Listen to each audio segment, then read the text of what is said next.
Concerning Children Concerning Children by Charlotte Perkins Stetson in This Our World. Cloth, 16 mo. 5 / Women and Economics.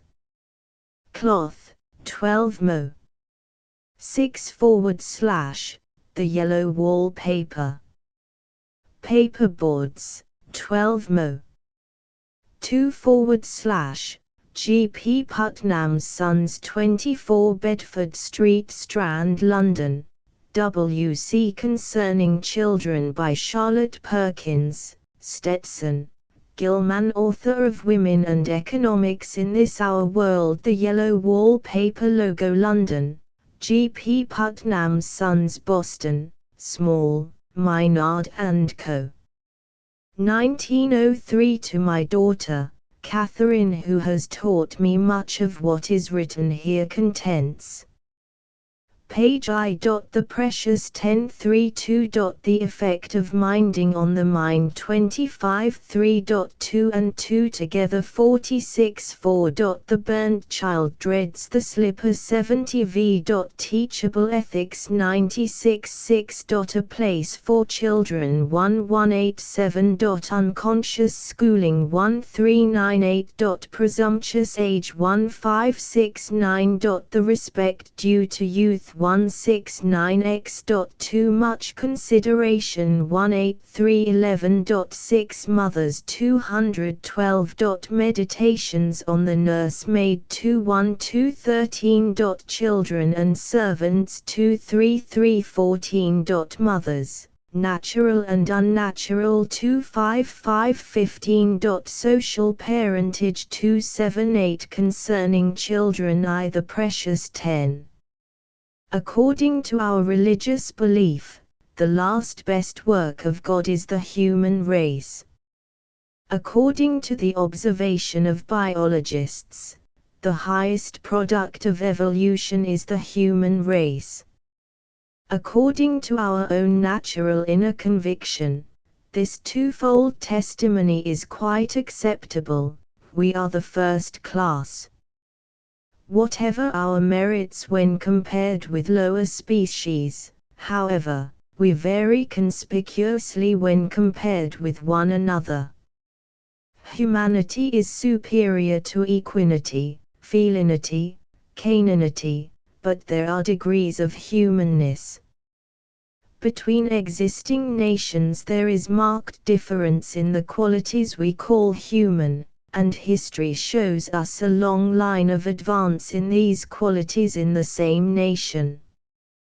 The human race is still in the making, is by no means done, and, however noble it is to be human, it will be nobler to be humaner. As conscious beings, able to modify our own acts, we have power to improve the species, to promote the development of the human race. This brings us to the children. Individuals may improve more or less at any time, though most largely and easily in youth, but race improvement must be made in youth, to be transmitted. The real progress of man is born in him. If you were buying babies, investing in young human stock as you would in colts or calves, for the value of the beast, a sturdy English baby would be worth more than an equally vigorous young Fujian. With the same training and care, you could develop higher faculties in the English specimen than in the Fujian specimen, because it was better bred. The savage baby would excel in some points, but the qualities of the modern baby are those dominant today. Education can do much, but the body and brain the child is born with are all that you have to educate. The progress of humanity must be recorded in living flesh. Unless the child is a more advanced specimen than his father and mother, there is no racial improvement. Virtues we still strive for are not yet ours, It is the unconscious virtues we are born with that measure the rise of nations.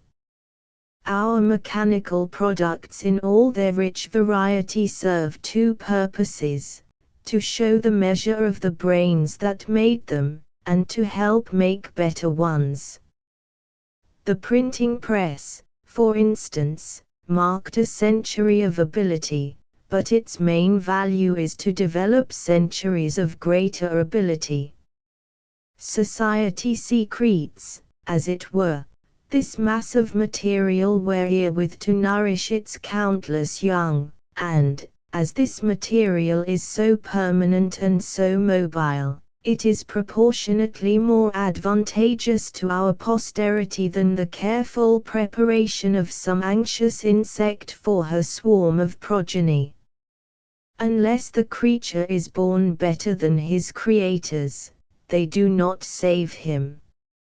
He sinks back or is overcome by others, perhaps lingering decadent among the traces of lost arts, like degenerate nomad savages who wander among the ruins of ancestral temples.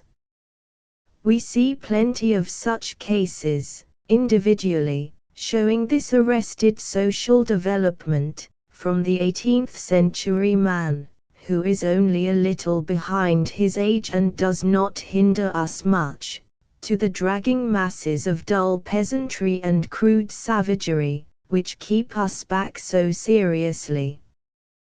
This does not include the reversions and degenerates, the absolutely abortive members of society, but merely its raw stock, that heavy proportion of the people who are not bred up to the standard of the age. To such we may apply every advantage of education, every facile convenience of the latest day, and, though these things do help a little, we have still the slow-minded mass, whose limited range of faculties acts as a steady check on the success of our best intellects. The surest, quickest way to improve humanity is to improve the stock, the people themselves, and all experience shows that the time to improve people is while they are young. As in a growing cornstalk, the height is to be measured from joint to joint, not counting the length of its long, down-flowing leaves, so in our line of ascent the height is to be measured from birth to birth, not counting the further development of the parent after the child is born. The continued life of the parent counts in other ways, as it contributes to social service, and, in especial, as it reacts to promote the further growth of the young. But the best service to society and the child is in the progress made by the individual before parentage, for that progress is born into the race. Between birth and birth is the race bred upward. Suppose we wish to improve a race of low savages, and we carefully select the parents, subjecting them to the most elaborate educational influences, till they are all dead. Then we return, and take a fresh set of parents to place under these advantageous conditions, leaving the children always to grow up in untouched savagery. This might be done for many generations, and we should always have the same kind of savages to labor with, what improvement was made being buried with each set of parents. Now, on the other hand, let us take the children of the tribe, subject them to the most advantageous conditions, and, when they become parents, discontinue our efforts on that generation and begin on the next. What gain was made in this case would be incorporated in the stock. We should have gradually improving relays of children. So far as environment is to really develop the race, that development must be made before the birth of the next generation. If a young man and woman are clean, healthy, vigorous, and virtuous before parenthood, they may become dirty, sickly, weak, and wicked afterward, with far less ill effect to the race than if they were sick and vicious before their children were born, and thereafter became stalwart saints. The sowing of wild oats would be far less harmful if sowed in the autumn instead of in the spring. Human beings are said to have a longer period of immaturity than other animals, but it is not prolonged childhood which distinguishes us so much as prolonged parenthood. In early forms of life, the parent promptly dies after having reproduced the species. He is of no further use to the race, and therefore his life is discontinued. In the evolution of species, as the parent becomes more and more able to benefit the young, he is retained longer in office, and in humanity, as it develops, we see an increasing prolongation of parental usefulness. The reactive value of the adult upon the young is very great, covering our whole range of conscious education, but the real worth of that education is in its effects on the young before they become parents, that the training and improvement may become ours by birth, an inbred racial progress. It may be well here to consider the objections raised by the Weismann theory that acquired traits are not transmissible. To those who believe this, it seems useless to try to improve a race by development of the young with a view to transmission. They hold that the child inherits a certain group of faculties, differing from the parents perhaps through the tendency to vary, and that, although you may improve the individual indefinitely through education, that improvement is not transmissible to his offspring. The original faculties may be transmitted, but not the individual modification. Thus they would hold that, if two brothers inherited the same kind and amount of brain power, and one brother was submitted to the finest educational environment, while the other was entirely neglected, yet the children of the two brothers would inherit the same amount of brain development. The training and exercise which so visibly improved the brain of the educated brother would be lost to his children. Or, if two brothers inherited the same physical constitution, and one developed and improved it by judicious care and exercise, while the other wasted strength and contracted disease, the children of either would inherit the original constitutional tendencies of the parent, unaffected by that parent's previous career. This would mean that the whole tremendous march of race modification has been made under no other influence than the tendency to vary, and that individual modification in no way affects the race. Successive generations of individuals may be affected by the cumulative pressure of progress, but not the race itself. Under this view, the Fujian baby would be as valuable an investment as the English baby, unless, indeed, successive and singularly connected tendencies to vary had worked long upon the English stock and peculiarly neglected the Fujian. In proof of this claim that acquired traits are not transmissible, an overwhelming series of experiments are presented, as wherein many consecutive generations of peaceful guinea pigs are mutilated in precisely the same way, and, lo! the last guinea pig is born as four-legged and symmetrically featured as the first. If it had been so arranged that the crippled guinea pigs obtained some advantage because of their injuries, they might have thus become fittest, and the tendency to vary would perhaps have launched out a cripple somewhere, and so evolved a triumphant line of three-legged guinea pigs.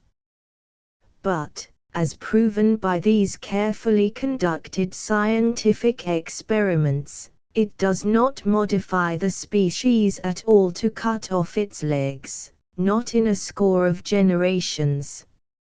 It modifies the immediate pig, of course, and is doubtless unpleasant to him, but the effect is lost with his death. It has always seemed to me that there was a large difference between a mutilation and an acquired trait. An acquired trait is something that one uses and develops, not something one has lost. The children of a soldier are supposed to inherit something of his courage and his habit of obedience, not his wooden leg. The dwindled feet of the Chinese ladies are not transmitted, but the Chinese habits are. The individual is most modified by what he does, not by what is done to him, and so is the race. Let a new experiment be performed on the long-suffering guinea pig. Take two flourishing pair of the same family. Fortunately, the tendency to vary appears to be but slight in guinea pigs, so there is not serious trouble from that source, and let one pair of guinea pigs be lodged in a small but comfortable cage, and fed and fed and fed, not to excess, but so as to supply all guinea-pigian desires as soon as felt, them and their descendants in their unnumbered generations. Let the other pair be started on a long, slow, cautious, delicate but inexorable system of exercise, not exercise involving any advantage, with careful mating of the most lively, for this would be claimed as showing only the tendency to vary and survival of the fittest, but exercise forced upon the unwilling pig is to no profit whatever. A wheel, such as mitigates the captivity of the nimble squirrel, should be applied to these reluctant victims, a well-selected, stimulating diet given at slowly increasing intervals, and the physical inequalities of their abode become greater, so that the unhappy subjects of scientific research would find themselves skipping ever faster and farther from day to day. If, after many generations of such training, the descendants of these cultivated guinea pigs could not outrun the descendants of the plump and puffy cage-fed pair, the Weismann theory would be more strongly reinforced than by all the evidence of his suffering cripples. Meanwhile, the parent and teacher in general is not greatly concerned about theories of pangenesis or germplasm. He knows that, as the twig is bent, the tree's inclined, and that, if the fathers have eaten sour grapes, the children's teeth are pretty certain to be set on edge. Inherit we must to some degree, and whatever comes to us by that method must belong to the parent before he is a parent. Traits acquired after parentage are certainly not transmissible, whatever may be the case before. Our inherited constitution, temper, character, tendency, is like an entailed estate. It is in the family, belongs to the family in succession, not to the individual. It is owned by the individual in usufruct, but cannot be sold, given away, or otherwise alienated. It must be handed on to the next heir, somewhat better or worse, perhaps, for the current ownership. When the new heir takes possession of his estate, he confers with the steward, and becomes thoroughly acquainted with his holdings. Here are the assets, this much in permanent capital, this much in income, which he may use as he will. It would be possible for him to overspend that income, to cut down the timber and sell it, to incur debts, impoverishing the next heir. Perhaps this has been done, and he finds himself with neglected lands, buildings in disrepair, restricted resources, and heavy debts.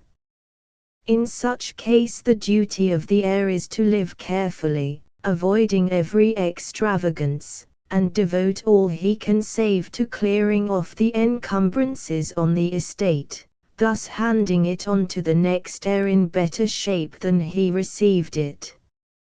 If this is not done, if one generation after another of inheritors draws relentlessly on the burdened estate and adds to its encumbrances, there comes a time when the heavy mortgages are foreclosed, and that estate is lost. So with the human constitution. We inherit such and such powers and faculties, such and such weaknesses, faults, tendencies to disease. Our income is the available strength we have to spare without drawing on our capital. Perhaps our ancestors have overdrawn already, wasting their nerve force, injuring their organisms, handing down to us an impoverished physique, with scarce income enough for running expenses, yet needing a large sinking fund for repairs. In this case it is our plain duty to live within our means in nerve force, however limited, and to devote all we can spare to building up the constitution, that we may transmit it in an improved condition to the next heir. If we do not do this, if successive generations overdraw their strength, neglect necessary rest and recreation, increase their weaknesses and diseases, then there comes a time when the inexorable creditor called nature forecloses the mortgage, and that family is extinct. The heir of the entailed estate in lands and houses has an advantage over the heir of blood and brain. He does not transmit his property until he dies. He has a lifetime to make the needed improvements. But the inheritor of poor eyesight, weak lungs, and a bad temper has a shorter period for repairs. If a woman, she is likely to become a mother by the time she is 25, perhaps sooner, the man, a father by 30. Taking the very early marriages of the poor into consideration, and they are a heavy majority of the population, we may take 25 as the average beginning of parenthood. Of course there is still room for improvement before the later children appear, but the running expenses increase so heavily that there is but a small margin to be given to repairs. The amount of nerve force hitherto set aside to control the irritable temper will now be drawn upon by many new demands. The time given to special exercises for the good of the lungs will now be otherwise used. However good the intentions afterward, the best period for self-improvement is before the children come. This reduces the time in which to develop humanity's inheritance to 25 years. 25 years is not much at best, and that time is further limited, as far as individual responsibility goes, by subtracting the period of childhood. The first, say, 15 years of our lives are comparatively irresponsible. We have not the judgment or the self-control to meddle with our own lives to any advantage, nor is it desirable that we should. Unconscious growth is best, and the desired improvement during this period should be made by the skillful educator without the child's knowledge. But at about 15 the individual comes to a keen new consciousness of personal responsibility. That fresh, unwarped sense of human honor, the race enthusiasm of the young, and the fund of strength they bear with them, together with the very light expenses of this period, all the heavy drains of life being met by the parent, these conditions make that short 10 years the most important decade of a lifetime. It is no wonder that we worship youth. On it depends more than on the most care-burdened age.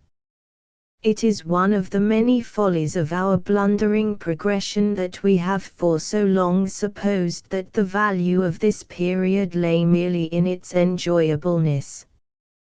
With fresh sensations and new strength, with care, labor, and pain largely kept away, youth naturally enjoys more heartily than age, and has less to suffer, but these are only incidental conditions. Every period has its advantage and accompanying responsibilities.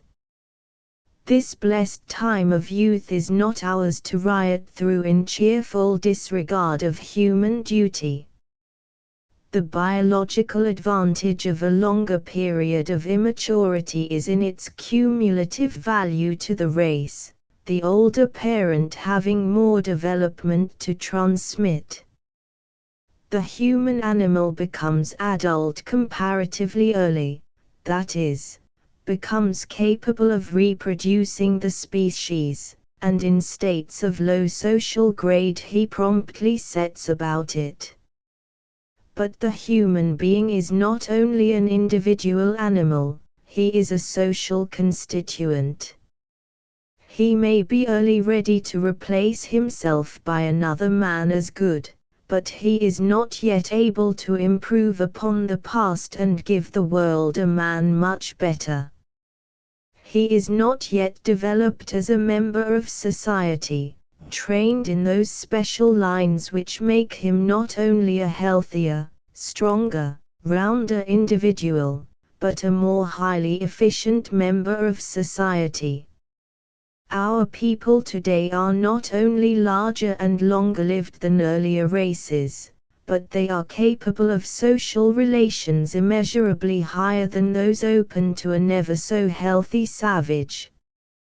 The savage as an individual animal may be equal, in some ways superior, to the modern man, but, as a social constituent, he is like a grain of sand in a heap compared to some exquisitely fitted part of an intricate machine, a living machine, an organism. In this social relation man may grow and develop all his life, and that is why civilization, socialization, brings us useful and honorable age, while savagery knocks its old folk on the head. But while the social structure grows in beauty, refinement, and power, and 80 years may be spent in its glorious service, that service must be given by individuals. Unless these individuals improve from age to age, showing a finer, subtler, stronger brain and unimpaired physique, there can be no genuine or enduring social improvement.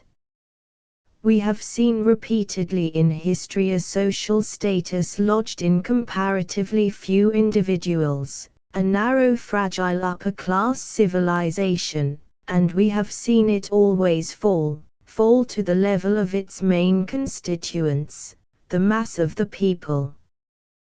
1% of sane men in a society of lunatics would make but a foolish state, 1%. Of good men in a society of criminals would make a low grade of virtue, 1%. Of rich men in a society of poor peasants does not make a rich community. A society is composed of the people who compose it, strange to say, all of them, and, as they are, it is. The people must be steadily made better if the world is to move. The way to make people better is to have them born better. The way to have them born better is to make all possible improvement in the individual before parentage. That is why youth is holy and august. It is the fountain of human progress. Not only that the child is father to the man, but the child is father to the state, and mother. The first 15 years of a child's life should be treated with a view to developing the power of judgment and will, that he may be able to spend his precious 10 in making the best possible growth. A boy of 15 is quite old enough to understand the main principles of right living, and to follow them. A girl of 15 is quite old enough to see the splendid possibilities that lie before her, both in her individual service to society and the almost limitless power of motherhood. It is not youth which makes our boys and girls so foolish in their behavior. It is the kind of training we give the little child, keeping back the most valuable faculties of the brain instead of helping them to grow.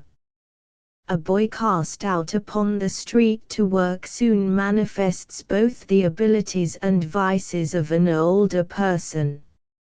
A girl reared in a frivolous and artificial society becomes a practicing coquette while yet a child.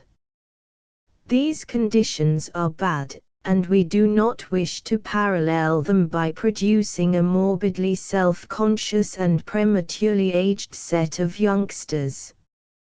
But, if the child has been trained in reason and self-control, not forced, but allowed to grow in the natural use of these qualities, he will be used to exercising them when he reaches the freer period of youth, and not find it so difficult to be wise. It is natural for a child to reason, and the power grows with encouragement and use. It is natural for a child to delight in the exercise of his own will upon himself in learning to do things. The facility and pleasure and strong self-control shown by a child in playing some arbitrary game prove that it is quite natural for him to govern his acts to a desired end, and enjoy it. To a desired end, however. We have not yet succeeded in enlisting the child's desires to help his efforts.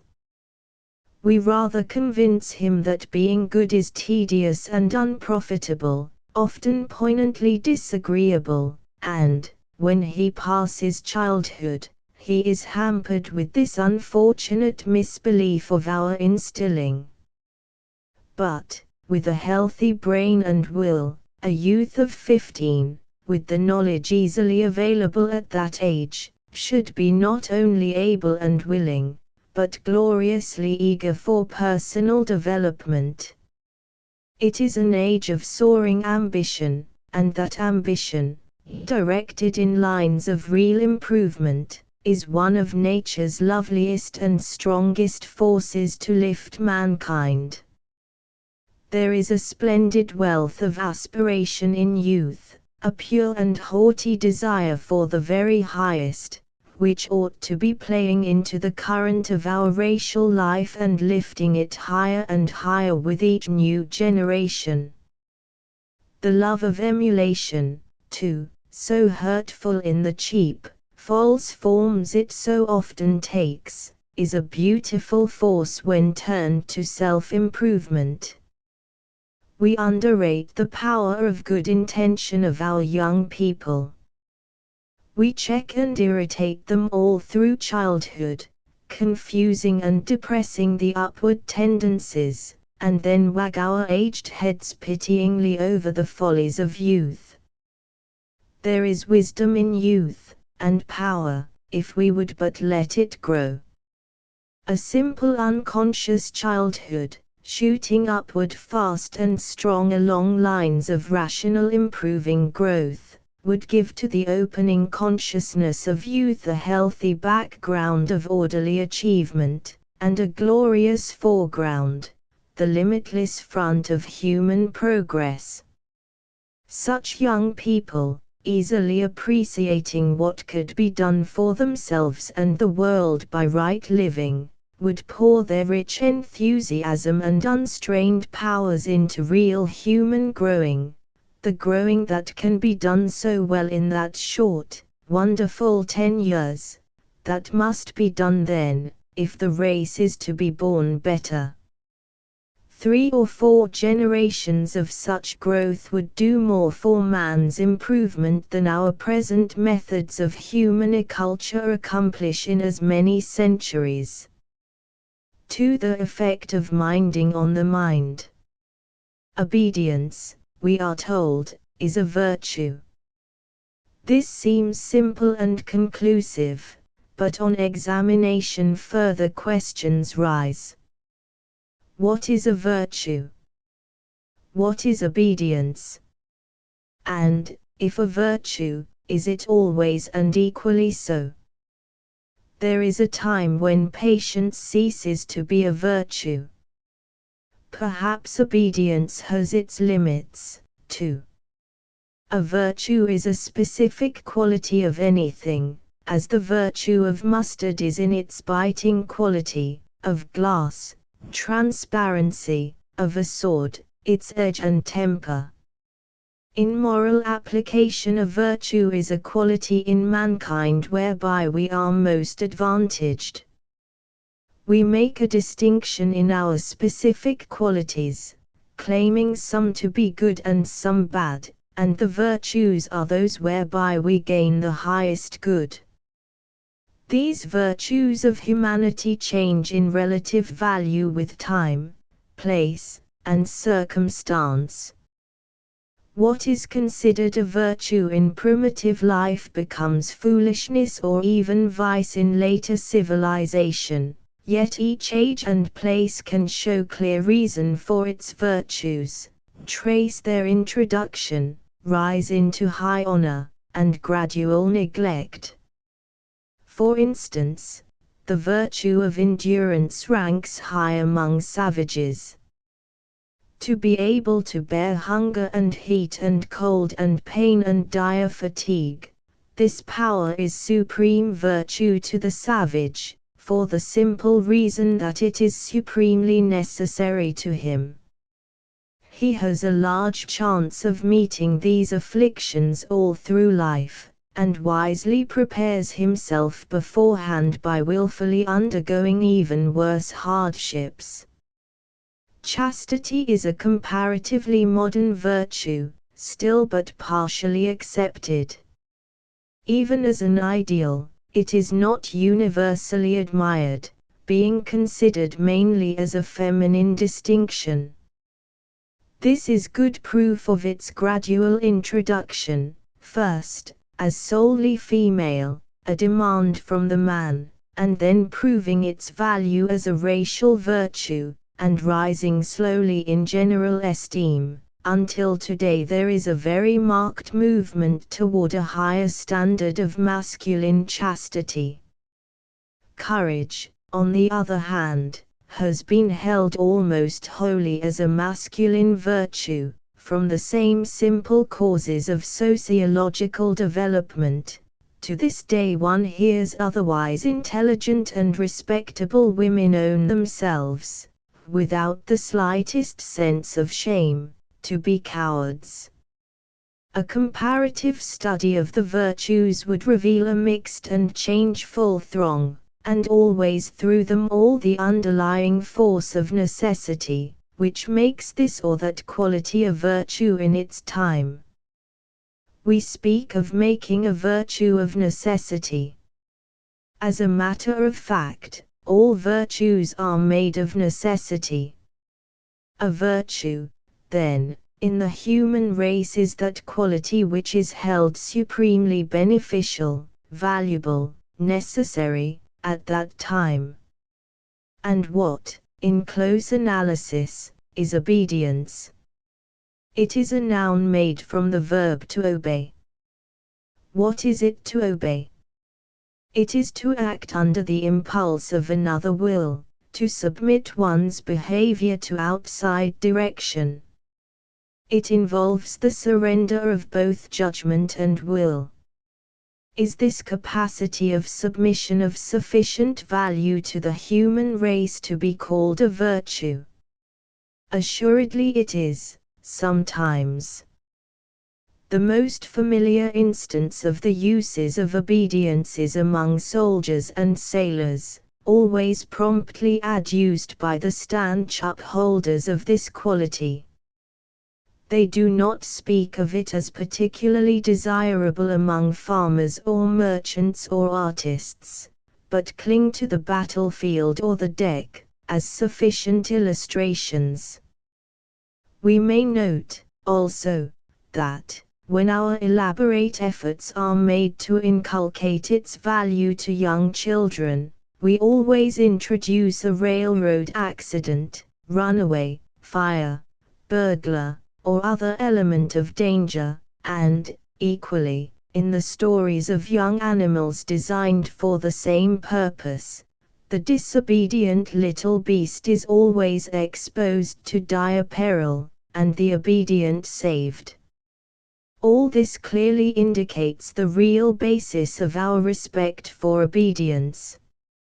Its first and greatest use is this: where concerted action is necessary, in such instant performance that it would be impossible to transmit the impulse through a number of varying intelligences. That is why the soldier and sailor have to obey.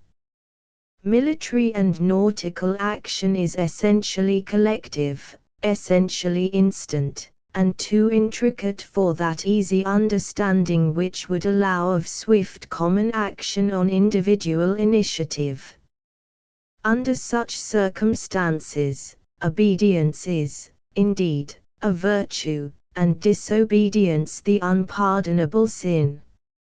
Again, with the animals, we have a case where it is essential that the young should act instantly under stimuli perceptible to the mother and not to the young.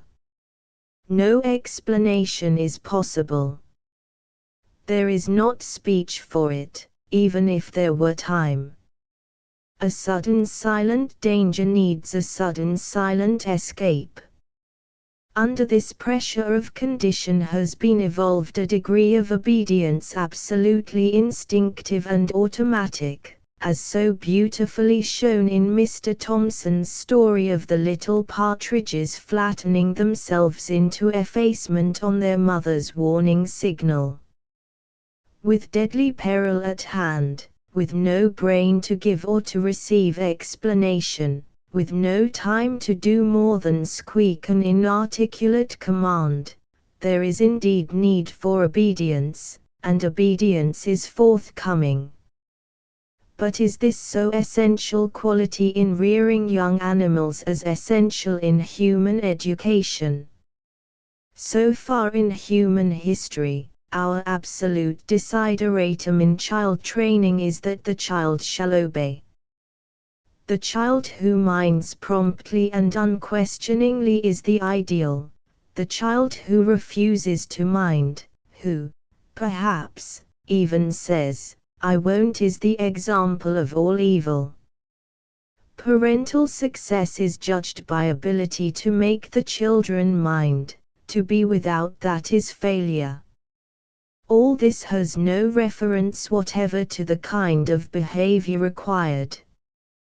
The virtue in the child is simply to do what it is told, in any extreme of folly or even danger. Witness the immortal fame of Casabianca.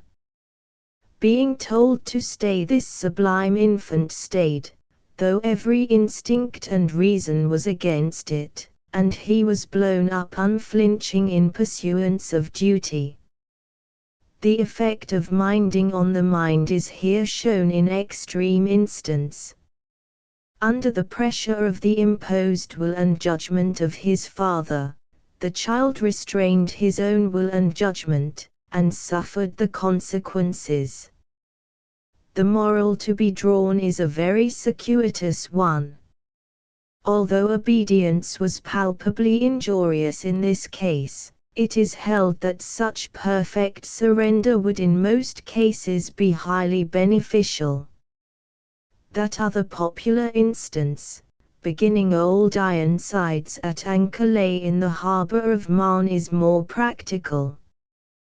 The judicious father orders the perilously poised son to jump.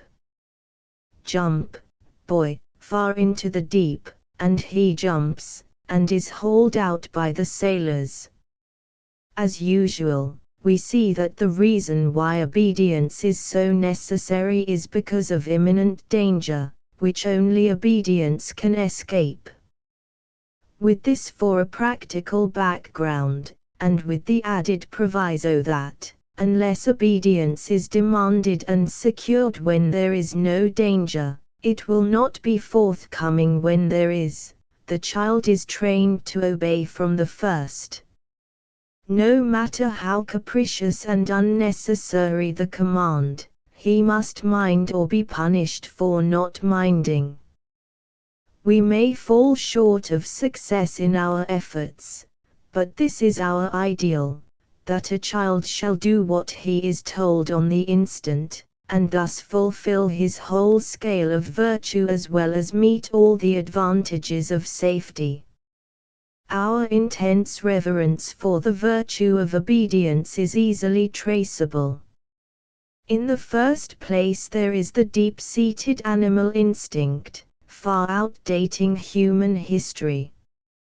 For uncounted ages our brute mother ancestors had reared their brute young in automatic obedience, an obedience bred in the bone by those who obeyed and lived, any deficiency in which was steadily expurgated by the cutting off of the hapless youngster who disobeyed. This had, of course, a reflex action on the mother.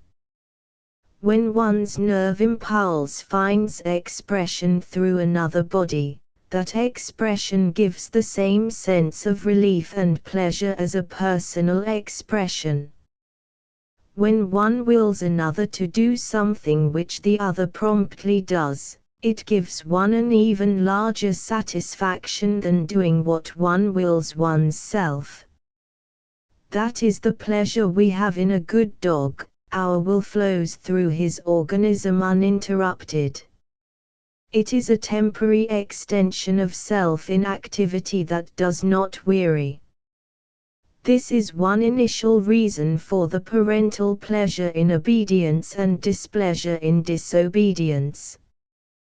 When the parent emits an impulse calling for expression through the child, and the child refuses to express it, there is a distinct sense of distress in the parent, quite apart from any ulterior advantage to either party in the desired act.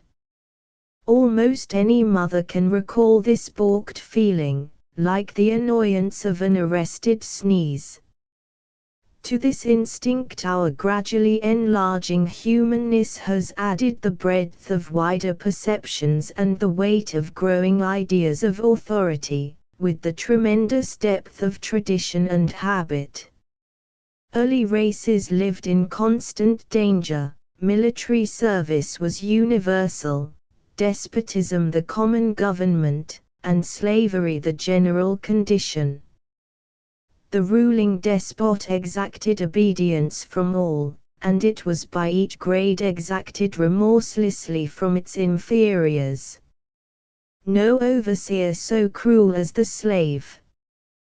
Where men were slaves to despotic sovereigns, their women were slaves to them, and the women tyrannized in turn over their slaves, if they had any.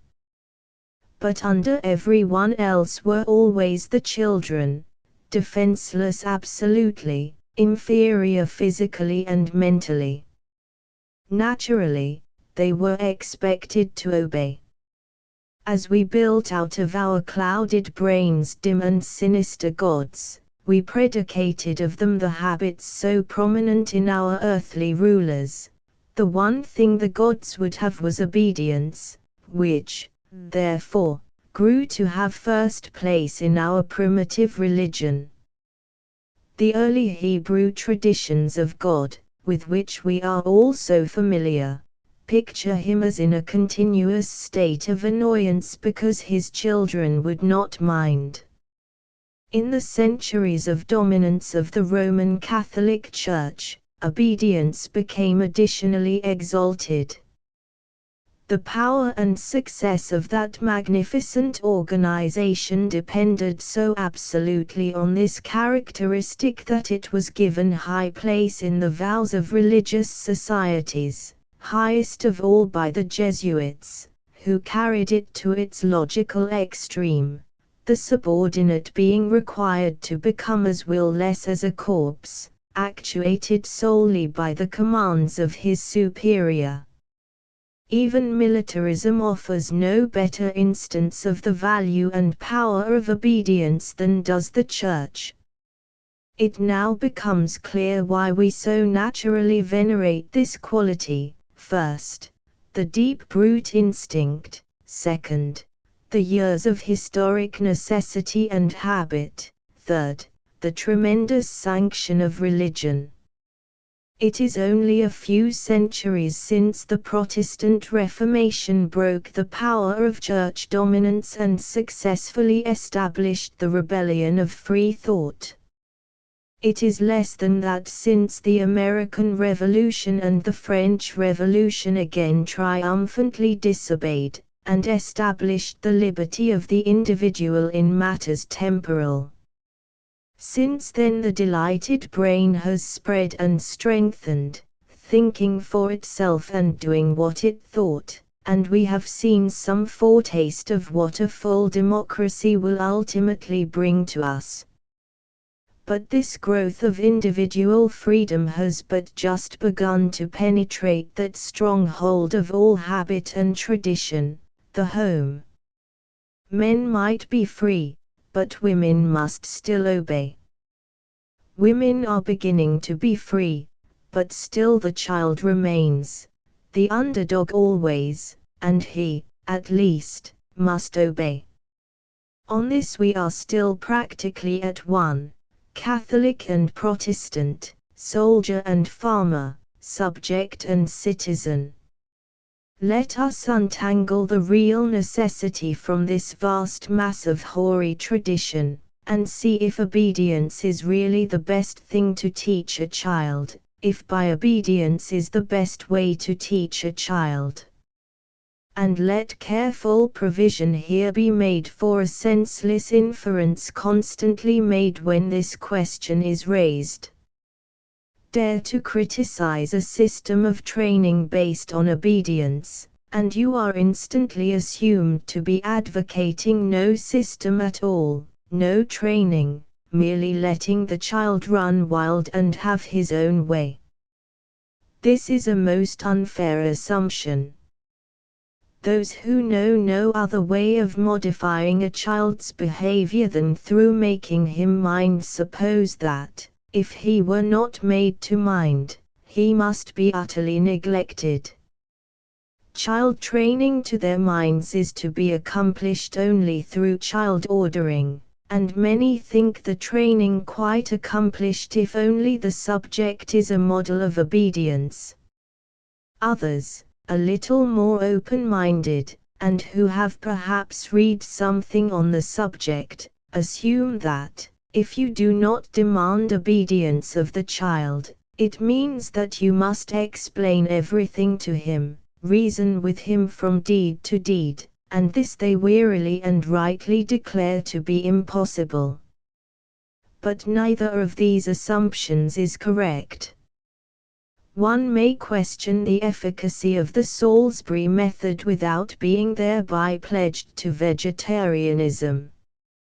One may criticize our school system, yet not mean that children should have no education. The rearing of children is the most important work, and it is here contended that, In this great educational process, obedience, as a main factor, has a bad effect on the growing mind. A child is a human creature. He should be reared with a view to his development and behavior as an adult, not solely with a view to his behavior as a child. He is temporarily a child, far more permanently a man, and it is the man we are training. The work of parenthood is not only to guard and nourish the young, but to develop the qualities needed in the mature. Obedience is defended, first, as being necessary to the protection of the child, and, second, as developing desirable qualities in the adult. But the child can be far better protected by removing all danger, which our present civilization is quite competent to do, and the habit of obedience develops very undesirable qualities. On what characteristics does our human preeminence rest? On our breadth and accuracy of judgment and force of will.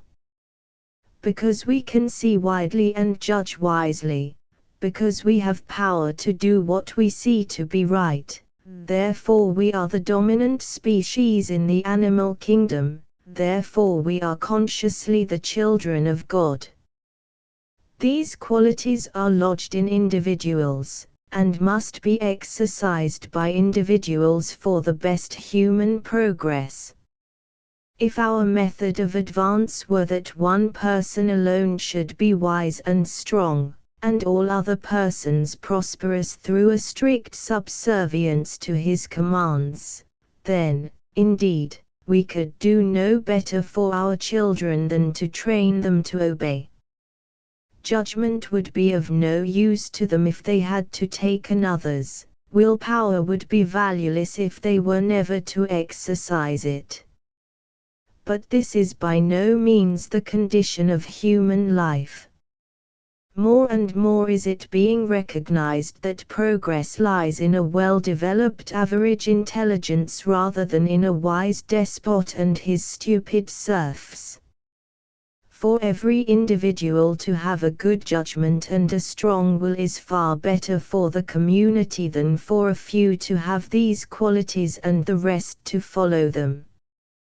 The habit of obedience forced in upon the impressible nature of a child, does not develop judgment and will, but does develop that fatal facility in following other people's judgment and other people's wills which tends to make us a helpless mob, mere sheep, instead of wise, free, strong individuals. The habit of submission to authority, the long, deeply impressed conviction that to be good is to give up, that there is virtue in the act of surrender. This is one of the sources from which we continually replenish human weakness, and fill the world with an inert mass of mindless, will-less folk, pushed and pulled about by those whom they obey. Moreover, there is the opposite effect, the injurious reaction from obedience, almost as common and hurtful as its full achievement, namely, that fierce rebellious desire to do exactly the opposite of what one is told, which is no nearer to calm judgment than the other.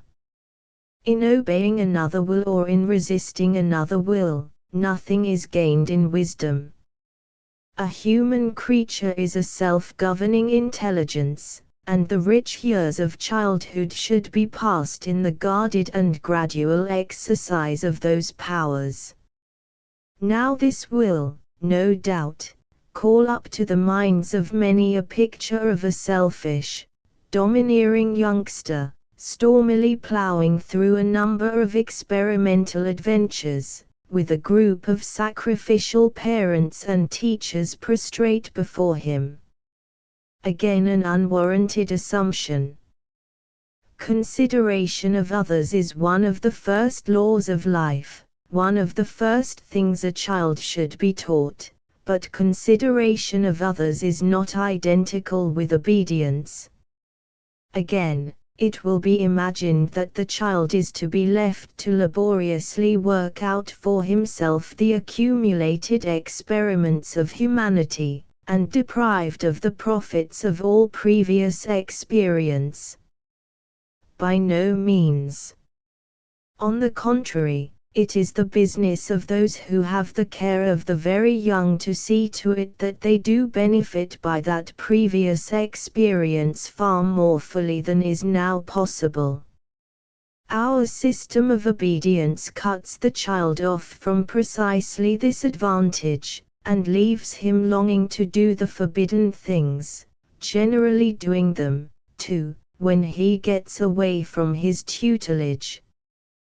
The behavior of the released child, in its riotous reaction against authority as such, as shown glaringly in the action of the average college student, tells how much judgment and self-control have been developing behind the obedience. The brain grows by exercise. The best time to develop it is in youth. To obey does not develop the brain, but checks its growth. It gives to the will a peculiar suicidal power of aborting its own impulse, not controlling it, but giving it up. This leaves a habit of giving up which weakens our power of continued effort. All this is not saying that obedience is never useful in childhood. There are occasions when it is, and on such occasions, with a child otherwise intelligently trained, it will be forthcoming. We make a wide mistake in assuming that, unless a child is made to obey at every step, it will never obey. A grown person will obey under sharp instant pressure. If there is a sudden danger, and you shriek at your friend, "Get up, quick," or hiss a terrified, "Pshaw! Pshaw! Be still," your friend promptly obeys. Of course, if you had been endeavoring to boss that friend with 1,000 pointless caprices, he might distrust you in the hour of peril, but if he knew you to be a reasonable person, he would respond promptly to a sudden command. Much more will a child so respond where he has full reason to respect the judgment of the commander. Children have the automatic habit of obedience by the same animal inheritance that gives the mother the habit of command, but we so abuse that faculty that it becomes lost in righteous rebellion or crushed submission. The animal mother never misuses her precious authority. She does not cry, "Wolf! Wolf!" We talk glibly about the best good of the child, but there are few children who are not clearly aware that they are minding for the convenience of the grown-ups the greater part of the time. Therefore, they suspect self-interest in even the necessary commands, and might very readily refuse to obey in the hour of danger. It is a commonplace observation that the best children, i.e., the most submissive and obedient, do not make the best men. If they are utterly subdued, too good to live, they swell the Sunday school list of infant saints, die young, and go to heaven, whereas the rebellious and unruly boy often makes the best citizen. The too obedient child has learned only to do what he is told. If not told, he has no initiative, and, if told wrong, he does wrong. Life to him is not a series of problems to be solved, but a mere book of orders, and, instead of understanding the true imperious force of natural law, which a wise man follows because he sees the wisdom of the course, he takes every must in life to be like a personal command, a thing probably unreasonable, and to be evaded, if possible. The escaped child, long suppressed under obedience, is in no mood for a cheerful acceptance of real laws, but imagines that there is more fun in having his own way. The foolish parent claims to be obeyed as a god, and the grown-up child seeks to evade God, to treat the laws of nature as if she, too, were a foolish parent.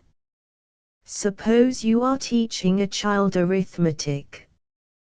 You tell him to put down such and such figures in such a position. He inquires, why? You explain the reason. If you do not explain the reason, he does not understand the problem. You might continue to give orders as to what figures to set down and in what places, and the child, obeying, could be trotted through the arithmetic in a month's time. But the arithmetic would not have gone through him. He would be no better versed in the science of numbers than a typesetter is in the learned books he sets up. We recognize this in the teaching of arithmetic, and go to great lengths in inventing test problems and arranging easy stages by which the child may gradually master his task. But we do not recognize it in teaching the child life. The small acts of infancy are the child's first problems in living. He naturally wishes to understand them. He says, "Why?" To which we reply inanely, "Because I tell you to." That is no reason. It is a force, no doubt, a pressure, to which the child may be compelled to yield. But he is no wiser than he was before. He has learned nothing except the lesson we imagine so valuable, to obey. At the very best, he may remember always, in like case, that Mamma would wish me to do so and do it. But, when cases differ, he has no guide.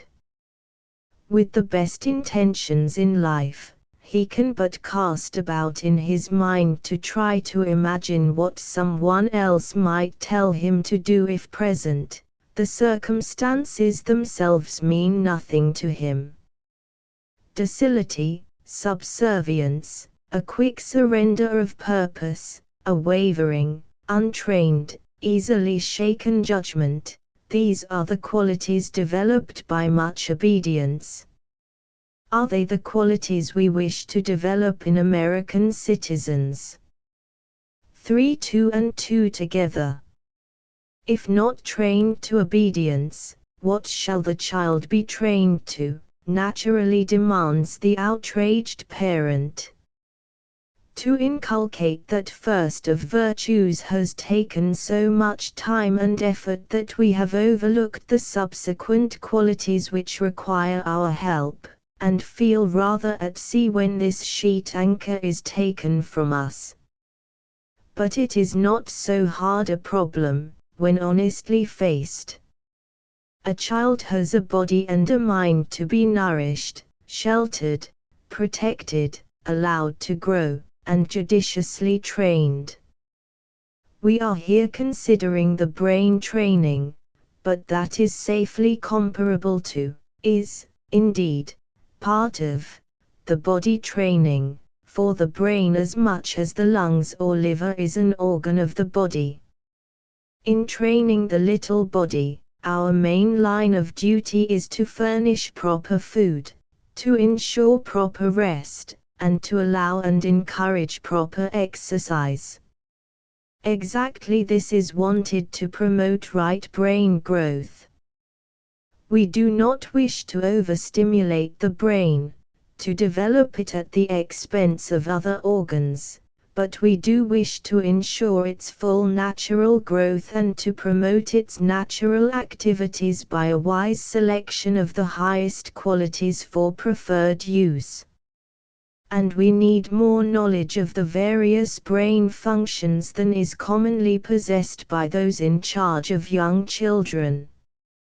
The office of the brain we are here considering is to receive, retain, and collate impressions, and, in retaining them, to hold their original force as far as possible, so that the ultimate act, coming from a previous impression, may have the force of the original impulse.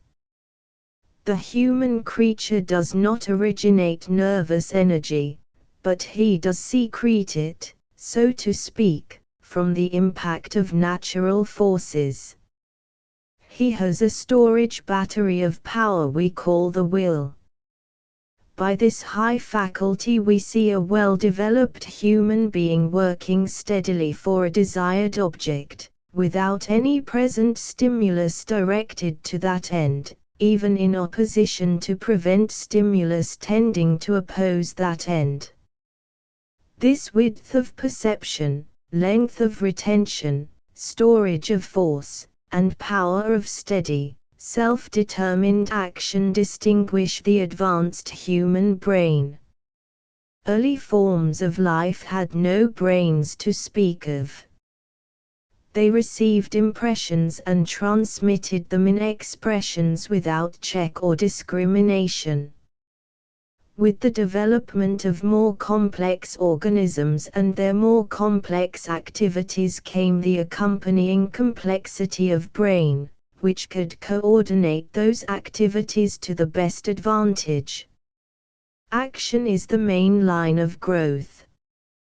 Conditions press upon all life, but life is modified through its own action under given conditions.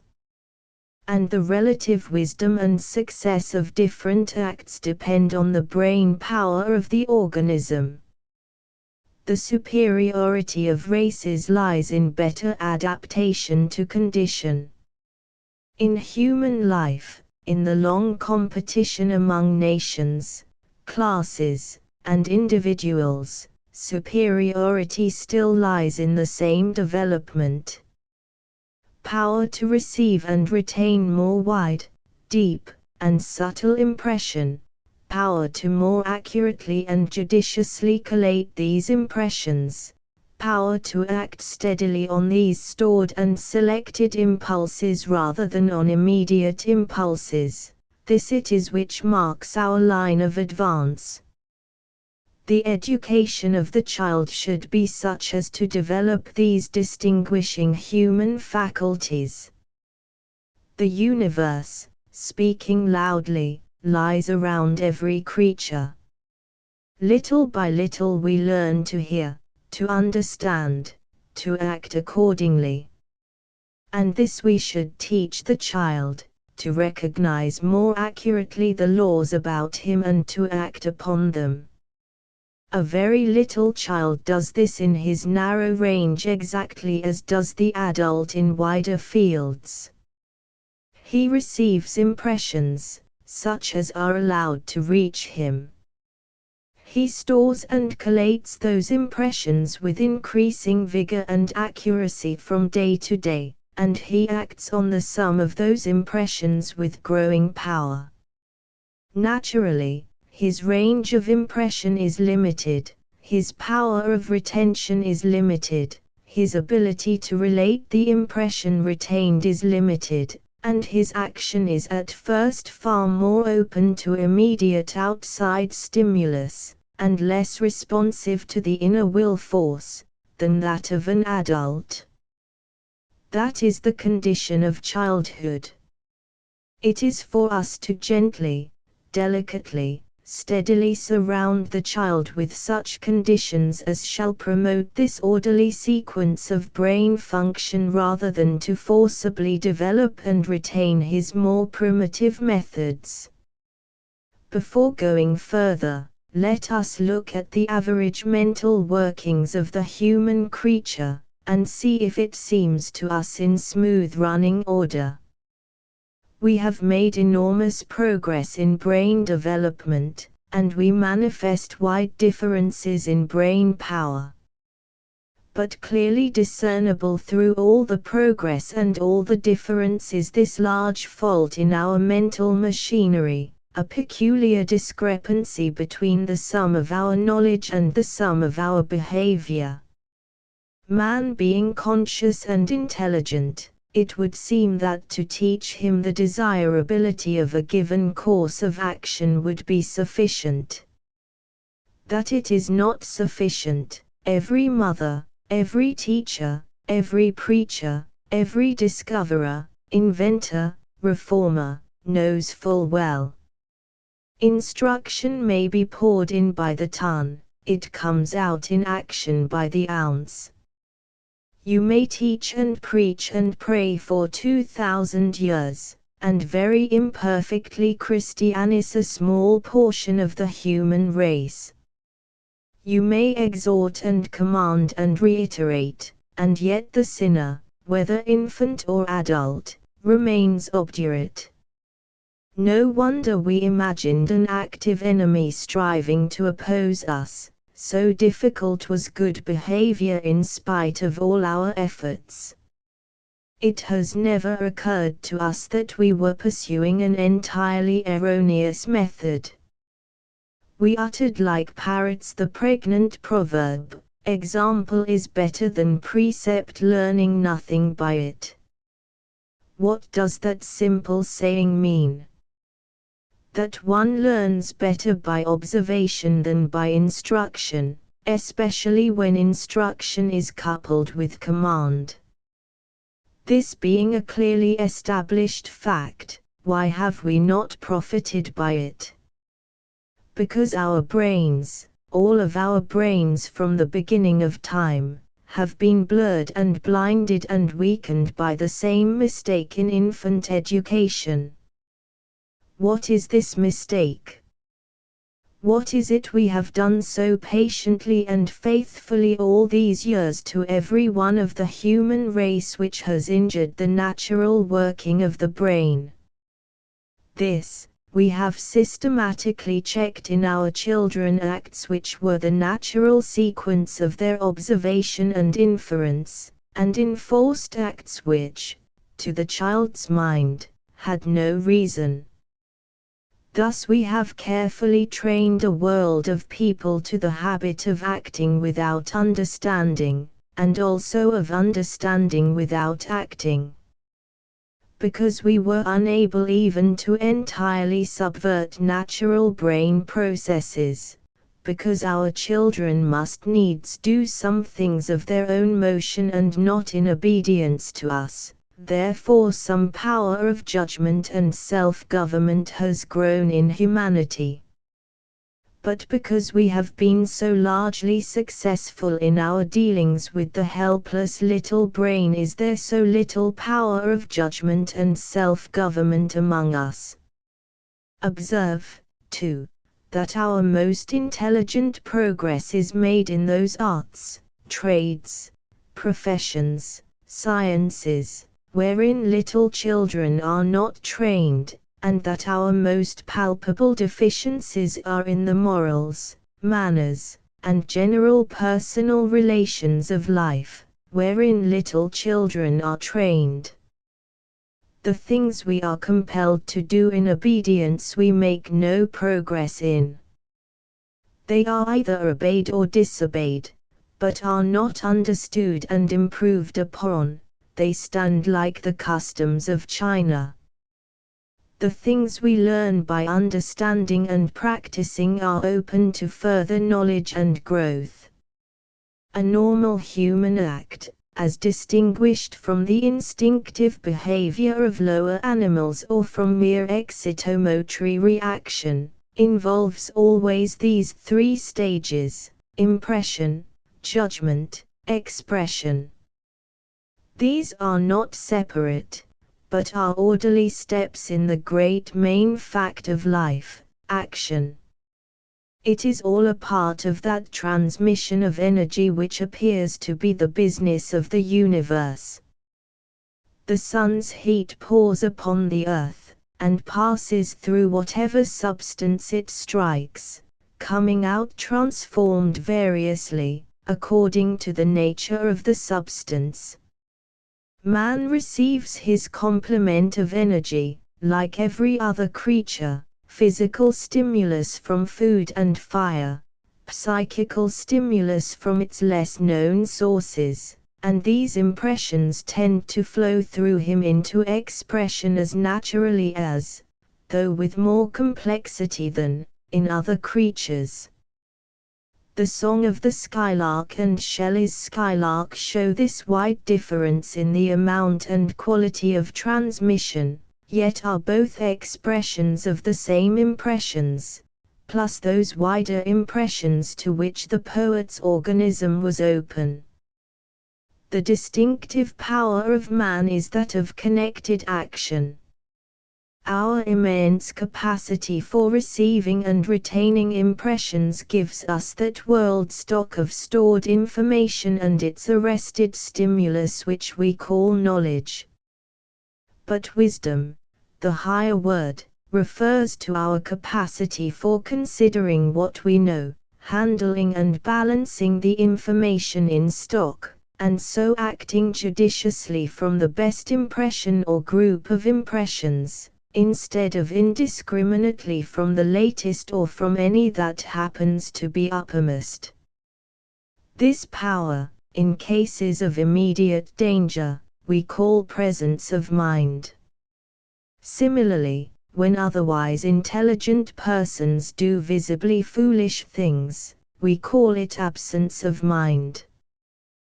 The brain, as an organ, is present in both cases, but in the former it is connected with action, in the latter the connection is broken. The word thoughtless as applied to so large a share of our walk and conversation, describes this same absence of the mind from the place where it is wanted. In training the brain of the child, first importance lies in cultivating this connection between the mind and the behavior. As with eye or hand, we should induce frequent repetition of the desired motions, that the habit of right action be formed.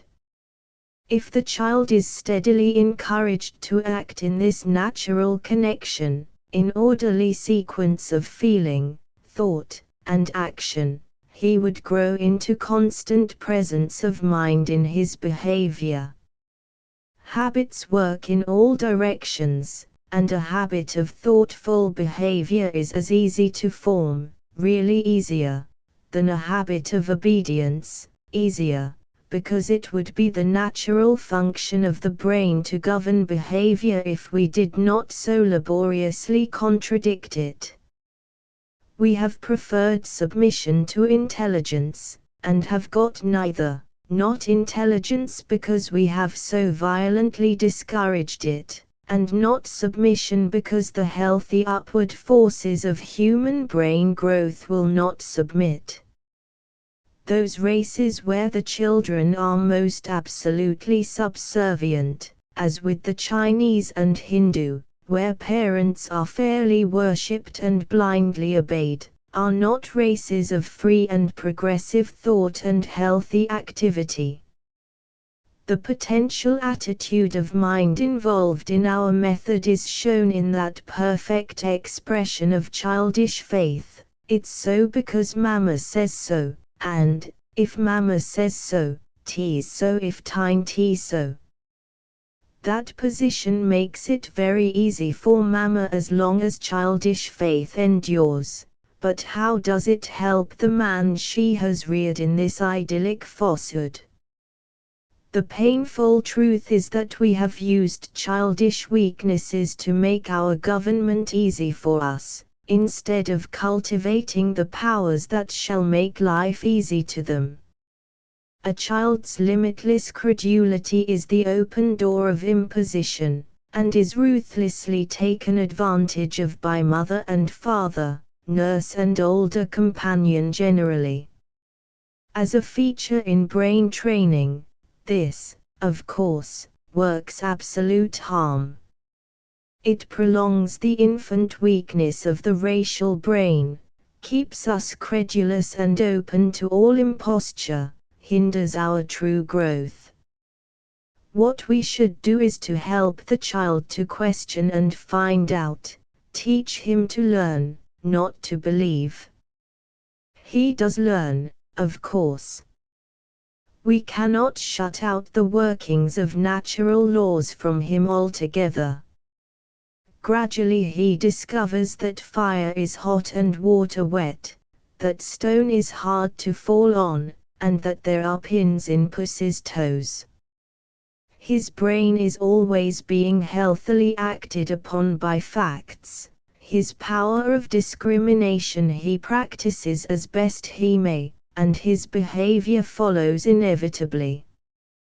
Given such a child, with such and such an inheritance of constitution and tendency, submit him to certain impressions, and he behaves accordingly.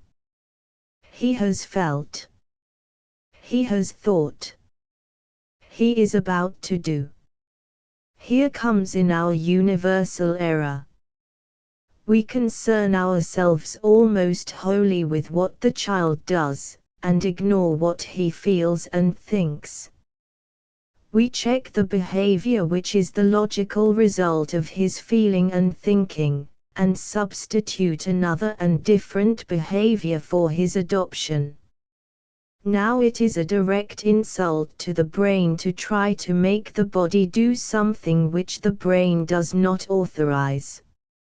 It is a physical shock, it causes a sort of mental nausea. There are many subconscious activities which go on without our recognition, but to call on the body to consciously go through certain motions, undirected by previous mental processes, is an affront to any healthy brain. It is sharply distasteful to us, because it is against the natural working of the machinery. The vigorous functional activity of the young brain cries out against it, and the child says, "Why?" Why is an articulate sound to express the groping of the brain for relation, for consistency. We have so browbeaten and controverted this natural tendency, so forced young growing brains to accept the inconsistent, that consistency has become so rare in human conduct as to be called a jewel. Yet the desire for consistency is one of the most inherent and essential of our mental appetites. It is the logical tendency, the power to put two and two together, the one great force that holds our acts in sequence and makes human society possible. We demand consistency in others, and scoff at the lack of it, even in early youth. "What you're talking about, anyway," we cry. "There's no sense in that." We expect consistency of ourselves, too. It is funny, though painful, to see the ordinary warped brain trying to square its own conduct with its own ideals. Square they must, somehow, however strained and thin is our patchwork connection. We check the child's act, the natural sequence of his feeling and thought, so incessantly as to give plenty of basis for that pathetic tale of the little girl who said her name was Mary. "And what is your last name?" "Don't," said she. "Mary, don't." By doing this, we constantly send back upon the brain its own impulses, and accustom it to such continual discouragement of natural initiative that it gradually ceases to govern the individual behavior. In highest success, this produces the heavy child, whining, "What shall I do now?" always hanging about, fit subject for any other will to work on, and the heavy adult, victim of ennui, and needing constant outside stimulus to pass away the time. The slowness, the inertia, the opaque conservatism, and the openness to any sort of external pressure, easiest, of course, on the downside, which so blocks the path of humanity, largely come back to that poor child's surname, Mary don't. It is thoroughly beaten into us when young, and for the rest of life we mostly don't. But beyond the paralyzing don't, checking the natural movement of the organism, comes a galvanizing do, shocking it into unnatural activity. We tell the child to perform a certain action toward which his own feeling and thought have made no stir whatever. Why, he demands. And we state as reason our authority, and add an immediate heaven or hell arrangement of our own making to facilitate his performance. He does it. Hell is very near. He does it many, many times. He becomes habituated to a course of behavior which comes to its expression not through his own previous impression and judgment, but through ours, that is, he is acting from another person's feeling and thinking. We have asserted our authority just before his act, between it and his thought. We have made a cleft which widens to a chasm between what he feels and thinks and what he does. Into that chasm pours to waste an immeasurable amount of human energy. The struggles of the dethroned mind to get possession of its own body again, as the young man or woman grows to personal freedom, ought to strike remorse and shame to the parental heart. They do not, because the devoted parent knows no more of these simple psychic processes than the Goths knew of the priceless manuscripts they destroyed so cheerfully. With the slow, late kindling of the freed mind, under the stimulus perhaps of noble thoughts from others, or just the inner force of human upgrowth, the youth tries to take the rudder, and steer straight. But the rudder chains are stretched to useless slackness or rusted and broken. He feels nobly. He thinks nobly. He starts to do nobly, but his inner pressure meets no quick response in outer act. The connection is broken. The habit of don't is strong upon him. Following each upward impulse which says, do, is that automatic check, artificial, but heavily driven in, which has so thoroughly and effectually taught the brain to stop at thinking, not to do what it thought. What he felt and thought was not allowed to govern his action these 15 years past. Why should it now? It takes years of conscientious work to re-establish this original line of smooth connection, and the mended place is never so strong as it would have been if it had not been broken. Also, the work of those who seek to educate our later youth, and of those who are forever pouring out their lives to lead the world a little higher, is rendered millionfold more difficult by this same gulf, this terrible line of cleavage which strikes so deep to the roots of life, and leaves our beautiful feelings and wise thoughts to mount sky high in magnificent culture, while our action, which is life's real test, grovels slowly along, scarce moved by all our fine ideas. A more general discourager of our racial advancement than this method of brain training we could hardly have invented. It is universal in its application, and grinds down steadily on all our people during the most impressionable years of life. That we grow as we do in spite of it is splendid proof of the beneficent forces of our unconscious life, always stronger than our conscious efforts, and that our American children grow more freely, and so have more power of initiative and self-government, is the best work of our democracy. But what else can we do, will ask the appalled parents.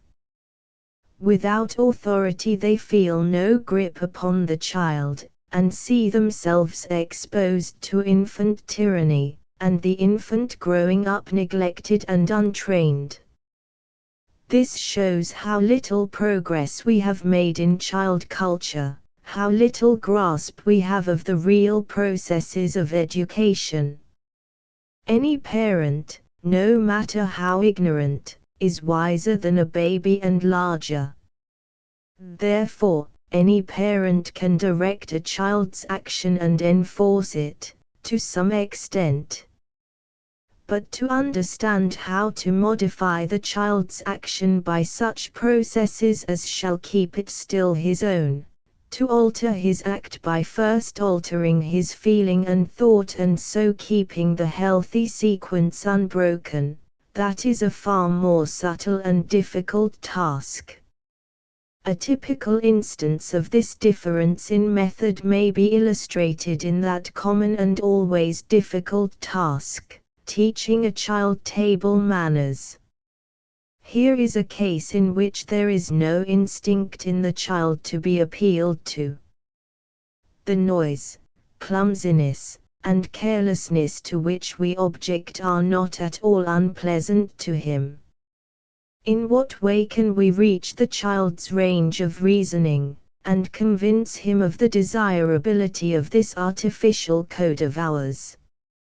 We can, of course, state that it displeases us, and appeal to his goodwill not to give us pain. This is rational enough, but consideration for others, based on a mere statement of distaste, a distaste he cannot sympathize with, is a rather weak force with most children.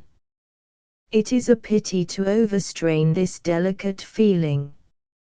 It should be softly tested from time to time, and used enough to encourage a healthy growth, but to continually appeal to a sympathy none too strong is often to strain and weaken it. In table manners it seldom works well. The alleged distress of the parent requires too much imagination, the desired self-control has too slight a basis. But there is a far safer and better way.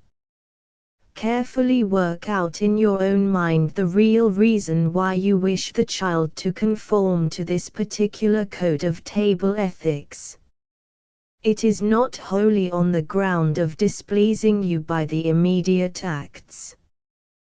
The main reason why they displease you, and why you are so concerned about the matter, is that this is the accepted standard among the people with whom you associate and with whom you expect the child to associate, and, if he does not conform to this code, he will be excluded from desirable society.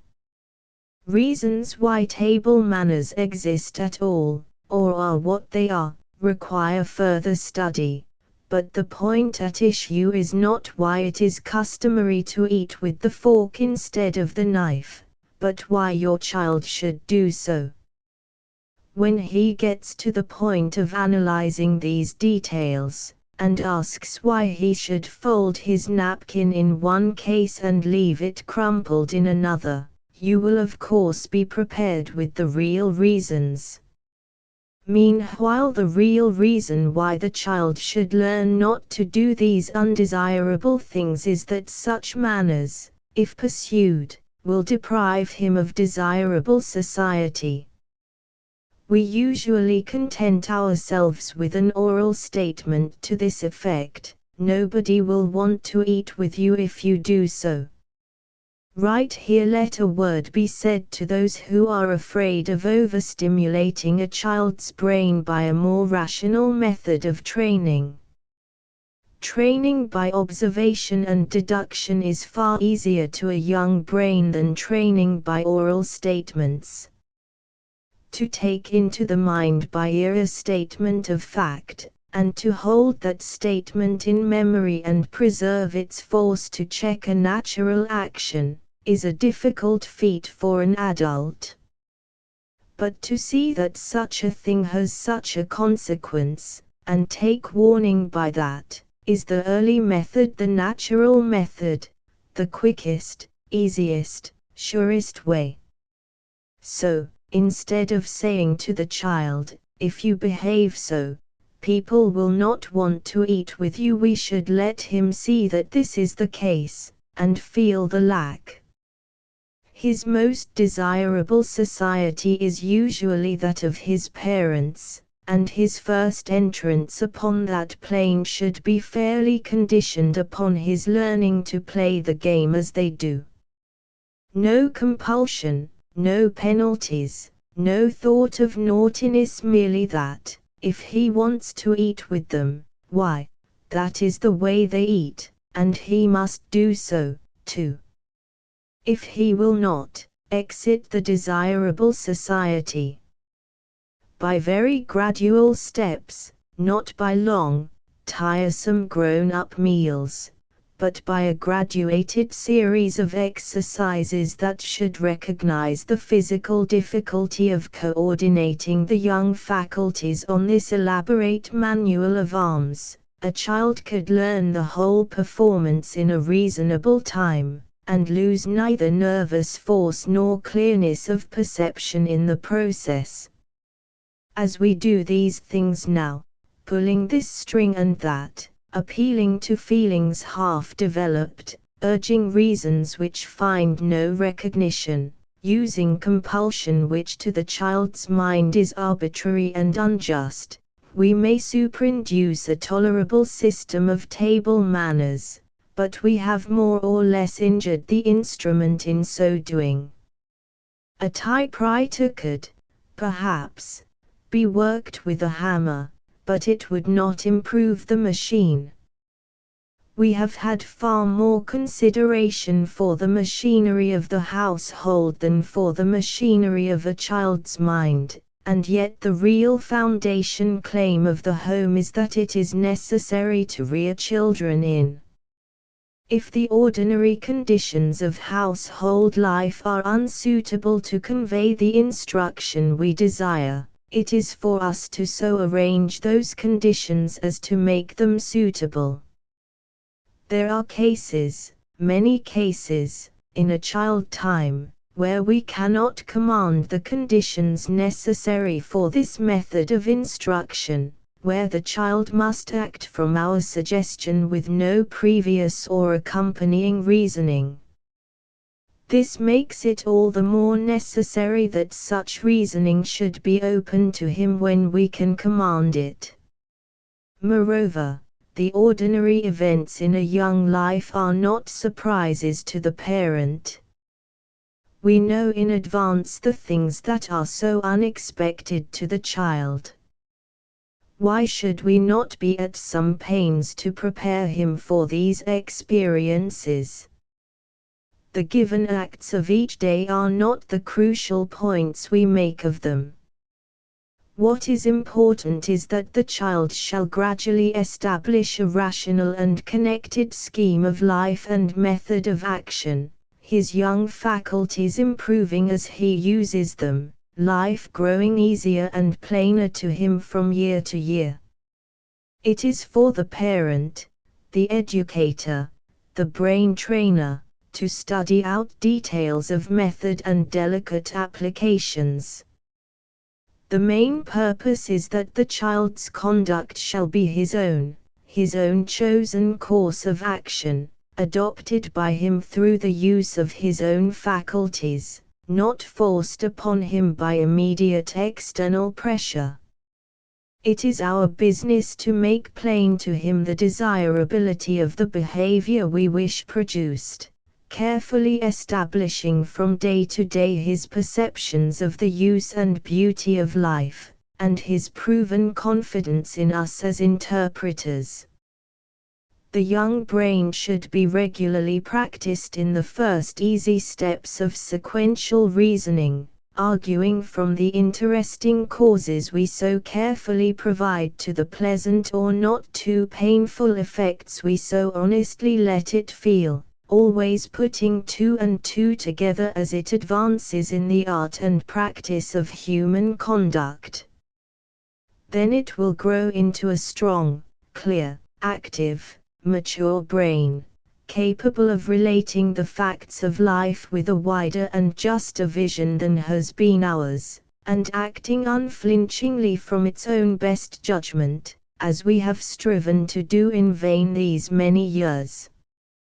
For the burnt child dreads the slipper. The question of discipline is a serious one to every young mother, and most mothers are young to begin with. She feels the weight of maternal responsibility and the necessity for bringing up her child properly, but has studied nothing whatever on the subject. What methods of discipline are in general use in the rearing of children? The oldest and commonest of all is that of meeting an error in the child's behavior with physical pain. We simply hurt the child when he does wrong, in order that he may so learn not to do wrong.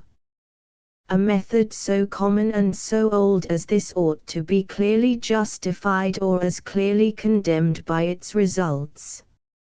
Have we succeeded yet in simplifying and making easy the training of children, easy for the trainer and for the trained? And have we developed a race of beings with plain, strong, clear perceptions of right and wrong behavior and an easy and accurate fulfillment of those perceptions?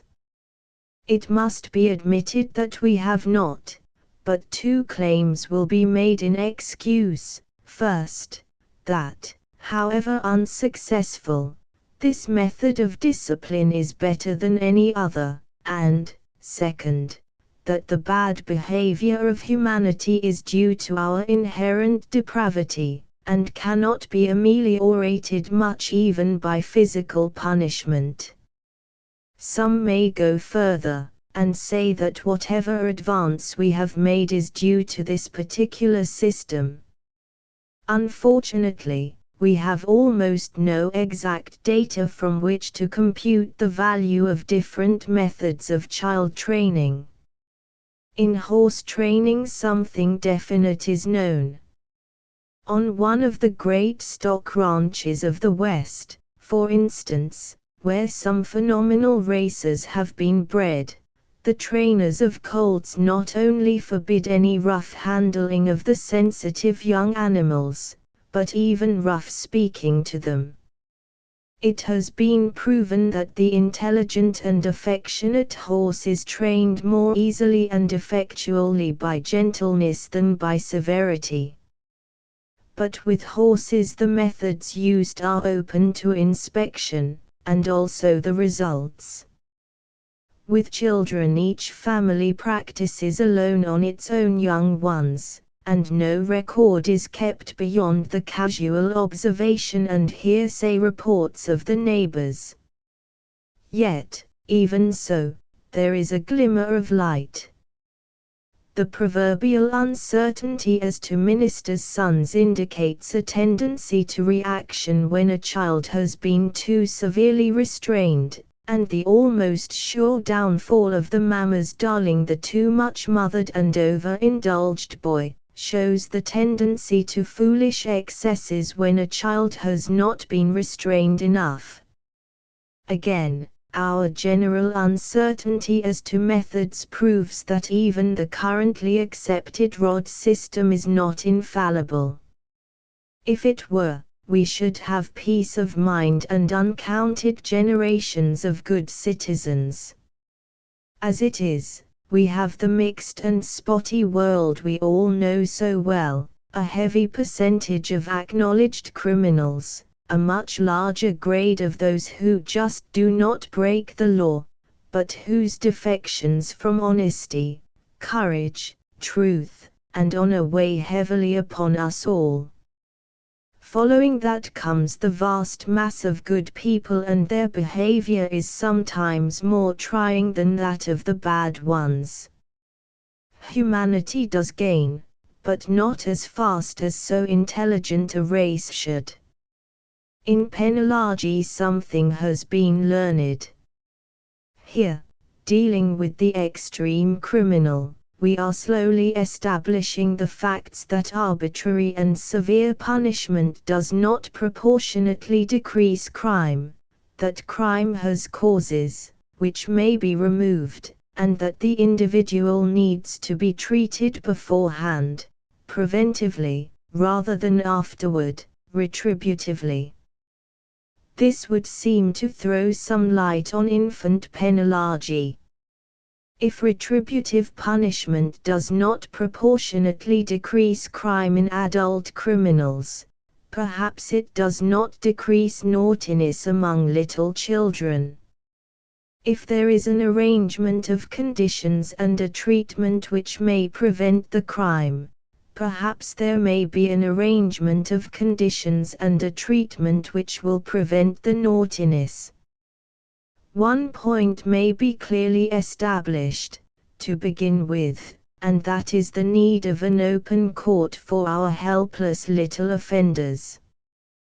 Whatever else we think of human nature, we know it to be fallible, and that a private individual cannot be expected to administer justice in secret and alone. Suppose Mr. Jones steals a cow from Mr. Smith. Is Mr. Smith capable of being himself both judge and executioner? Does not the very conception of justice involve a third party, someone to hold the scales, to balance, to decide?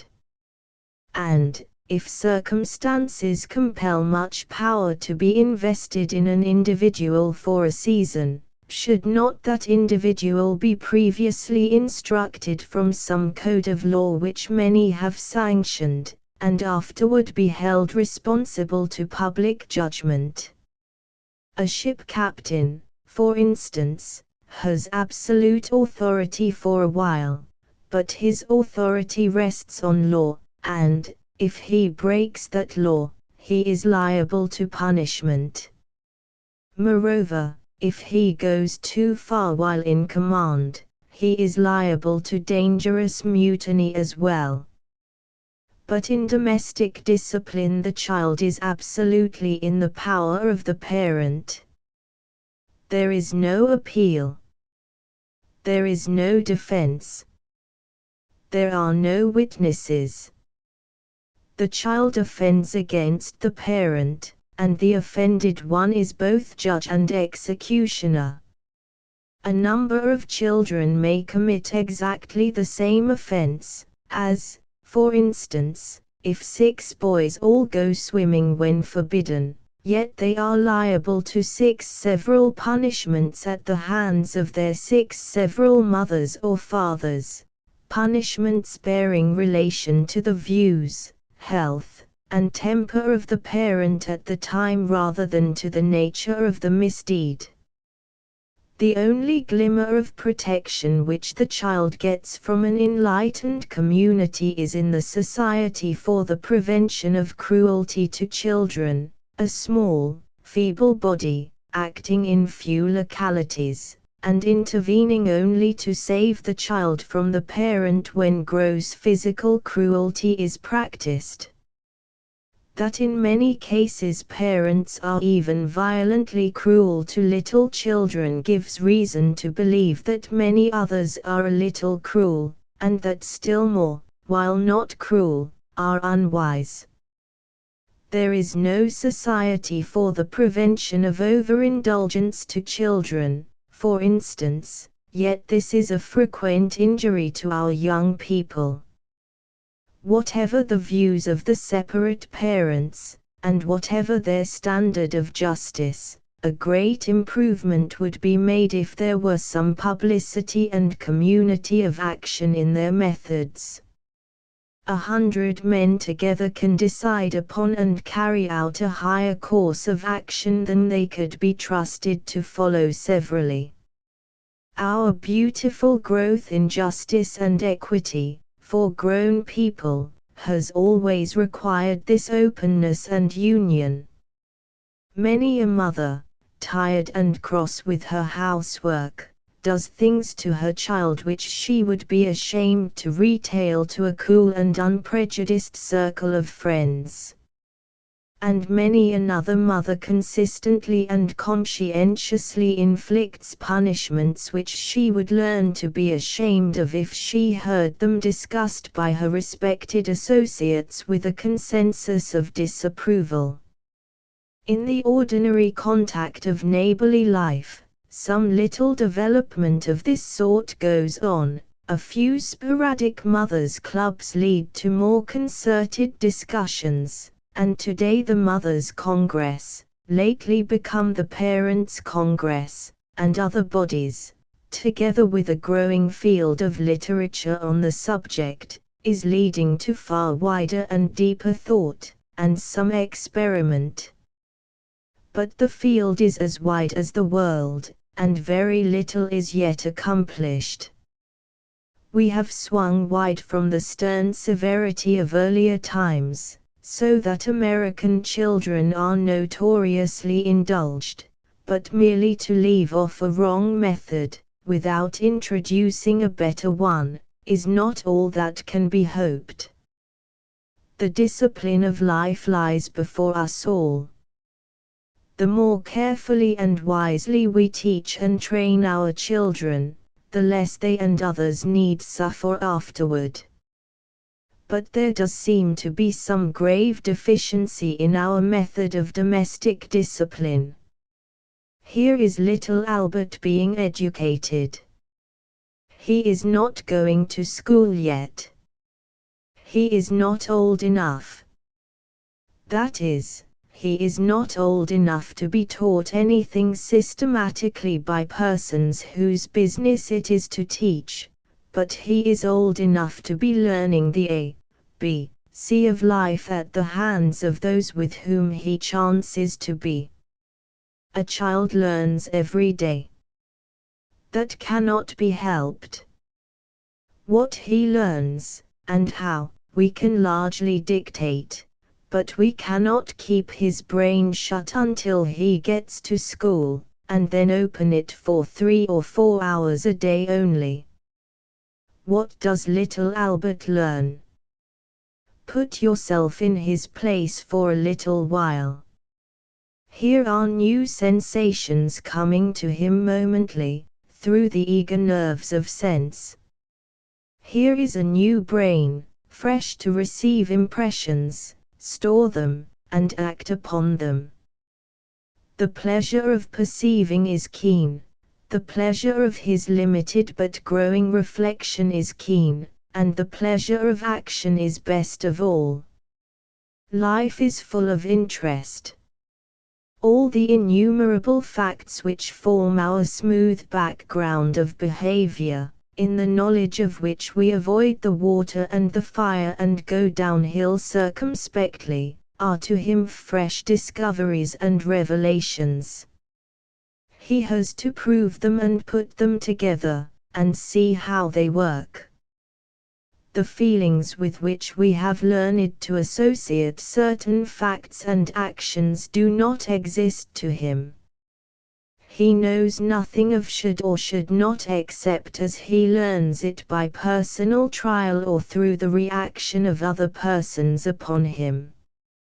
This open state of mind we early destroy by labeling certain acts as good and others as bad, and, since we do not see our way to exhibiting the goodness or badness to the baby brain in natural colors, we paint them in sharp black and white, with no shading.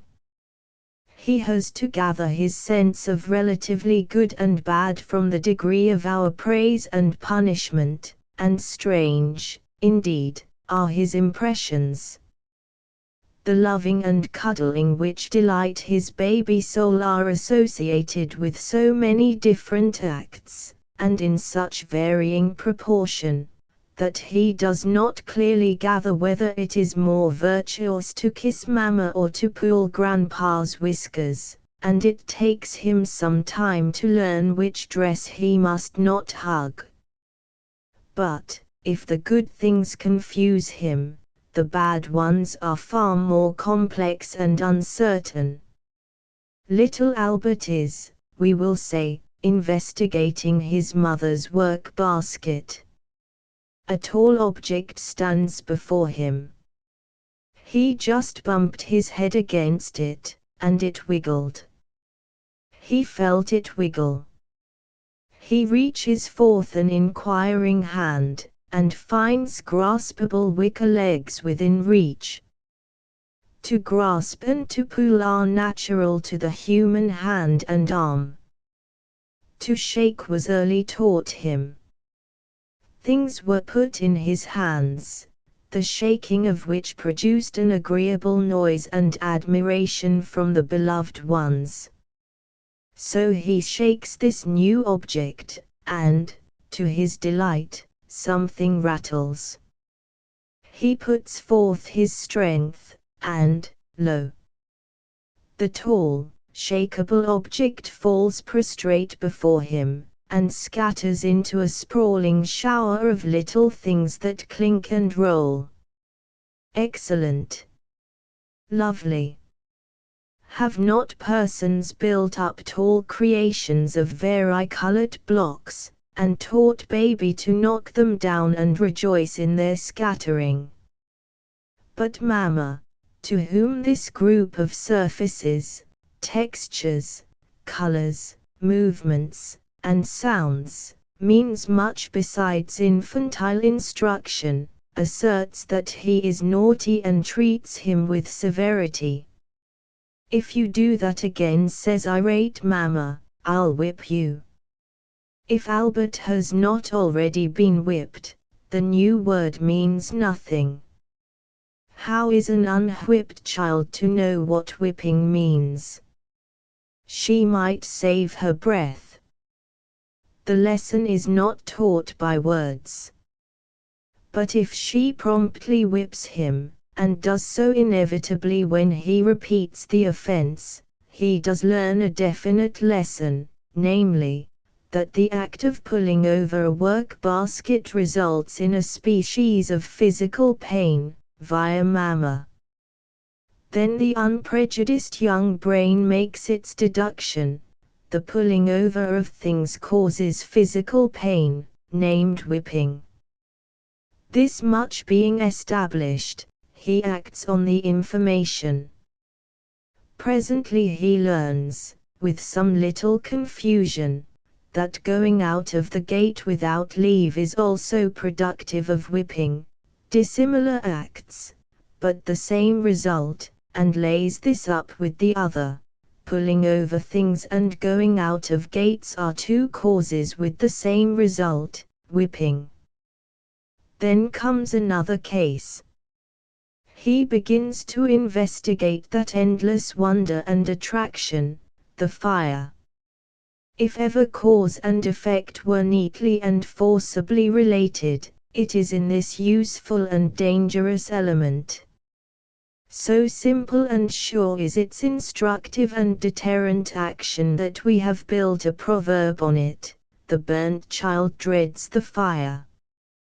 But the mother of Albert has a better plan than Mother Nature. She interposes with her usual arbitrary consequence: if you play with fire, I will whip you. And Albert learns anew that this third cause still produces the same unpleasant result, and he makes his record: pulling things over, going out of gates, playing with fire, result in whipping. And he acts accordingly. Then one day he makes a new and startling discovery. Led by some special temptation, he slips out of the gate and safely back again, unseen of any. No whipping follows. Then his astonished but accurate brain hastily revises the previous information, and adds a glaring new clause: It is not just going out of gates that makes a whipping come, it is being seen. This is covertly tried on the other deeds with the same result. Aha! Aha! Clicks the little recording machine inside. Now I know. Whipping does not come from those things, it comes from Mama, and, if she doesn't see me, it doesn't come. Whipping is the result of being seen.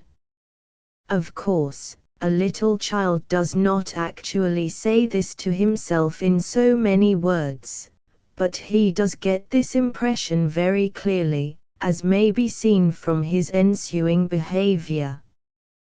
The principle in question, in considering this usual method of discipline, is whether it is better to associate a child's idea of consequences with the act itself or with an individual, and conditioned upon the chance of discovery.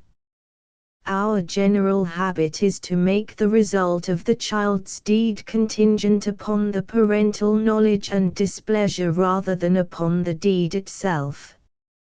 As in this hackneyed instance of the fire, instead of teaching the child by mild and cautious experiment that fire burns, we teach him that fire whips. The baby who is taught not to play with fire by the application of a rearward slipper does not understand the nature of the glittering attraction any better than before, and, as soon as he learns that whippings are contingent upon personal observation, he fondly imagines that, if he can play with fire without being seen, no pain will follow. Thus the danger we seek to avert is not averted. He is still liable to be burned through ignorance. We have denied the true lesson as to the nature of fire, and taught a false one of arbitrary but uncertain punishment. Even if the child is preternaturally obedient and never does the things we tell him not to do, he does not learn the lesson. He is no wiser than before. We have saved him from danger and also from knowledge. If he is disobedient, he runs the same risk as if we had told him nothing, with the added danger of acting alone and nervously. Whereas, if he were taught the simple lesson that fire burns, under our careful supervision to see that the burn was not serious, then he would know the actual nature of fire, and dread it with sure reason, far more than he dreads the uncertain slipper.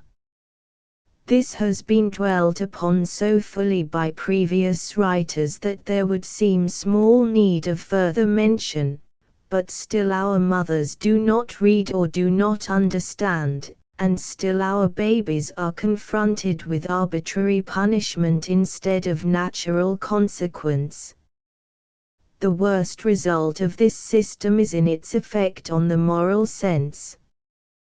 We have a world full of people who are partially restrained from evil by the fear of arbitrary punishment, and who do evil when they imagine they can do so without discovery.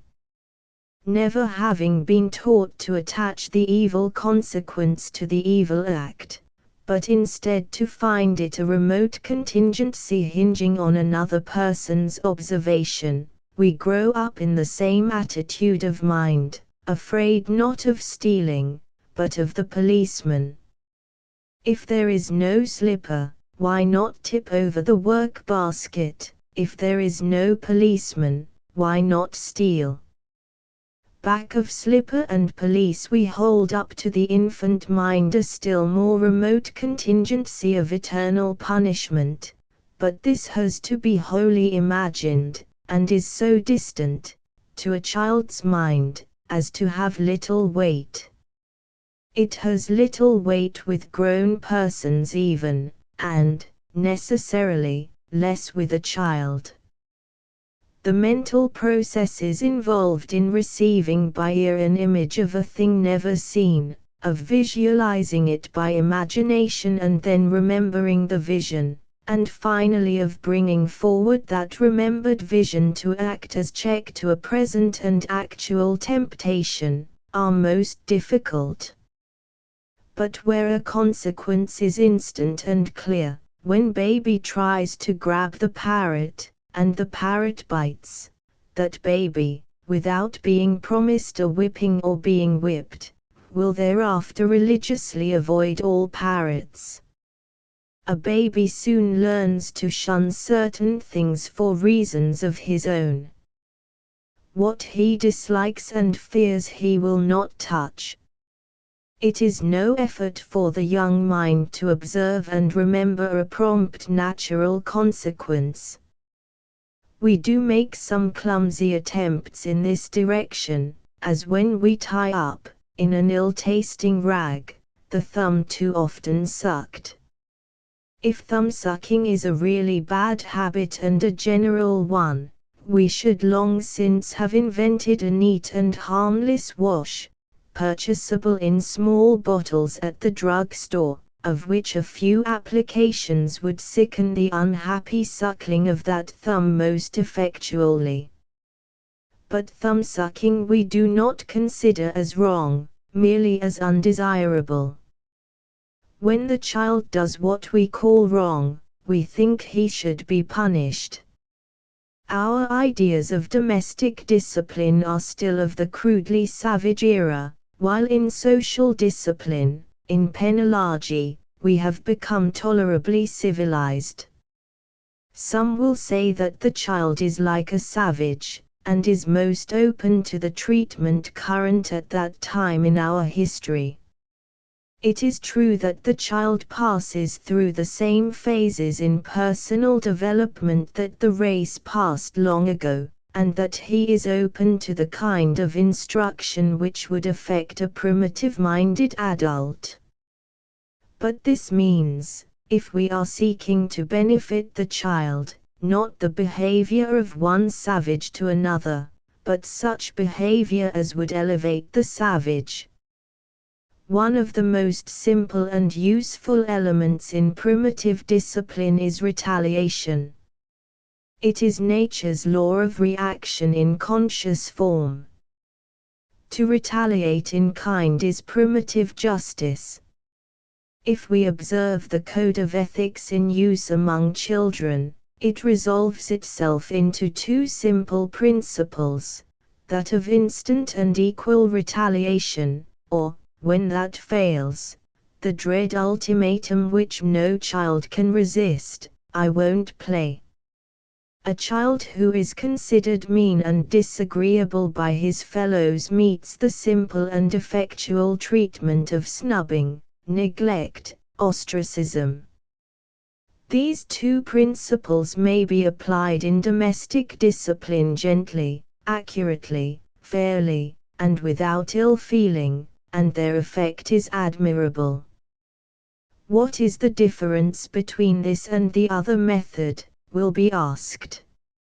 Is not this also descending to the plane of childishness, of savagery, to which you were just now objecting? Here is the difference. To apply a brutal and arbitrary punishment to the person of the offender is what savages do, and what we do, to the child. To receive a just and accurate retaliation is what child and savage understand, are restrained and instructed by. We should treat the child in methods applicable by the savage, not with the behavior of savages. For instance, you are playing with a little child. The little child is rude to you. You put him down, and go away. This is a gentle reaction, which, being repeated, he soon learns to associate with the behavior you dislike. When I do this, observes the infant mind, the play stops. I like to play. Therefore, I will not do the thing that stops it. This is simple observation, and involves no ill feeling. He learns to modify his conduct to a desired end, which is the lesson of life. In this case you treat him by a method of retaliation quite perceptible to a savage, and appealing to the sense of justice without arousing antagonism. But, if you are playing with the little one, he is rude to you, and you spank him, he is conscious of a personal assault which does arouse antagonism. It is not only what a savage could understand, but what a savage would have done. It arouses savage feelings, and helps keep the child a savage. Also, it helps keep the race a savage, for the child who grows up under the treatment common in that era finds it difficult to behave in a manner suitable to civilization. Discipline is part of life, and, if met early and accepted, all life becomes easier. But the discipline which the real world gives us is based on inexorable law, not on personal whim. We make the child's idea of right and wrong rest on some person's feeling, not on the nature of the act. He is trained to behave on a level of primitive despotism, and cannot successfully adjust himself to a free democracy. This is why our American children, who get less of the old-fashioned discipline, make better citizens than the more submissive races who were kept severely down in youth, and are unable to keep themselves down in later life. There is a painful paucity of ideas on child training in most families, as clearly shown in the too common confession, "I'm sure I don't know what to do with that child," or, "What would you do with such a child as that?" If we may not use the ever-ready slipper, the shrill, abusive voice, the dark closet, or threat of withheld meal, what remains to us in the line of discipline? What is to be done to the naughty child? We need here some knowledge of what naughtiness really is. The child is a growing group of faculties, the comparative development of which makes him a good or bad member of society. His behavior has, first, the limitations of his age, and, second, of his personality.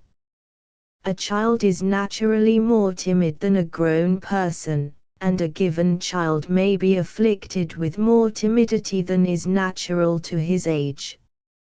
Acts which indicate such a condition show need of training and discipline. A certain amount of selfishness is natural to childhood. Acts indicating unusual selfishness call for correction. So with the whole field of childish behavior, whatever acts show evil tendencies need checking, but the acts natural to every child only show that he is a child, which is not naughty.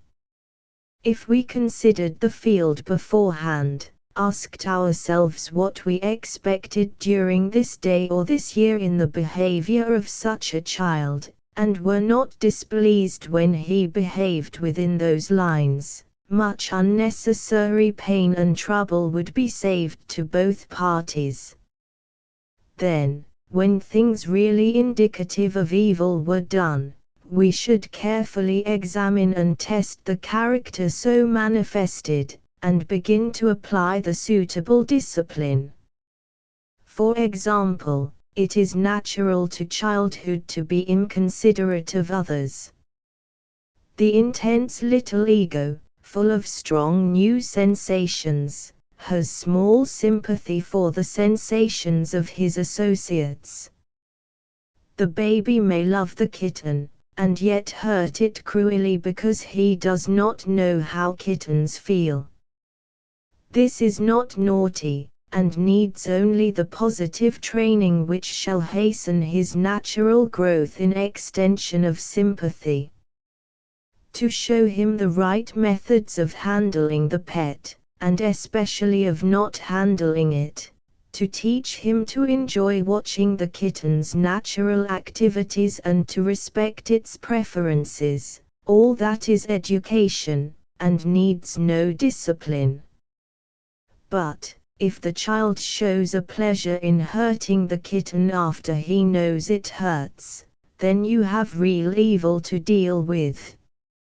A character is indicated which may grow to callous indifference to the feelings of others, and even to their actual injury. These acts are wrong, and wise, strong measures are necessary.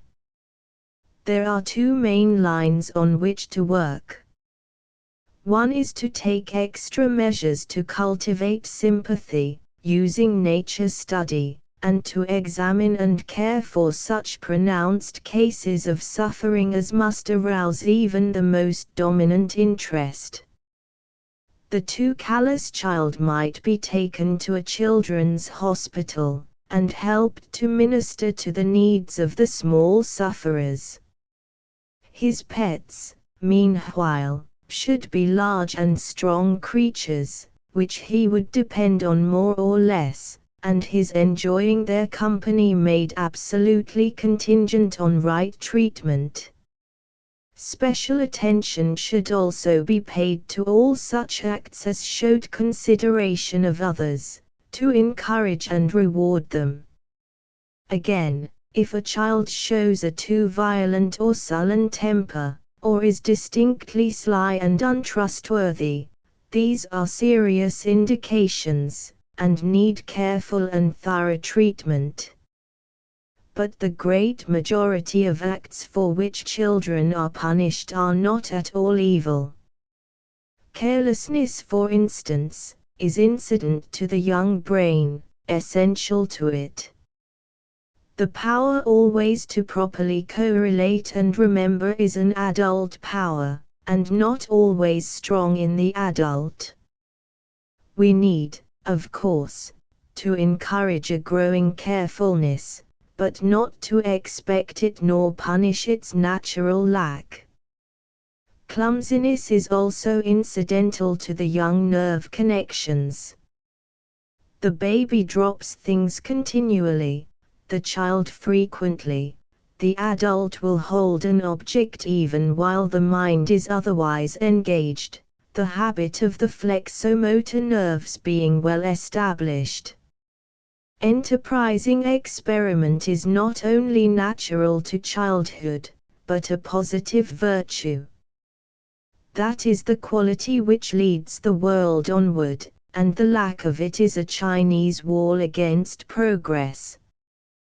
One enormous field of what we call naughtiness in our little ones lies in offenses against things. First and foremost, clothes. Wetting, soiling, and tearing clothes, what a sea of tears have been shed, what wails and sobs, what heavy and useless punishments inflicted, because of injured clothing. Yet almost every accident to clothing comes from the interaction of two facts. First, the perfectly natural clumsiness and carelessness of childhood, and, second, our interminable folly in dressing a child in unchildish garments, and placing him in unchildish conditions. There is no naughtiness involved except in the parent, who shows a stupidity abnormal to her age. Children are frequently reproached for wearing out their shoes. What does the intelligent parent expect? Is the child to sit in a chair, lie down, or ride the bicycle continually? If the child is seen to cut his shoes with knives or grind them on a grindstone, that may be discouraged as malicious mischief, but the inevitable stubbing and scuffing of the eager, restless, ungoverned little feet should have been foreseen and allowed for. We do strive to buy the heaviest possible mass of iron-shod leather for our boys, and then we scold them for being noisy. To surround a growing creature with artificial difficulties, to fail to understand or allow for the natural difficulties of his age, and then to punish with arbitrary retribution the behavior which is sure to appear. This is not the kind of discipline which makes wise, strong, self-governing citizens. Teachable ethics. Our general knowledge of ethics is small and unreliable, and our practice in ethics even smaller and more unreliable. The good intentions of mankind are prominent, but our ideas of right behavior are so contradictory and uncertain, our execution of such ideas as we hold so partial and irregular, that human behavior continues to be most unsatisfactory. This condition we used to cheerfully attribute to the infirmity of human nature, taking ignominious consolation from the thought of our vicious tendencies and hopeless weakness. The broad light of evolutionary study has removed this contemptible excuse. We now know human nature to be quite as good as the rest of nature, wherein everything is good after its kind, and that, furthermore, our humankind has made great improvement in conduct so far, and is capable of making a great deal more. We are not weak, we are strong. We are not wicked, we earnestly desire to be good. But we are still very ignorant of the science of ethics, and most inept in its practice. We learn mathematics, and apply our knowledge with marvelous results. We learn physics, and use what we know therein to work miracles in the material world. Ethics is as plain a science as physics, and as easy of application. Ethics is the physics of social relation. The cause of our slow growth in ethics is this: the prominent importance of right action and constant need of some general standard to appeal to, strongly impress the human mind in its very earliest stage of development.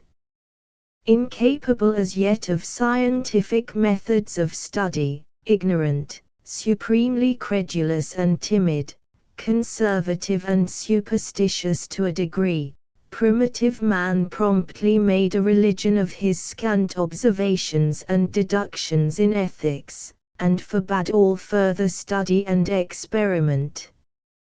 Where other sciences have their recognized room for progress, a slowly accumulating and often changing knowledge behind, and a free field of uncertainty in front, ethics was promptly walled in with the absolute and the supernatural.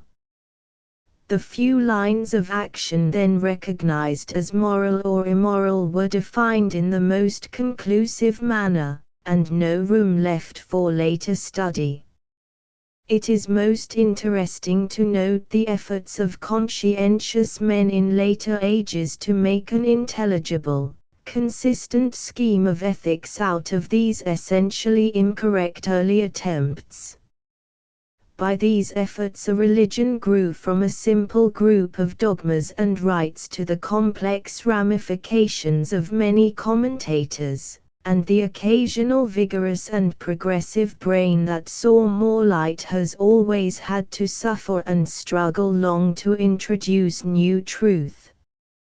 We have forbidden, under awful penalties, all open-minded study in these lines, and this especially hindering mental attitude has kept the most general and simple of the sciences in a very backward condition, so that we go through school and college with no real enlightenment on the subject.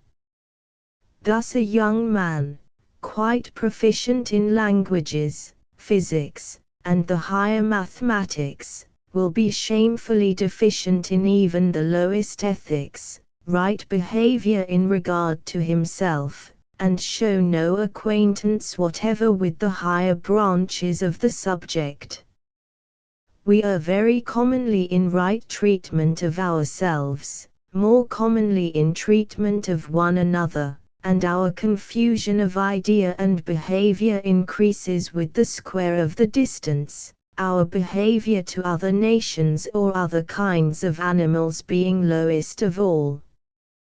We have a common scheme of behavior, coming from various influences and conditions, which we cannot ourselves account for by any ethical rules, and this everyday working ethics of ours shows how social evolution unconsciously develops needed conduct, even where our conscious intelligence fails to recognize or recommend such conduct as ethical.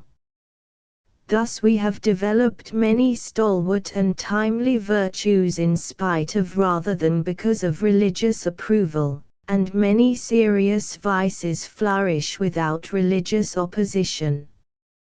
A conspicuous instance of this is in the pious contentment of a wealthy church corporation, the income of which is derived from tenement houses which are hotbeds of evil, and in the often observed conduct of an irreligious man, who practices the commonplace necessary virtues of daily business life.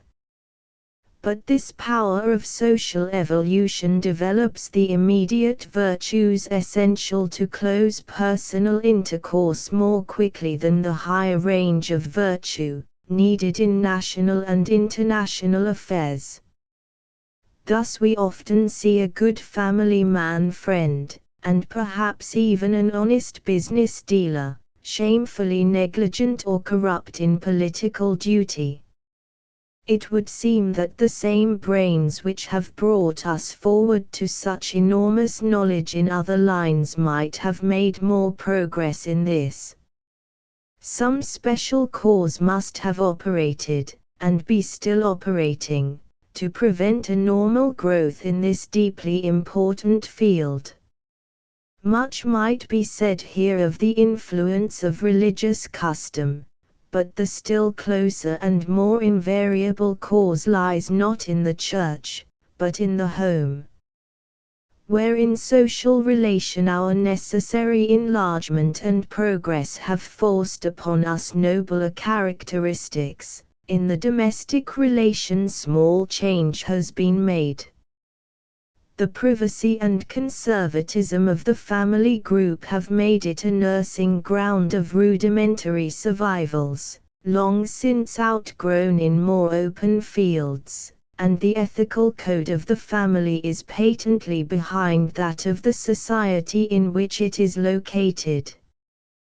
The primitive instincts, affections, and passions are there, but justice, liberty, courtesy, and such later social sentiments are very weak. New truth is seen by new brains. As the organ we think with grows from age to age, we are able to think farther and deeper, but, if the growing brain is especially injured in any one department in early youth, it will not grow as fast in that one line. As a general rule, a rule with rare exceptions, we do thus injure the baby brain in the line of ethical thought and action. In other sciences we teach what we know, when we teach at all, and practice fairly, but, in teaching a child ethics, we do not give even what we have of knowledge, and our practice with him and the practice we demand from him are not at all in accordance with our true views. In glaring instance is the habit of lying to children. A woman who would not lie to a grown friend will lie freely to her own child. A man who would not be unjust to his brother or a stranger will be unjust to his little son. The common courtesy given any adult is not given to the child. That delicate consideration for another's feelings, which is part of our common practice among friends, is lacking in our dealings with children.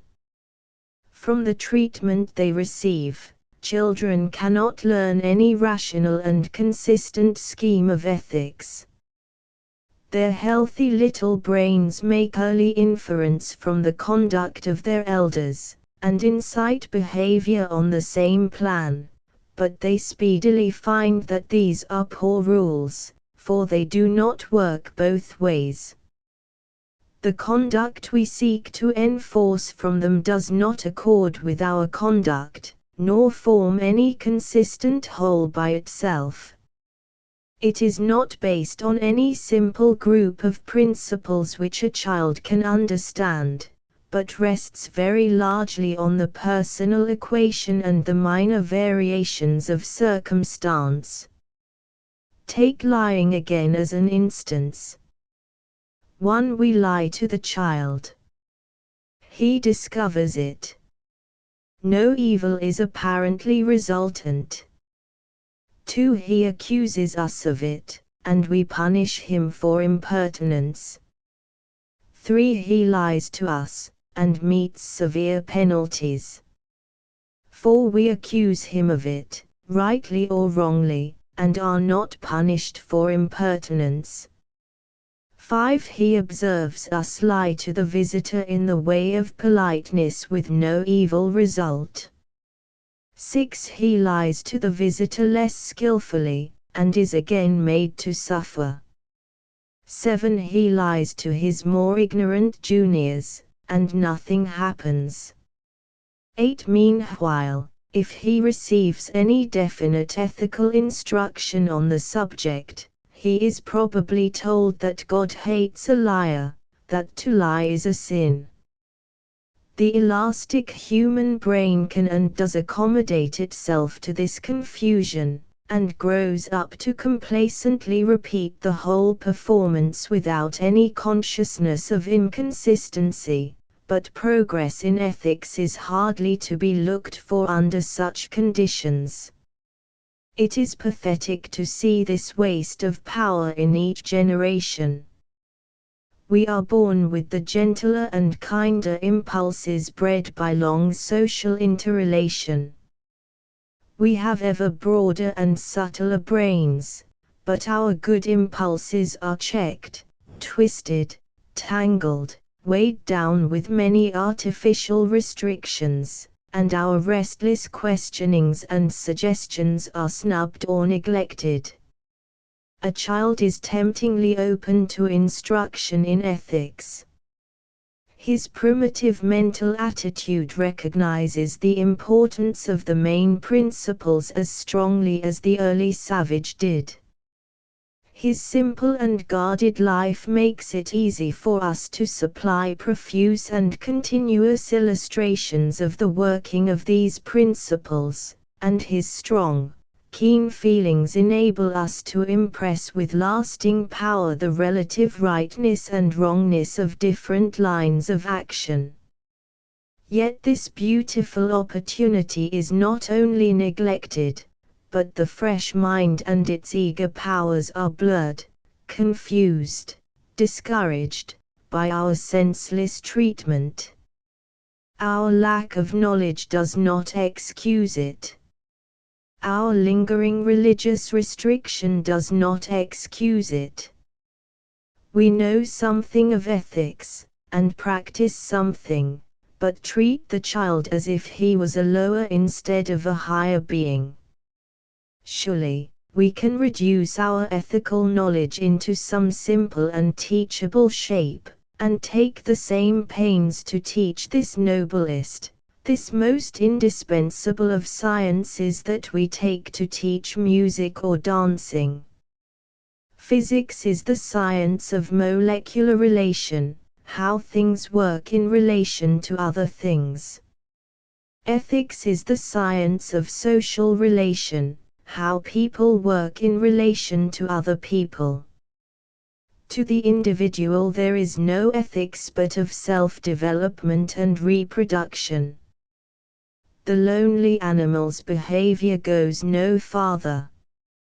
But gregarious animals have to relate their behavior to one another, a more complex problem, and in our intricate correlation there is so wide a field of interrelative behavior that its working principles and laws form a science. However complex our ultimate acts, they are open to classification, and resolve themselves into certain general principles which long since were recognized and named.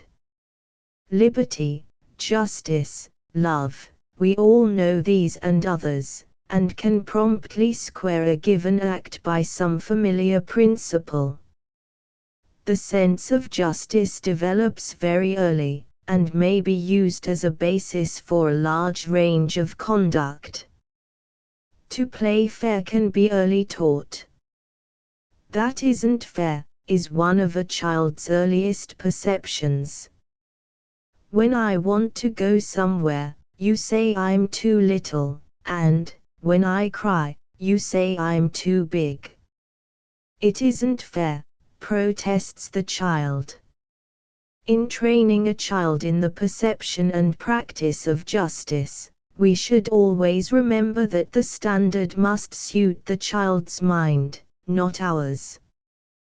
What to our longer, wider sweep of vision seems quite just, to him may seem bitterly unjust, and, if we punish a child in a way that seems to him unjust, he is unjustly punished.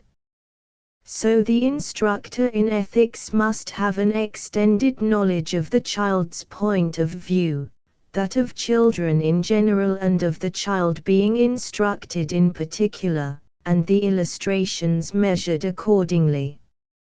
It ought to be unnecessary to remark that no more passion should be used in teaching ethics than in teaching arithmetic. The child will make mistakes, of course. We know that beforehand, and can largely provide for them. It is for us to arrange his successive problems so that they are not too rapid or too difficult, and to be no more impatient or displeased at a natural slip in this line of development than in any other. Unhappily, it is just here that we almost always err. The child's slowly accumulating perceptions and increasing accuracy of expression are not only confused by our erroneous teaching, but greatly shocked and jarred by our manner, our evident excitement in cases of conduct which we call matters of right and wrong. All conduct is right or wrong. A difference in praise or blame belongs to relative excellence of intention or of performance, but the formation of a delicate and accurate conscience is sadly interfered with by our violent feelings. It is this which renders ethical action so sensitive and morbid. Where in other lines we act calmly, according to our knowledge, or, if we err, calmly rectify the error, in ethics we are nervous, vacillating, unduly elated or depressed, because our early teachings in this field were so overweighted with intense feeling. Self-control is one of the first essentials in the practice of ethics, which is to say, in living. Self-control can be taught a child by gently graduated exercises, so that he shall come calmly into his first kingdom, and exercise this normal human power without self-consciousness. We do nothing actively to develop this power. We simply punish the lack of it when that lack happens to be disagreeable to us. A child who has tantrums, for instance, those helpless, prostrate passions of screaming and kicking, is treated variously during the attack, but nothing is done during the placid interval to cultivate the desired power of control. Self-control is involved in all conscious acts. Therefore, it should not be hard to so arrange and relate those acts as to steadily develop the habit. Games in varying degree require further exertion of self-control, and games are the child's daily lessons. The natural ethical sense of humanity is strongly and early shown in our games. It is a joy to us to learn the rules and play according to them, or to a maturer student to grasp the principles and work them out, and our quick condemnation of the poor player or the careless player, and our rage at him who does not play fair show how naturally we incline to right conduct. Life is a large game, with so many rules that it is very hard to learn by them, but its principles can be taught to the youngest.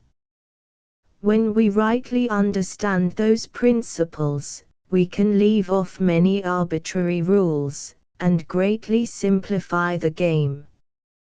The recognition of the rights of others is justice, and comes easily to the child. The generosity which goes beyond justice is also natural to the child in some degree, and open to easy culture. It should, however, always rest on its natural precursor, justice, and the child be led on to generosity gradually, and by the visible example of the higher pleasure involved. To divide the fruit evenly is the first step. To show that you enjoy giving up your share, that you take pleasure in his pleasure, and then, when this act is imitated, to show such delight and gratitude as shall make the baby mind feel your satisfaction, that is a slow but simple process. We usually neglect the foundation of justice, and then find it hard to teach loving kindness to the young mind. Demands on the child's personal surrender and generosity should be made very gradually, and always with a clearly visible cause. Where any dawning faculty is overstrained in youth, it is hard and slow to re-establish the growth. One simple ethical principle most needful in child training, and usually most painfully lacking, is honesty. Aside from direct lying, we almost universally use concealment and evasion, and even earlier than that we assume an artificial manner with babies and young children which causes the dawning ethical sense strange perturbations. It is a very common thing to demand from little children a show of affection without its natural prompting. Even between mother and child this playing at loving is often seen. Come and kiss Mama. What? Don't you love Mama? Poor Mama. Mama cry. And Mama pretends to cry, in order to make baby pretend to love her. The adult visitor almost invariably simulates an interest and cordiality which is not felt, and does it in a palpably artificial manner. These may seem small matters. We pass them without notice daily, but they are important in the foundation impressions of the young brain. Children are usually very keen to detect the pretense. "Oh, you don't mean that, you only say so," they remark. We thus help to develop a loose, straggling sense of honesty and honor, a chronic ethical inaccuracy, like a bad ear for music. The baby educator should see to it that she show only real feelings to the child, and show them in large letters, as it were. Do not say, "Mama is angry" or "Mama is grieved" or "Mama is ashamed," but be angry, grieved, or ashamed visibly. Let the child observe the effect of his act on you, not hear you say you feel thus and so, and see no signs of it. We depend far too much on oral statements, and neglect the simpler, stronger, surer means of conveying impressions. The delicacy of perception of a child should be preserved and tenderly used.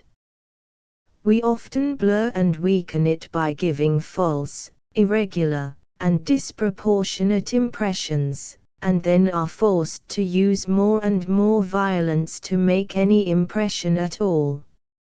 All this sensitiveness is to ethics what the musical ear is to music.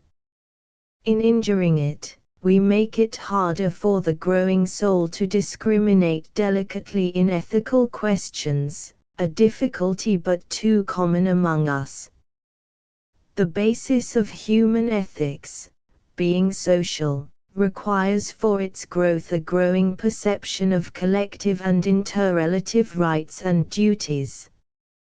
Our continual object with the child is to establish in his mind this common consciousness and an accurate measure in perception. It is at first a simple matter of arithmetic. Here is the group of little ones, and the equal number of cookies. Palpably, each should have one. Here is one extra cookie. Who shall have it? Robbie, because his is the smallest. Jamie cries that his is as small as Robbie's. Is it? The fact is ascertained. Divide the extra cookie, then, that's fair. Or here is one who was not well yesterday and had no cookies. Give it to him. These things are not to be ostentatiously done nor too continually, but always with care and accuracy, as lessons more important than any others. The deeper and larger sense of social duty, not the personal balancing of rights, which is easy to even the youngest mind, but the devotion to the service of all, the recognition that the greater includes the less, this must be shown by personal example long before it can be imitated. Parents neglect this where it would help them most, and substitute, to meet the child's inquiries, only personal authority and compulsion. If the parent would constantly manifest a recognition of duty and performance of it even against desire, it would be a great help to the child. Most children imagine that grown persons do just as they want to, and that the stringent code of behavior enforced upon them is requisite only in childhood, and enforceable only because of their weakness. Much of the parent's conduct can be used as an object lesson to the child, but its skillful employment needs clear ethical perception and much educational ability. For instance, if the mother elaborately explains that she is obliged to do something which seems to the child absurd, or if she claims to have to do a certain thing which the child can see that she really enjoys, the impressions made are not correct ones. A recognition of the importance of right teaching of ethics to the child would help adult conduct in most cases. And, if the child were receiving proper grounding in ethics from a special educator, he could come home and perplex his parents with problems, as a bright child often does now in other sciences. This, of course, points to the need of accepted textbooks on ethics, and will allow of disputes between authorities and disagreement on many points, but these conditions exist in all sciences.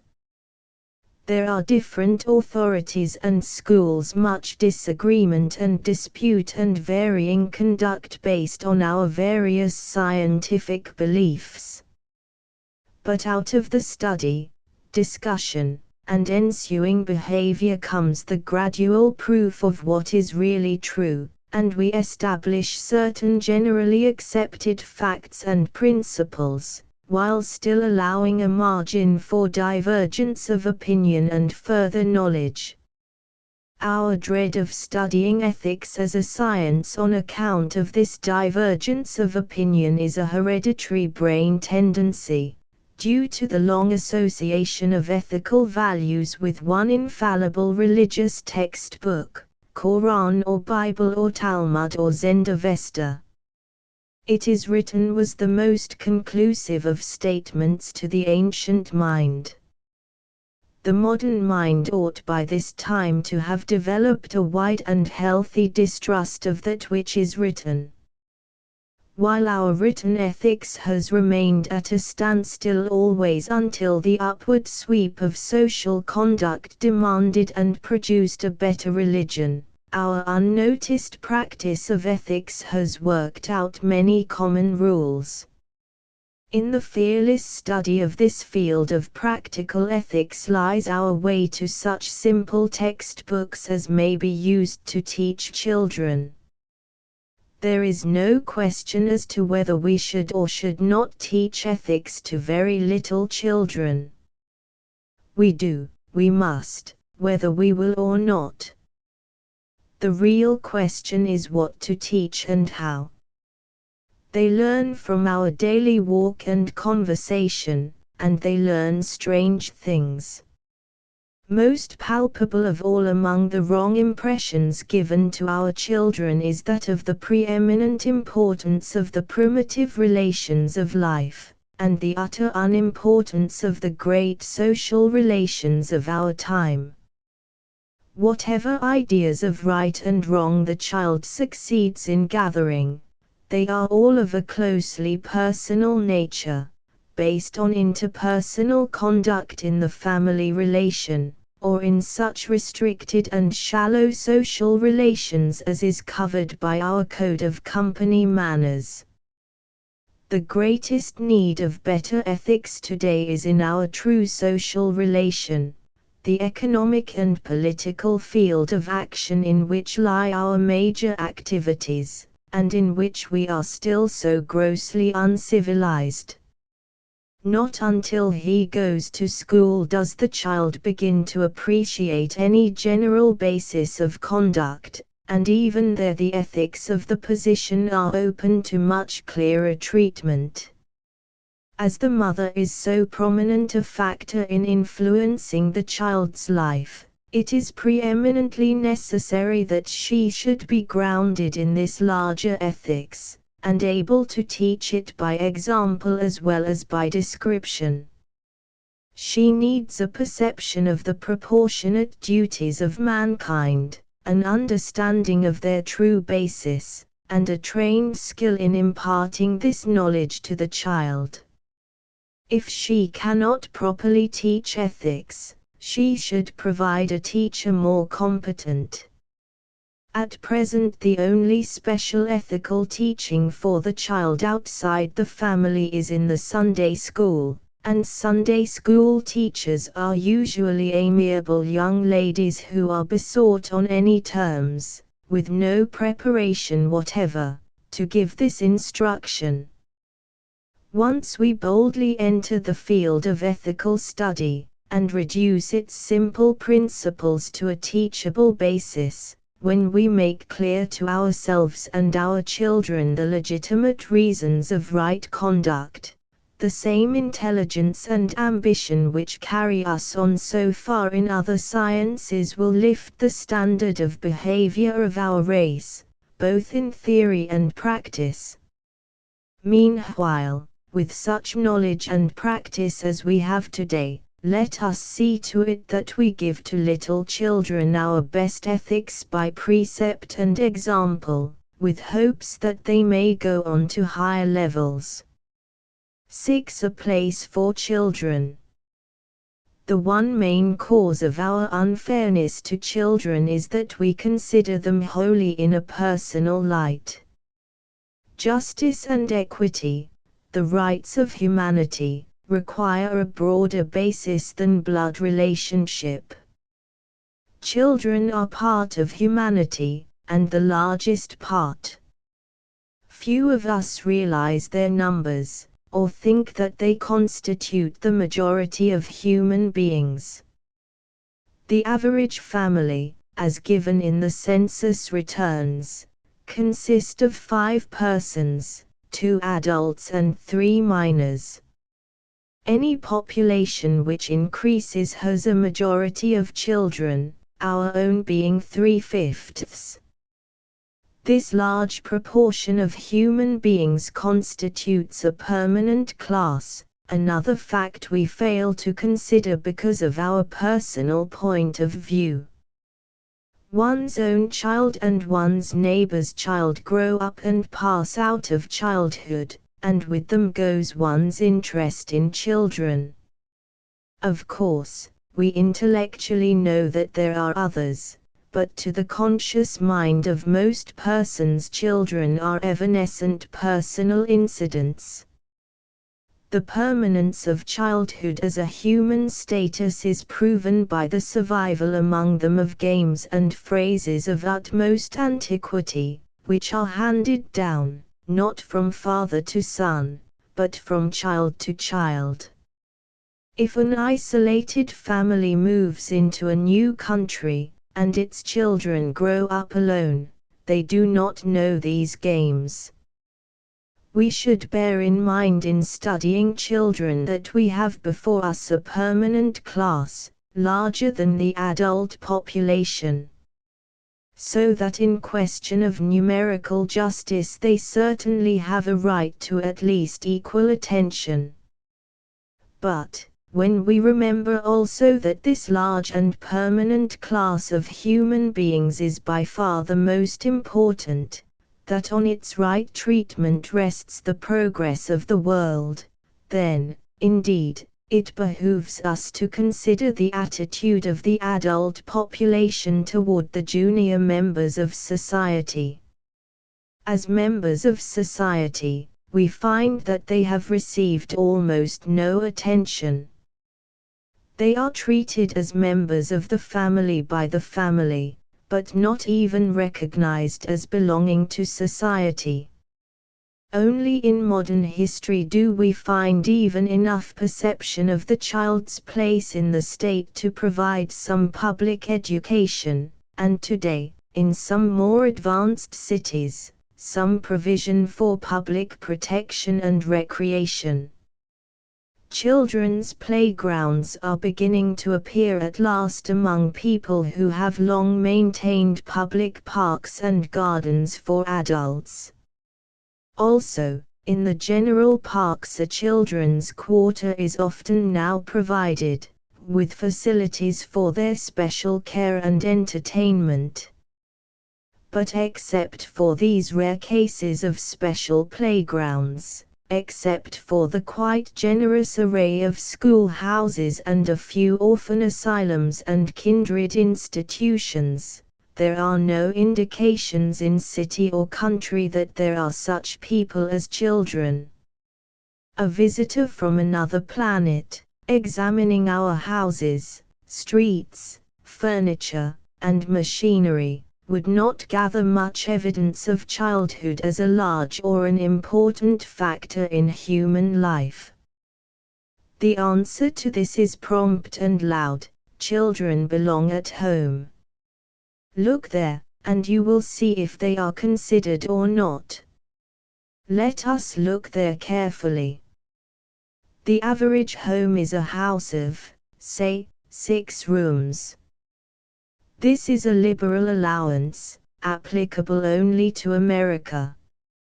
Even with us, in our cities, the average home is in a crowded tenement, only 2 or 3 rooms, and in wide stretches of country it is a small and crowded farmhouse. 6 rooms is liberal allowance, kitchen, dining room, and parlor, and 3 bedrooms. Gazing upon the home from the outside, we see a building of dimensions suited to adults. There is nothing to indicate children there. Examining it from the inside, we find the same proportionate dimensions, and nothing in the materials or arrangement of the internal furnishings to indicate children there.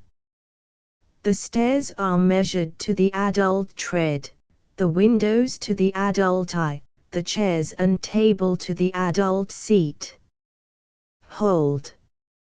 In a bedroom we discover a cradle, descended from who knows what inherited desire for swinging boughs, and, in some cases, a crib.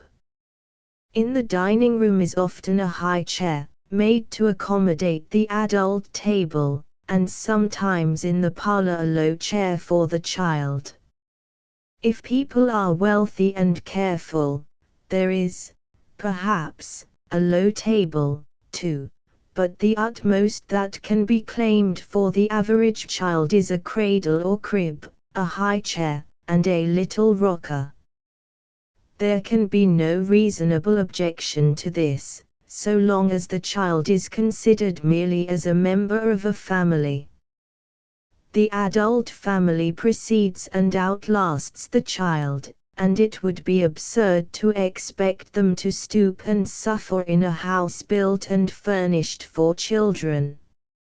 So we build for the adult only, and small legs toil painfully up our stairs and fall more painfully down them.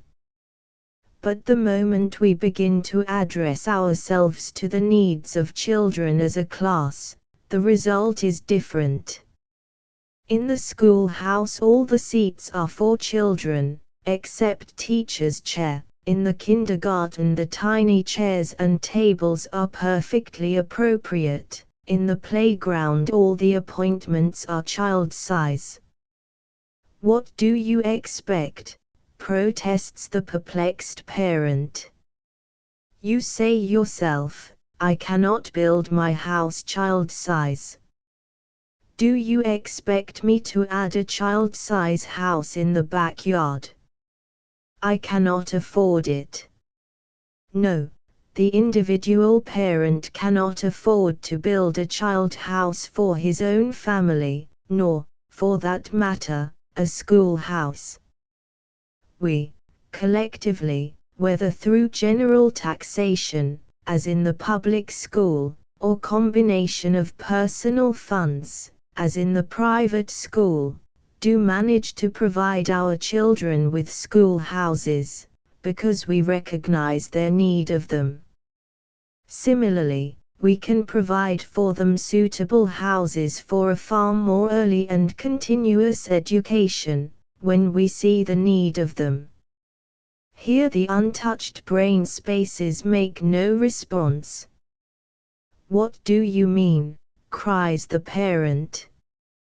Do you wish us to club together, and build a public nursery for our children?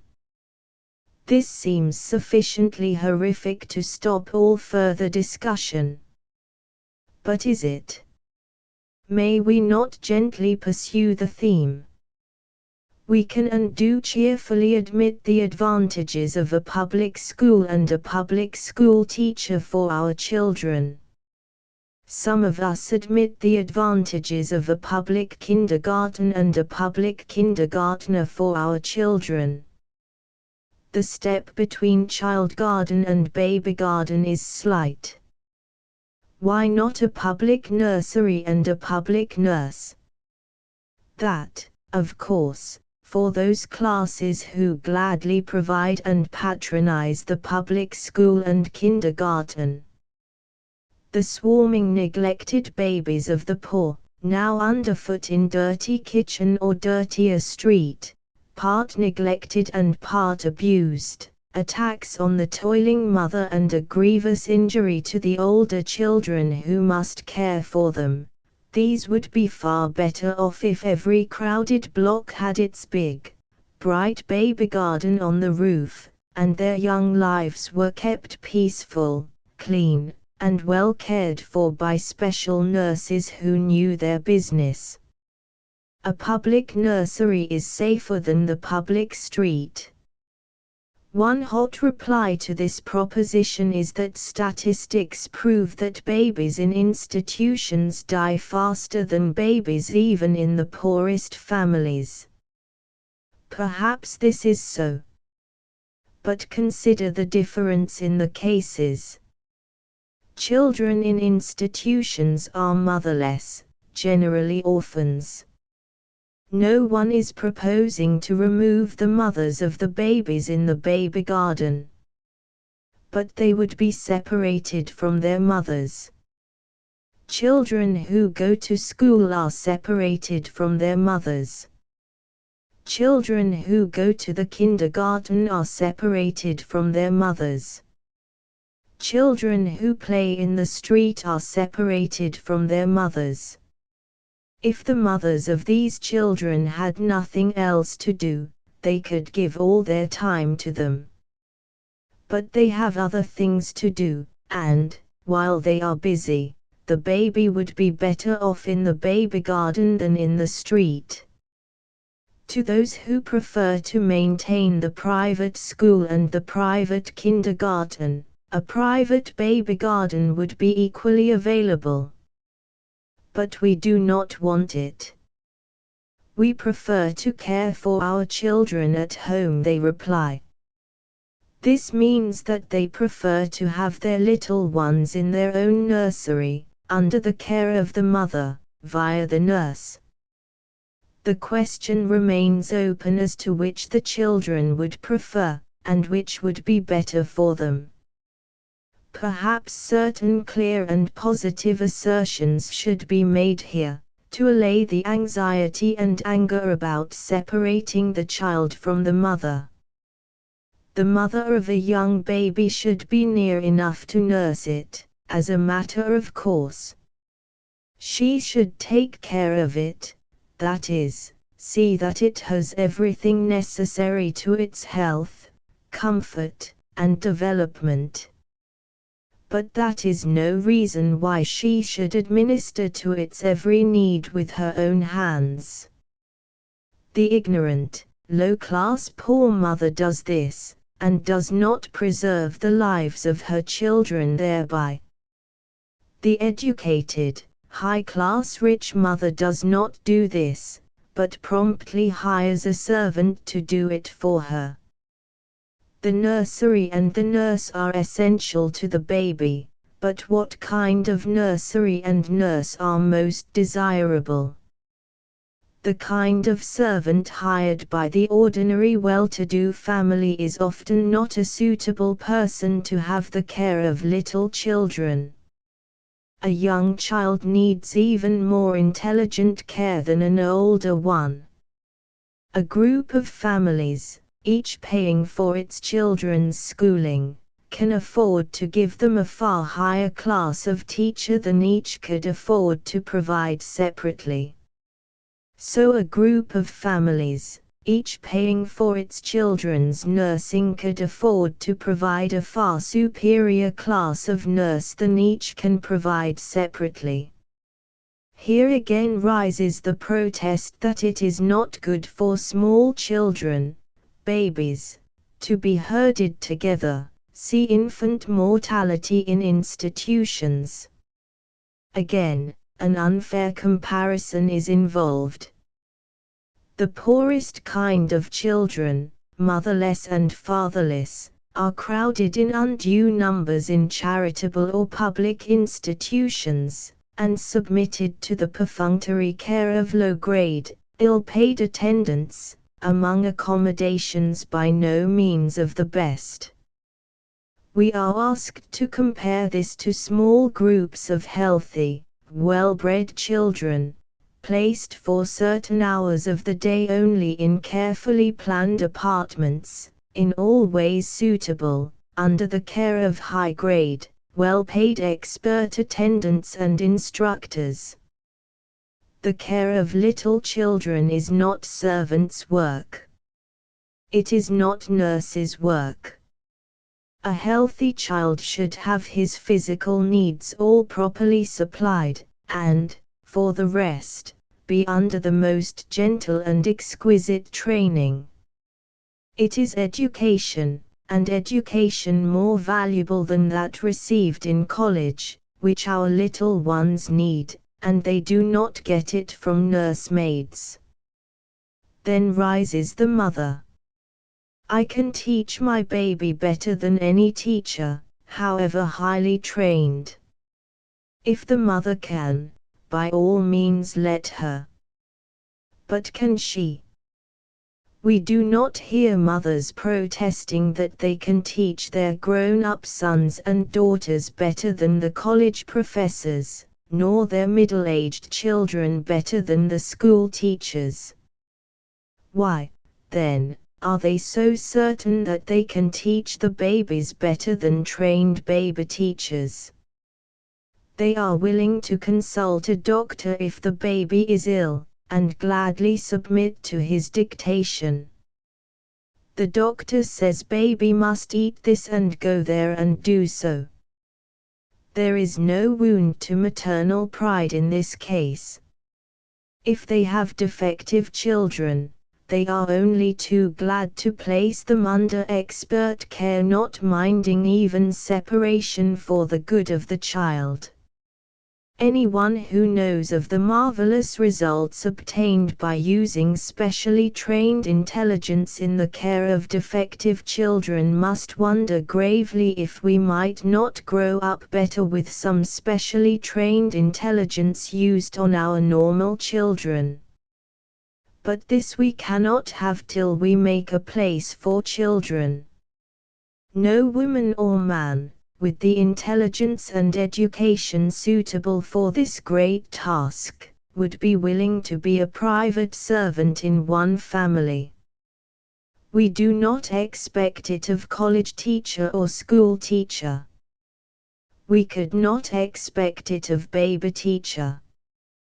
The very wealthy might of course command all three, but that has no application to mankind in general, and is also open to grave question as to its relative value. A private staff of college professors would not be able to give the boy the advantages of going to college. We cannot have separately what we can have collectively. Moreover, even if the teacher be secured, we have not at home the material advantages open to us in the specially prepared place for children.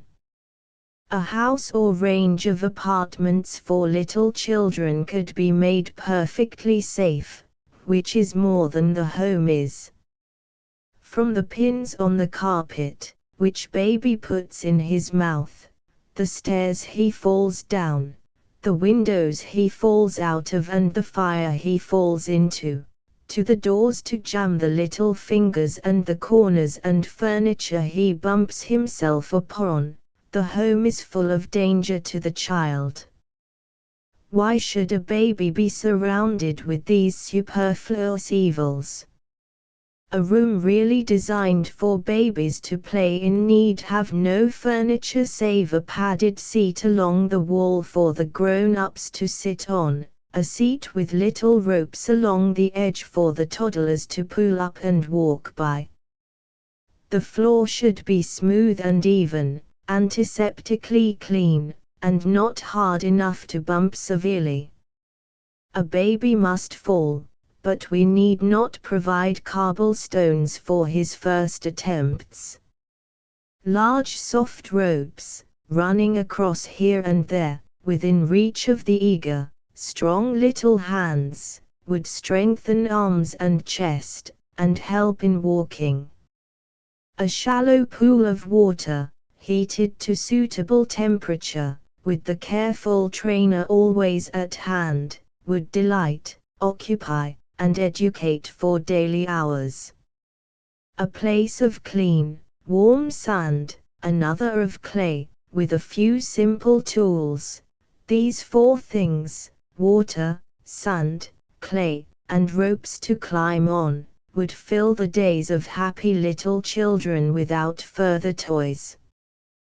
These are simple, safe, primitive pleasures, all helpful to growth and a means of gradual education. The home cannot furnish these things, nor could the mother give her time and attention to their safe management, even if she knew how to teach swimming, modeling, and other rudimentary arts. The home, beside its difficulties and dangers, is full of unnecessary limitations. It is arranged on a scale of elegance such as the adult income can compass, and the natural activities of childhood continually injure the household decorations and conveniences. Perfectly natural and innocent conduct on the part of the child is deleterious to the grown-up home, so patently so that owners of fine houses are not willing to let them to families with children. A nice comment this on the home as a place for children. Must a home be shabby and bare? Or must the child be confined to his bed? Why not develop the home to its own perfection, a place of beauty and comfort and peace, and let the children have a home of their own for part of the day, wherein the order and beauty and comfort are child-size. The child could sleep under his mother's eye or ear, and gradually aspire to the adult table when he had learned how to be comfortable there, and not injure the comfort of others. He could soon have his own room if the family could afford it, and express his personality in its arrangement, but the general waking time of little children could be much better passed in a special house for children than in the parental kitchen, parlor, bedroom, or backyard.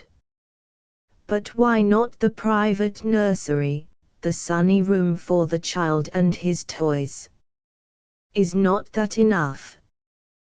The private nursery means the private nurse, who is, as a class, unfit to have the care of little children.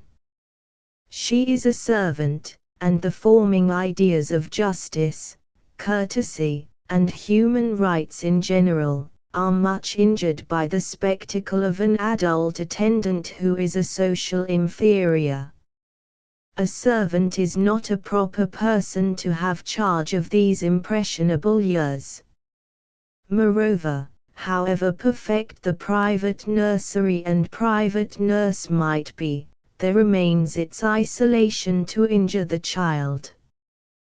We grow up unnecessarily selfish, aborted in the social faculties proper to our stage of advance, because each child is so in the focus of family attention all the time. A number of little ones together for part of every day, having their advantages in common, learning from infancy to say we instead of I would grow up far better able to fill their places as helpful and happy members of society. Even in those rare cases where the mother does actually devote her entire time to her children, it would still be better for them to pass part of that time in an equally wise and more dispassionate atmosphere. Our babies and small children ought to have the society of the very best people instead of the society of such low-grade women as we can hire to be nurses in our homes. And, while they need preeminently the mother's tender love and watchful care, they also need the wider justice and larger experience of the genuine child trainer. So long as we so underrate the importance of childhood, and that in proportion to the youth of the child, those persons who should benefit our babies by their presence will not do so. Very great and learned men are proud to teach youths of 18 and 20 in colleges, but they would feel themselves painfully ill-placed if set to teach the same boys at 10, 5, or 2 years old. Why? Why should we not be eager for an introduction to Professor Colton Stall? He's the first man in America in infant ethics. Marvelous success. You can always tell the children who have been under him. You cannot have this professor in your nursery. But your children and those of 50 other eager parents could be benefited by his wisdom, experience, and exquisitely developed skill in a place in common. The argument does not appeal to us. We see no need for wisdom, experience, trained skill with a baby. We have not realized that we despised our babies, but we do. Anyone is good enough to take care of them. We even confide them to the care of distinctly lower races, as in the South with its Negro nurses. Social equality with the Negro is beyond imagination to the Southerner. That gross inferior race can never be admitted to their companionship, but to the companionship of the baby, certainly. Could anything prove more clearly our lack of just appreciation of the importance of childhood? The colored nurse is, of course, thought of merely as the servant of the child, and we do not yet consider whether it is good for a child to have a servant or whether a servant is a good educator. The truth is we never think of education in connection with babyhood, the term being in our minds inextricably confused with schoolhouses and books. When we do honestly admit the plain fact that a child is being educated in every waking hour by the conditions in which he is placed and the persons who are with him, we shall be readier to see the need of a higher class of educators than servant girls, and a more carefully planned environment than the accommodations of the average home. The home is not materially built for the convenience of a child, nor are its necessary workings planned that way, and, what is more directly evil, the mother is not trained for the position of educator. We persist in confounding mother and teacher. The mother's place is her own, and always will be. Nothing can take it from her. She loves the child the best, and, if not too seriously alienated, the child will love her the best. The terror of the mother lest her child should love some other person better than herself shows that she is afraid of comparison, that she visibly fears the greater gentleness and wisdom of some teacher will appeal to the young heart more than her arbitrary methods. If the mother expected to meet daily comparison with a born lover of children, trained in the wisest methods of child culture, it would have an improving influence on the home methods. One of the great advantages of this arrangement will be in its reactive effect on the mother. In her free access to the home of the children, she will see practically illustrated the better methods of treating them, and be in frequent communication with their educators. The mother's knowledge of and previous association with the child will make her a necessary coadjutor with the teacher, and by intercourse with the larger knowledge and wider experience of the teacher the mother will acquire new points of view and wiser habits. As the school and kindergarten react beneficially upon the home, so this baby school will react as beneficially, and perhaps more so, as touching the all-important first years. The isolated mother has no advantage of association or comparison, and falls into careless or evil ways with the child, which contact with more thoughtful outside influences would easily prevent. She could easily retain her preeminent place in the child's affections, while not grudging to the special teacher her helpful influence. Also, the child, with the free atmosphere of equality around him for part of each day, with association with his equals in their place, would return to his own place in the home with a special affection, and submit with goodwill to its necessary restrictions. In all but isolated farm life, or on the even more primitive cattle range, it would be possible to build a home for little children, and engage suitable persons to take charge of them daily. It would take no more time from the housework, if that is the mother's trade, to take the child to its day play school than it takes to watch and tend it at home and to prevent or mend its mischief. Children are so mischievous, we complain, regarding their ingenious destruction of the domestic decorations. A calf in a flower garden would do considerable mischief, or kittens in a dairy.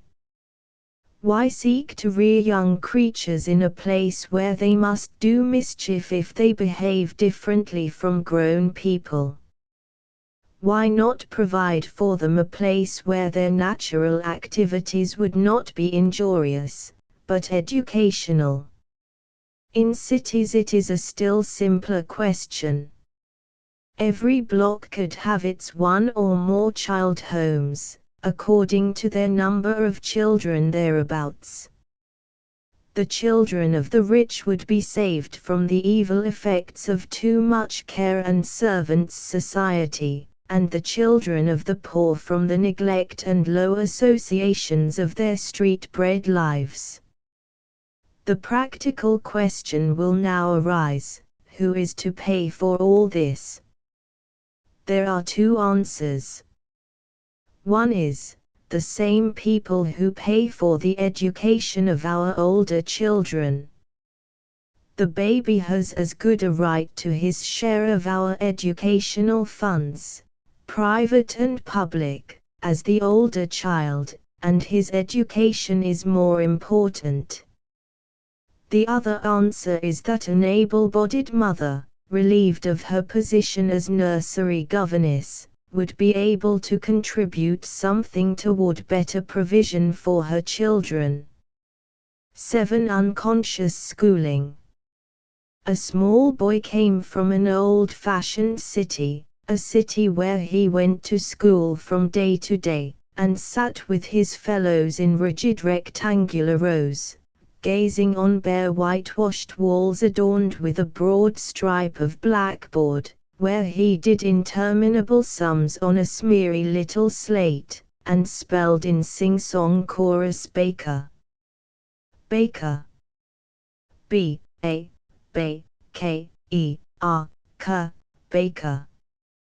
He came to a new-fashioned city, where the most important business on earth, the training of children, was appreciated. The small boy did not know this. He saw that the city was clean and bright and full of wide spaces of grass and trees, and he liked it.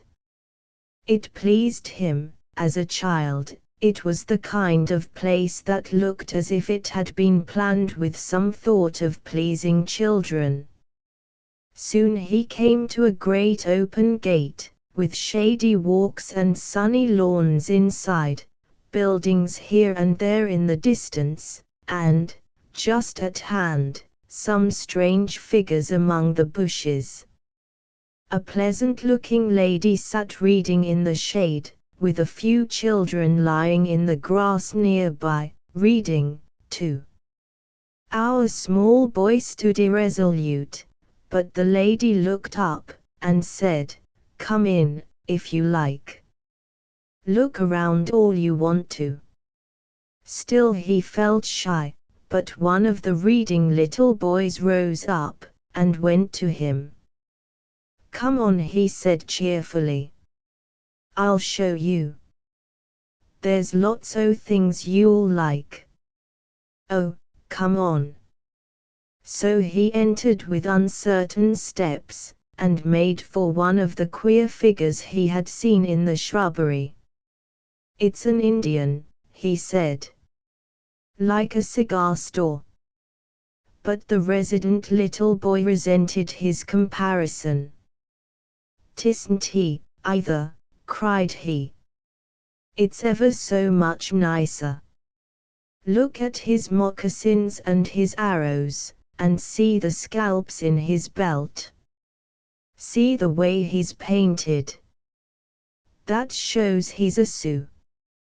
They are great. One of the best kinds. They live up in the Northwest, Minnesota and round there, and they fight splendid. That one over there is a Yuma Indian. Look at the difference."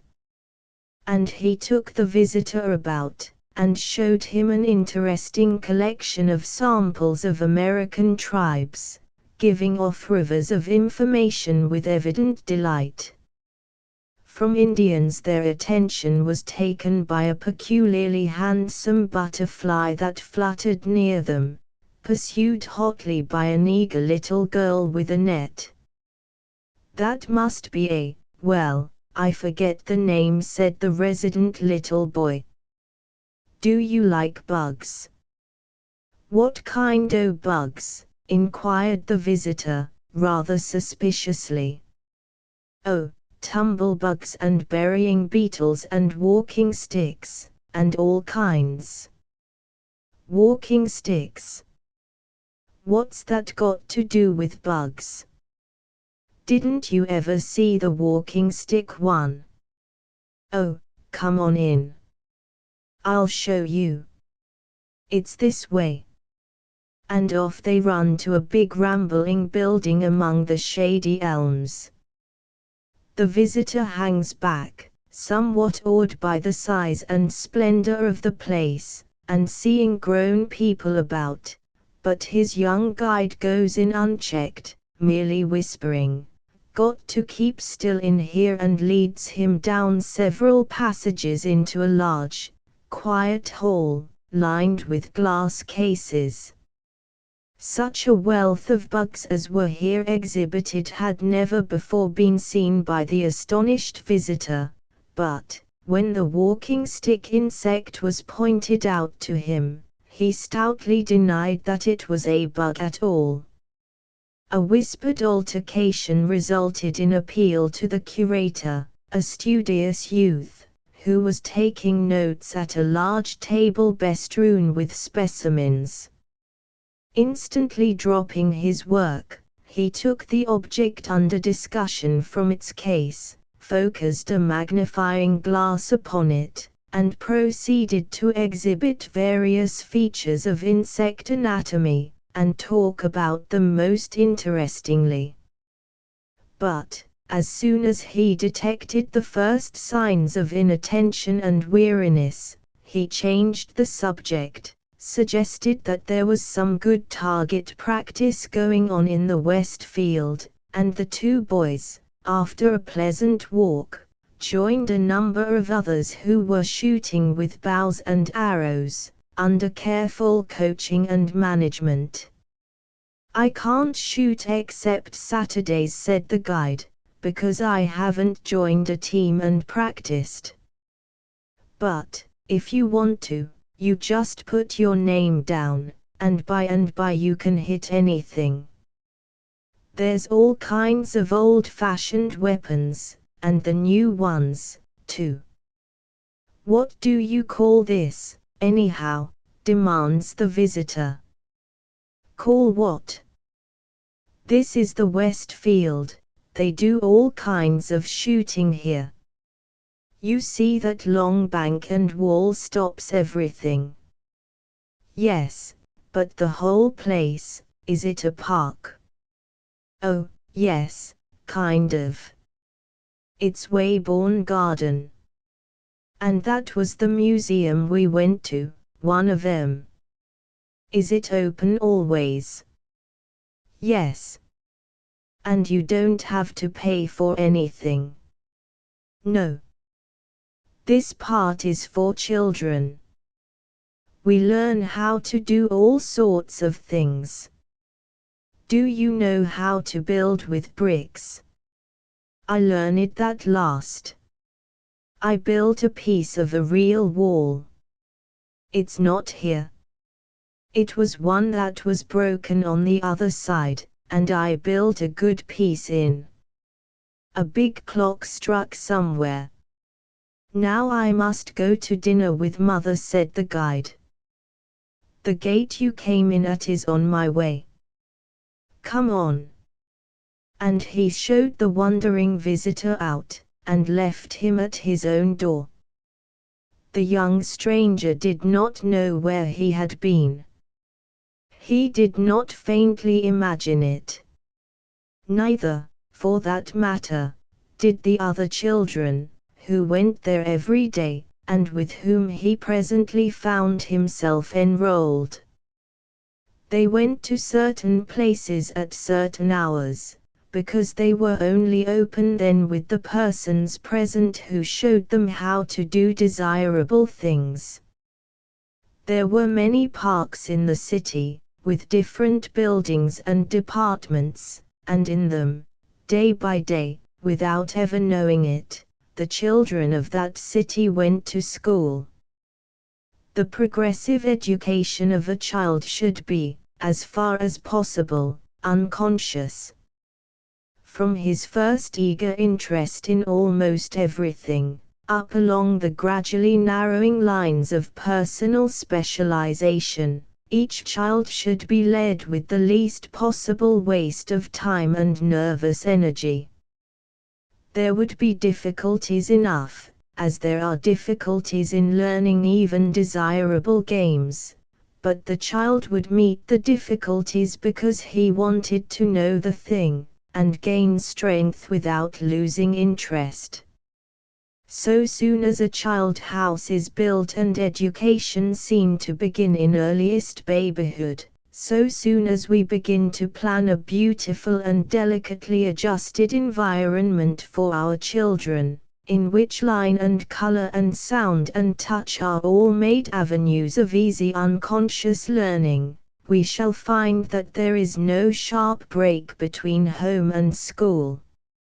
In the baby garden the baby will learn many things, and never know it. In the kindergarten the little child will learn many things, and never know it. He will be glad and proud of his new powers, coming back to share the astonishing new information or exhibit the new skill to Papa and Mama, but he will not be conscious of any task in all the time, or of special credit for his performance. Then, as he grows, the garden grows, too, and he finds himself a little wiser, a little stronger, a little more skillful every day, or would if he stopped to measure. But he does not measure.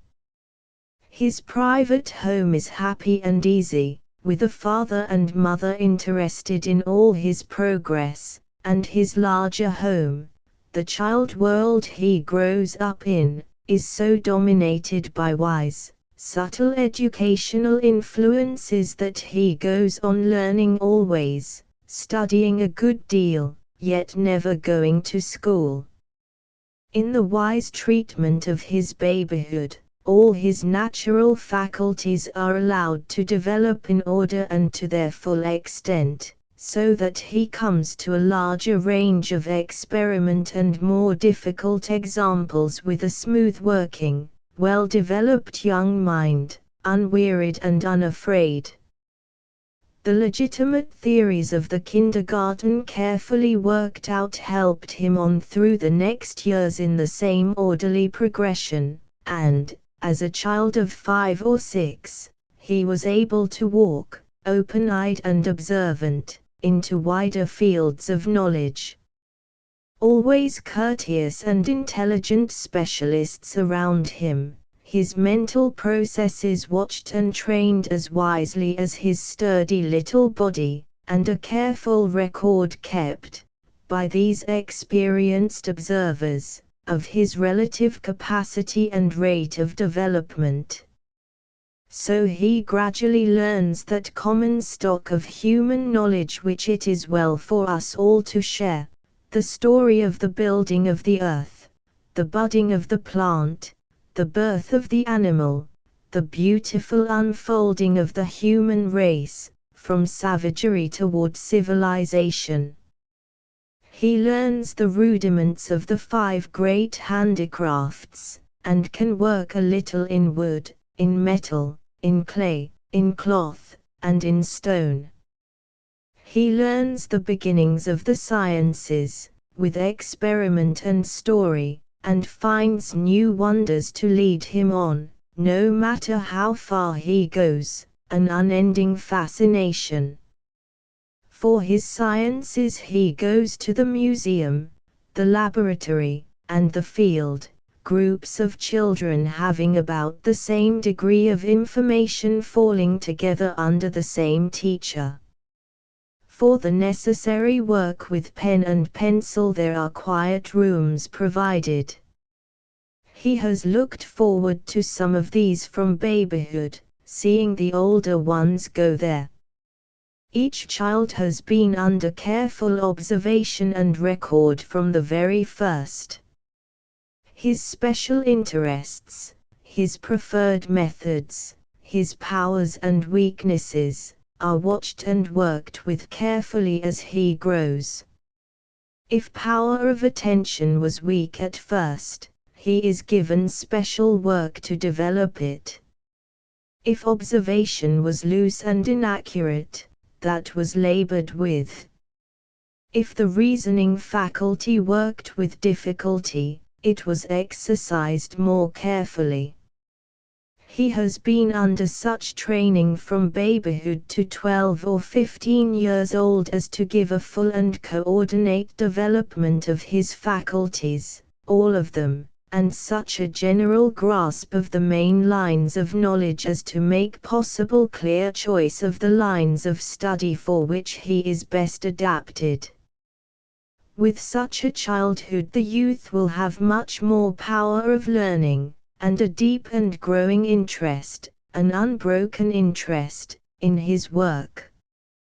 The natural desire of mankind to know, and also to teach, and the steadily enlarging field of knowledge open to us, should make education the most delightful of processes.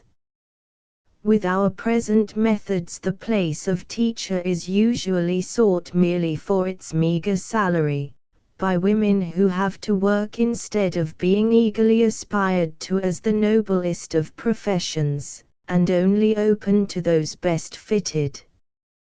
The children are so overtaxed and mishandled that only the best intellects come out with any further desire to learn anything. Humanity's progress is made through brain improvement, by brain power. We need such schooling as shall give us better brains and uninjured bodies.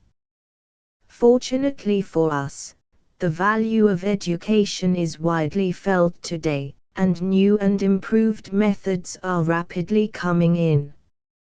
Our schoolhouses are more beautiful, our teachers better trained and more ambitious, and the beneficent influences of the kindergarten and of the manual training system are felt everywhere. But, while much is being done, much more remains for us. With such honor and such pay as show our respect for the office of teacher, and such required training and natural capacity as shall allow of no incapables, we could surround our children from birth with the steady influence of the wisest and best people. More and more today is the school opening out. It connects with the public library, with art and industry, with the open fields, and this will go on till the time is reached when the child does not know that he is at school. He is always there, and yet never knows it. Where residence was permanent, the teachers of different grades could constantly compare their growing records, and the child's unfolding be watched steadily, and noted with a view to still further improvement in method.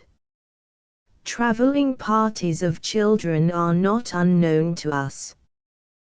These will become more common, until every child shall know his earth face to face, mountain, river, lake, and sea, and gain some idea of political division as well. Two main objections to all this will arise at once: one, that of expense; the other, that a child so trained would not have learned to apply himself, to force himself to do what he did not like, that it was all too easy. The ground of too much expense cannot be held.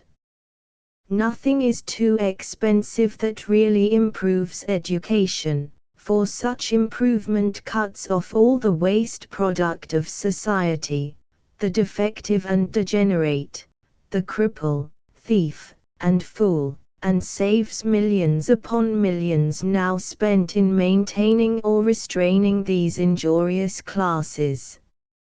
Not only that, but it as steadily develops the working value of humanity, turning out more and more vigorous and original thinkers and doers to multiply our wealth and pleasure. Grant the usefulness of improved methods in education, and they can never be expensive. Even today the school children become far better class of citizens than the street Arabs who do not go to school, and such school advantages as we have lower our expense in handling crime and disease. When we provide for every child the very best education, real education of body, brain, and soul, with the trained hand and eye to do what the trained will and judgment command, it is difficult to see where the criminal class is to come from. As to its being too easy, and not developing sufficiently stern stuff in our youngsters, that has two answers. In the first place, this proposed line of advance is not without its difficulties. Whether a child is learning to sew or to shoot or to lay bricks, to solve examples in fractions or to play chess, there are always difficulties. To learn what you don't know is always a step up. But why need we add to this the difficulty of making the child dislike the work? Because it is necessary in this world to do what you don't like, is the triumphant rejoinder. This is an enormous mistake. It is necessary in this world to like what you do, if you are to do anything worthwhile. One of the biggest of all our troubles is that so many of us are patiently and wearily doing what we do not like. It is a constant injury to the individual, draining his nervous strength and leaving him more easily affected by disease or temptation, and it is a constant injury to society, because the work we do not like to do is not as good as it would be if we liked it.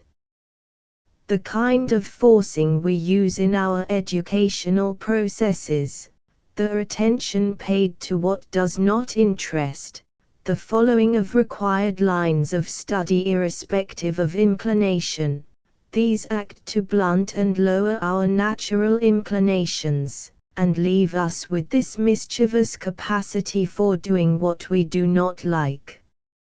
A healthy child, rightly surrounded with attractive opportunities, the stimulus of association, and natural, not forced, competition, will want to learn the things most generally necessary, just as he wants to learn the principal games his comrades play. He has his favorite games, and does best in them, and will have his favorite studies and do best in them, which is no injury to anyone. In this unconscious method the child learns with personal interest and pleasure, and not under pressure of class competition, reward, or punishment. He knows, of course, that he is learning, as he knows when he has learned to swim or to play golf, but he is not laboriously going to school and studying against his will.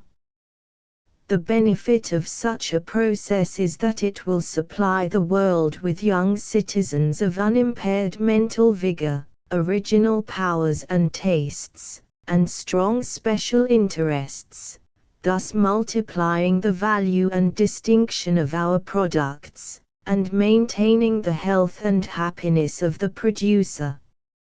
As a matter of practical introduction, we are already moving in this direction. With the laboratory method, the natural science is now taught so widely, and all the new impetus through the study of pedagogy. But those most capable and most interested, those who see the value of this trend and are doing all they can to promote it, are most keenly conscious of the difficulties which still confront them. These difficulties are not far to seek. They lie in the indifference, the criminal indifference, of our citizens, notably the women. Sunk in the constant contemplation of their own families, our female citizens let the days and years pass by, utterly ignoring their civic duties.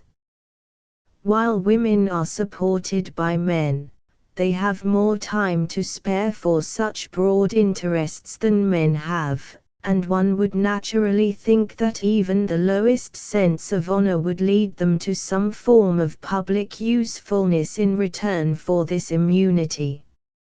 As the English nobleman, the conscientious one, sees in his wealth and leisure, his opportunities for study and cultivation, only a heavy obligation to serve the state which so well serves him, so should our women of leisure, the thousands of them, feel in their free and sheltered lives a glorious compulsion to serve the best interests of that society which maintains them.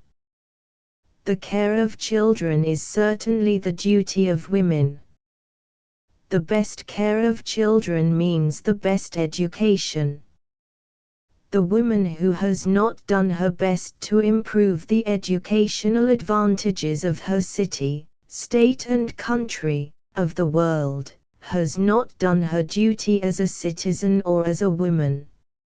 And, as education comes through every impression received by the child, we must improve home and street and city and all the people, to make a clean, safe, beautiful world, in which our children may receive the unconscious schooling to which they have a right.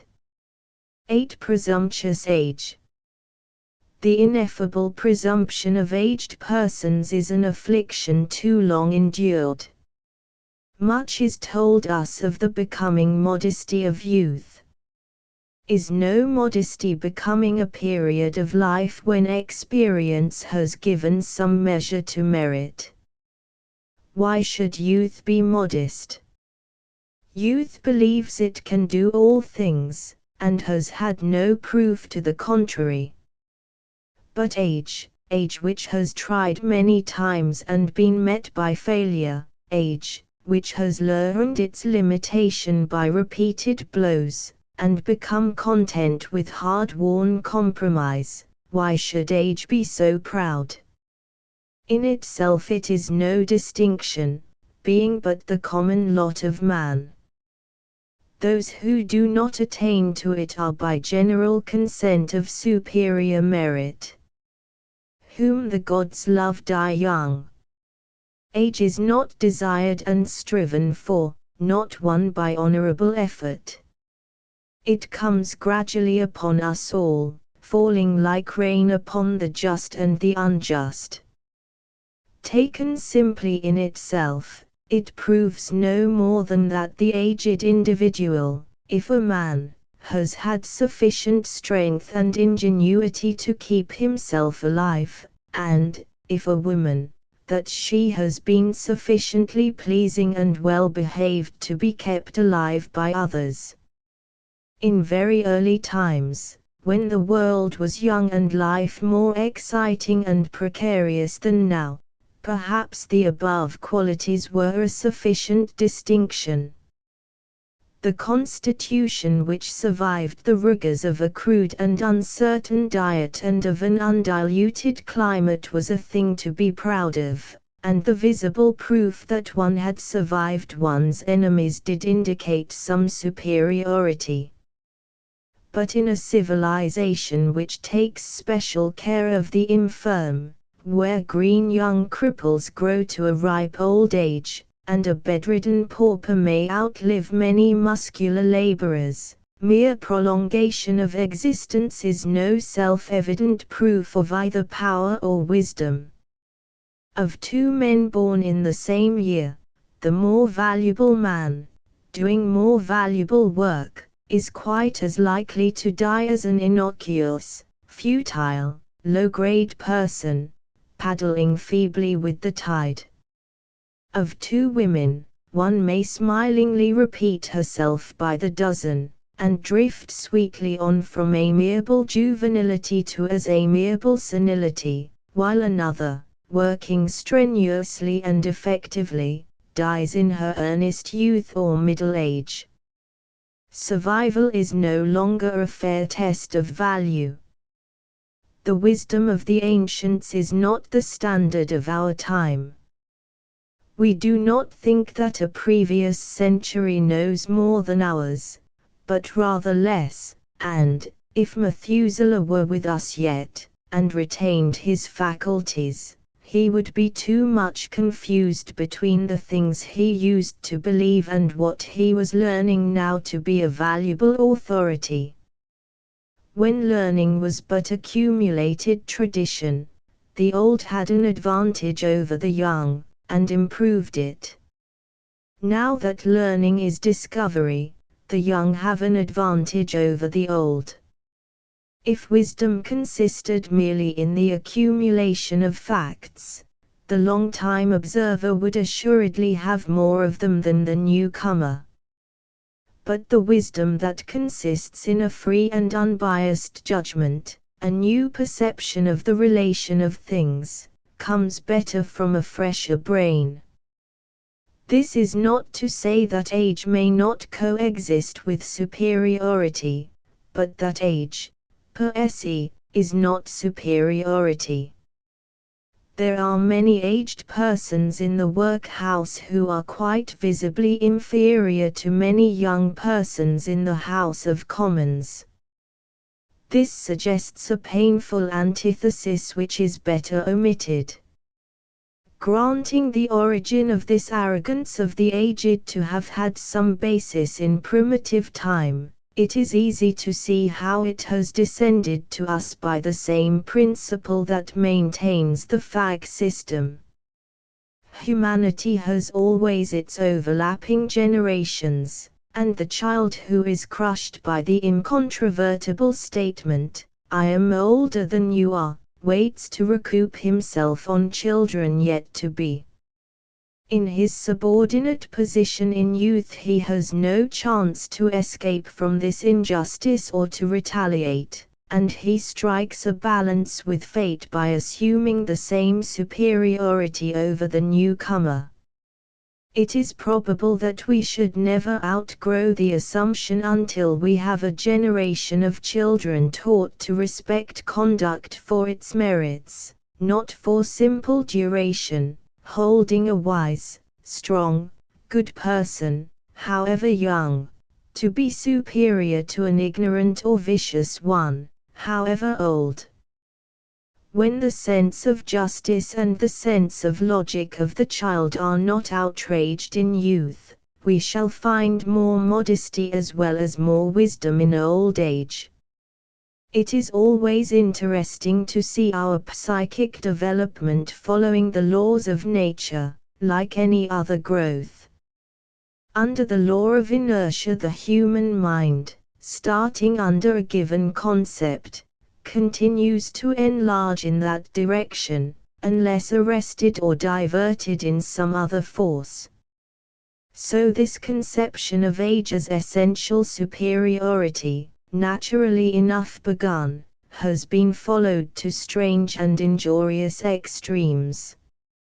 And under the law of conservation of energy, following the line of least resistance, the aged naturally encroached upon the young, who were able to make no resistance whatever. The respect and care for aged persons, which is so distinguishing a mark of advanced civilization, is due to two things: first, the prolonged serviceability of parents, and, second, the social relation which allows of usefulness to even the very old. In an early savage tribe, the elderly parent is of no special value to the newly matured young, and the tribal service has more use for juvenile warriors than for the ancient ones, wherefore the old folk are of small account, and do not meet much encouragement to prolonged living. But with us, though the child is grown quite sufficiently to hunt and fight and reproduce his kind, he is not yet properly equipped for the social service. He needs more years yet of parental assistance while he accumulates knowledge in his profession or skill in his trade. Therefore, parentage is a longer and more elaborate operation with us than with lower races, animal or human, and the parent consequently more appreciated. This position is fondly taken advantage of by the designing aged, oft-times with a pious belief in their righteous ground which is most convincing. Because the human parent is of far more service to the young than earlier parents, therefore our elders calmly assume that it is the duty of the young to provide for and serve them, not only to render them natural assistance when real incapacity comes, but to alter the course of their young and useful lives to suit the wishes of the old. Among poor and degraded classes we see children early set to work for the parents instead of parents working for the children, a position as unnatural as for a hen to eat eggs. Life is not a short circle, a patent self-feeder. The business of the hen is to hatch the egg, and of the egg to grow to another and different hen, not to turn round and sacrificially nourish the previous fowl. The duty of the parent is a deep-seated, natural law. Without the parent's care of the child, no race, no life.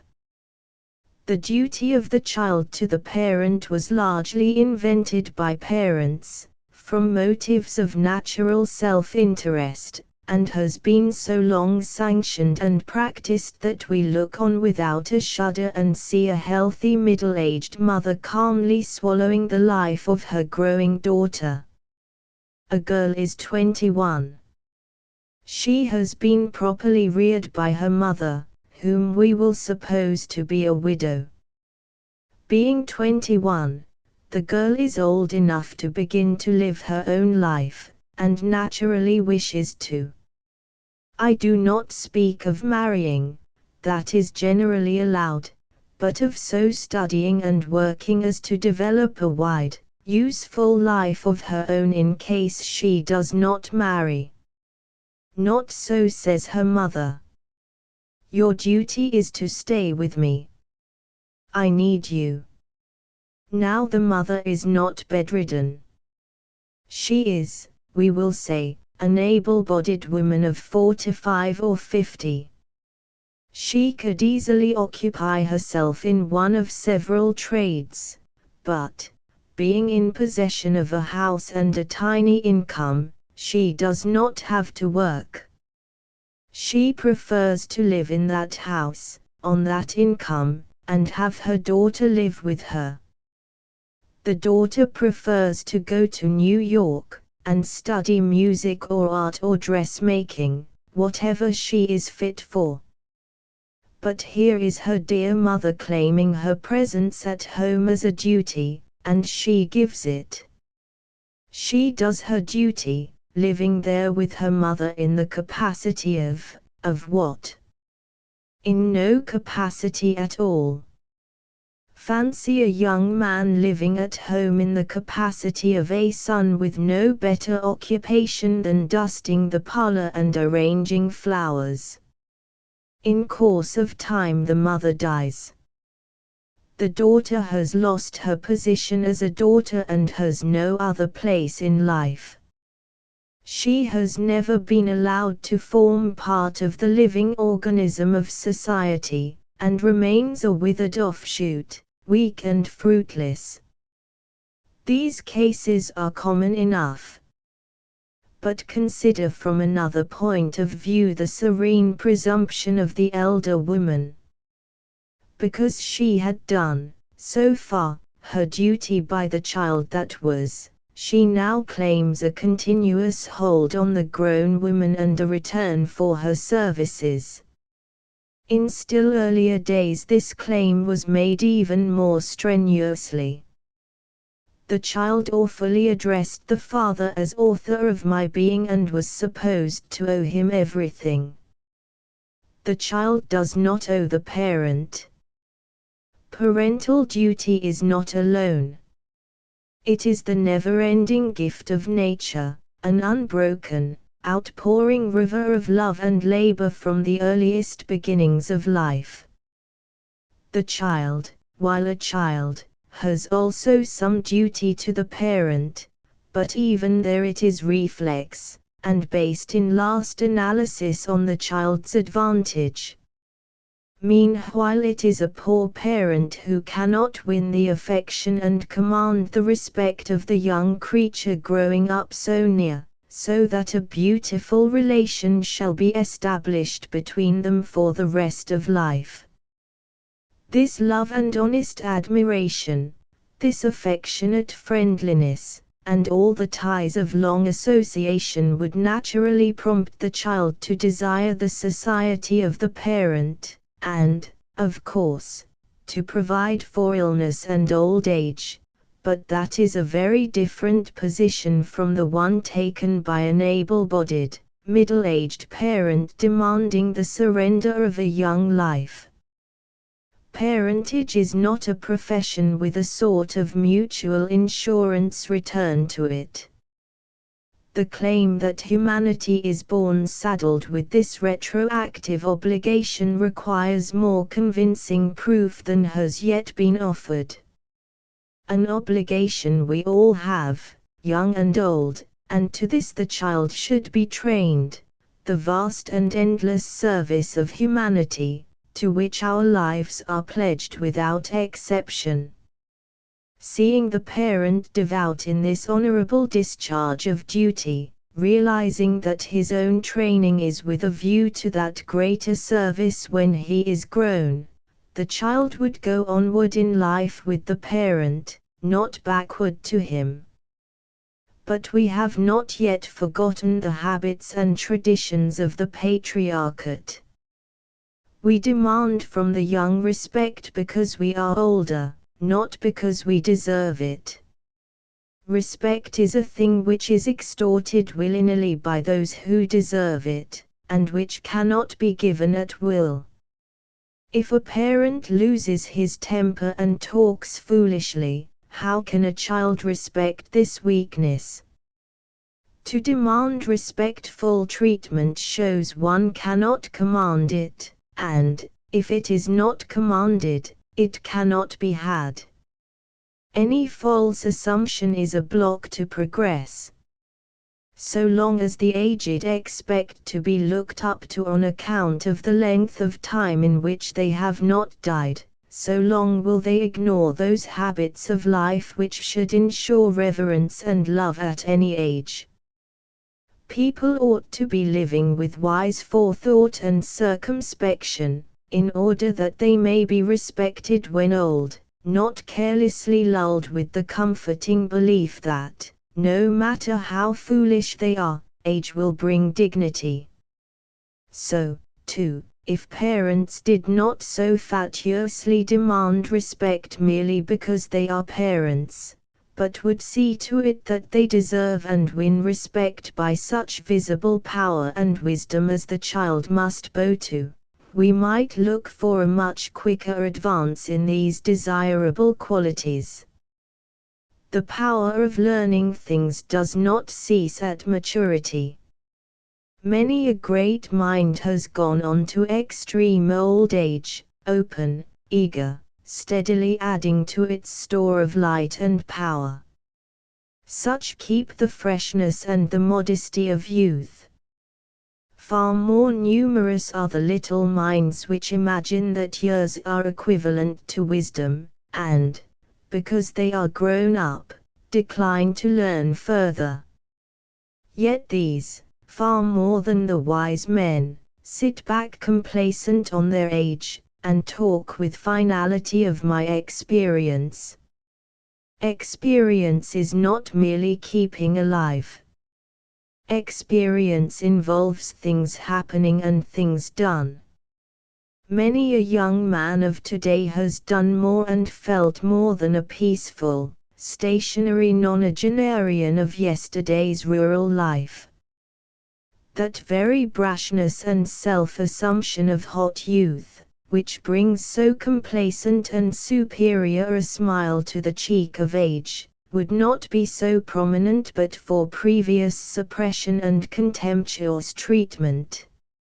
A lofty and supercilious age makes a rash and incautious youth, but youth, trained to early freedom and its rich and instructive punishments, would grow to an agreeable age, modest with much wisdom, tender and considerate with long power.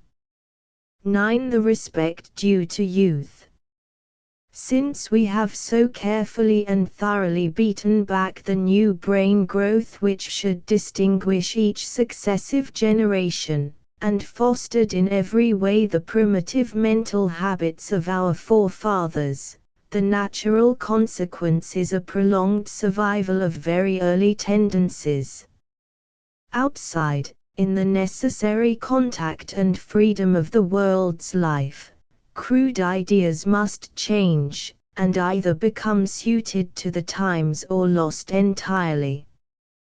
But in the privacy of the home, under the conditions of family life and the dominant influence of feminine conservatism, we find a group of carefully cherished rudiments which never could have survived without such isolation.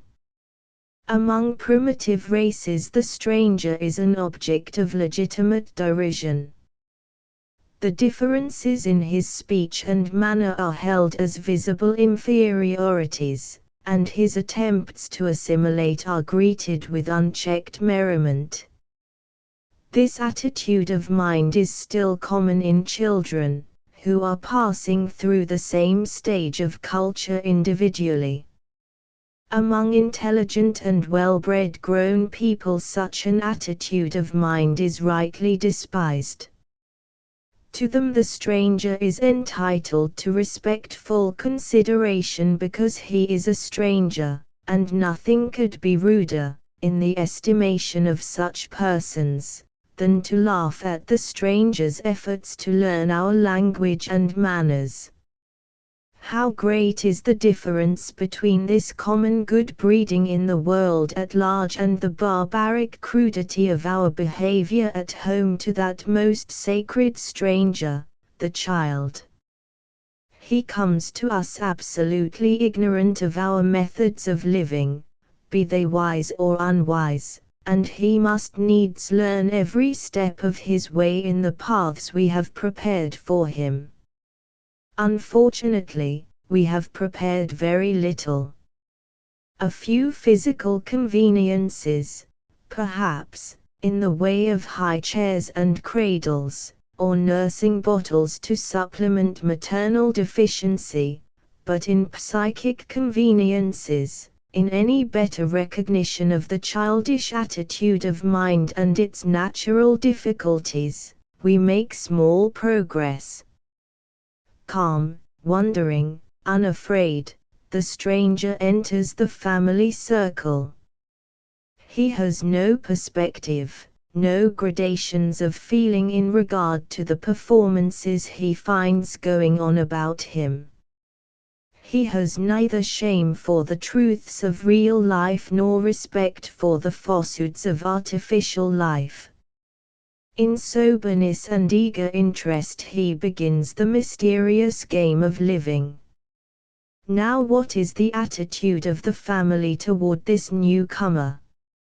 How does the intelligent adult treat the stranger within his gates?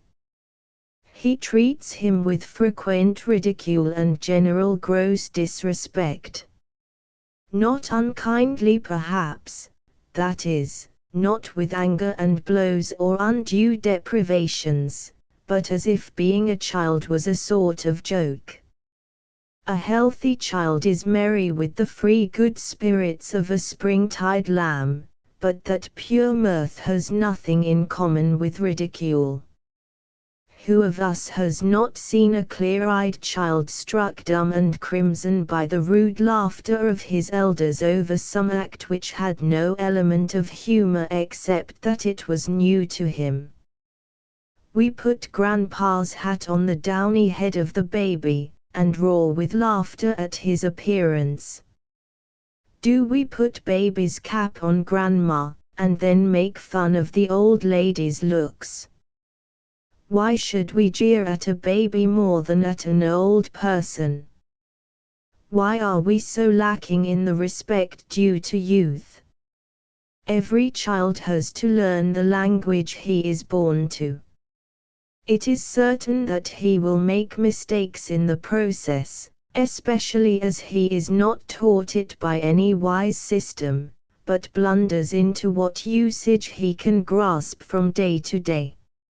Now, if an adult foreigner were learning our language, and we greeted his efforts with yells of laughter, we should think ourselves grossly rude. And what should we think of ourselves if we further misled him by setting absurd words and phrases before him, encouraging him to further blunders, that we might laugh the more, and then, if we had visitors, inciting him to make these blunders over again to entertain the company? Yet this is common household sport, so long as there is a little child to act as zany for the amusement of his elders. The errors of a child are not legitimate grounds of humor, even to those coarse enough to laugh at them, any more than a toddling baby's falls have the same elements of the incongruous as the overthrow of a stout old gentleman who sits down astonished in the snow. A baby has to fall. It is natural, and not funny. So does the young child have to make mistakes as he learns any or all of the crowding tasks before him, but these are not fair grounds for ridicule. I was walking in a friend's garden, and met for the first time the daughter of the house, a tall, beautiful girl of 19 or 20. Her aunt, who was with me, cried out to her in an affected tone, "Come and meet the lady, Janie." The young girl, who was evidently unpleasantly impressed, looked annoyed, and turned aside in some confusion, speaking softly to her teacher who was with her. Then the aunt, who was a very muscular woman, seized the young lady by her shoulders, lifted her off the ground, and thrust her blushing, struggling, and protesting into my arms, by way of introduction. Naturally enough, the girl was overcome with mortification, and conceived a violent dislike for me. This story is exactly true, except that the daughter of the house was aged 2.5. Now why, in the name of reason, courtesy, education, justice, any lofty and noble consideration, why should 2.5 be thus insulted? What is the point of view of the insulter? How does she justify her brutal behavior? Is it on the obvious ground of physical superiority in age and strength? It cannot be that, for we do not gratuitously outrage the feelings of all persons younger and smaller than ourselves. A stalwart 6-foot septuagenarian does not thus comport himself toward a small gentleman of 30 or 40. It cannot be relationship, for such conduct does not obtain among adults, be they never so closely allied. It has no basis except that the victim is a child, and the child has no personal rights which we feel bound to respect. A baby, when good, is considered as a first-rate plaything, a toy to play with or to play on or to set going like a machine top, that we may laugh at it.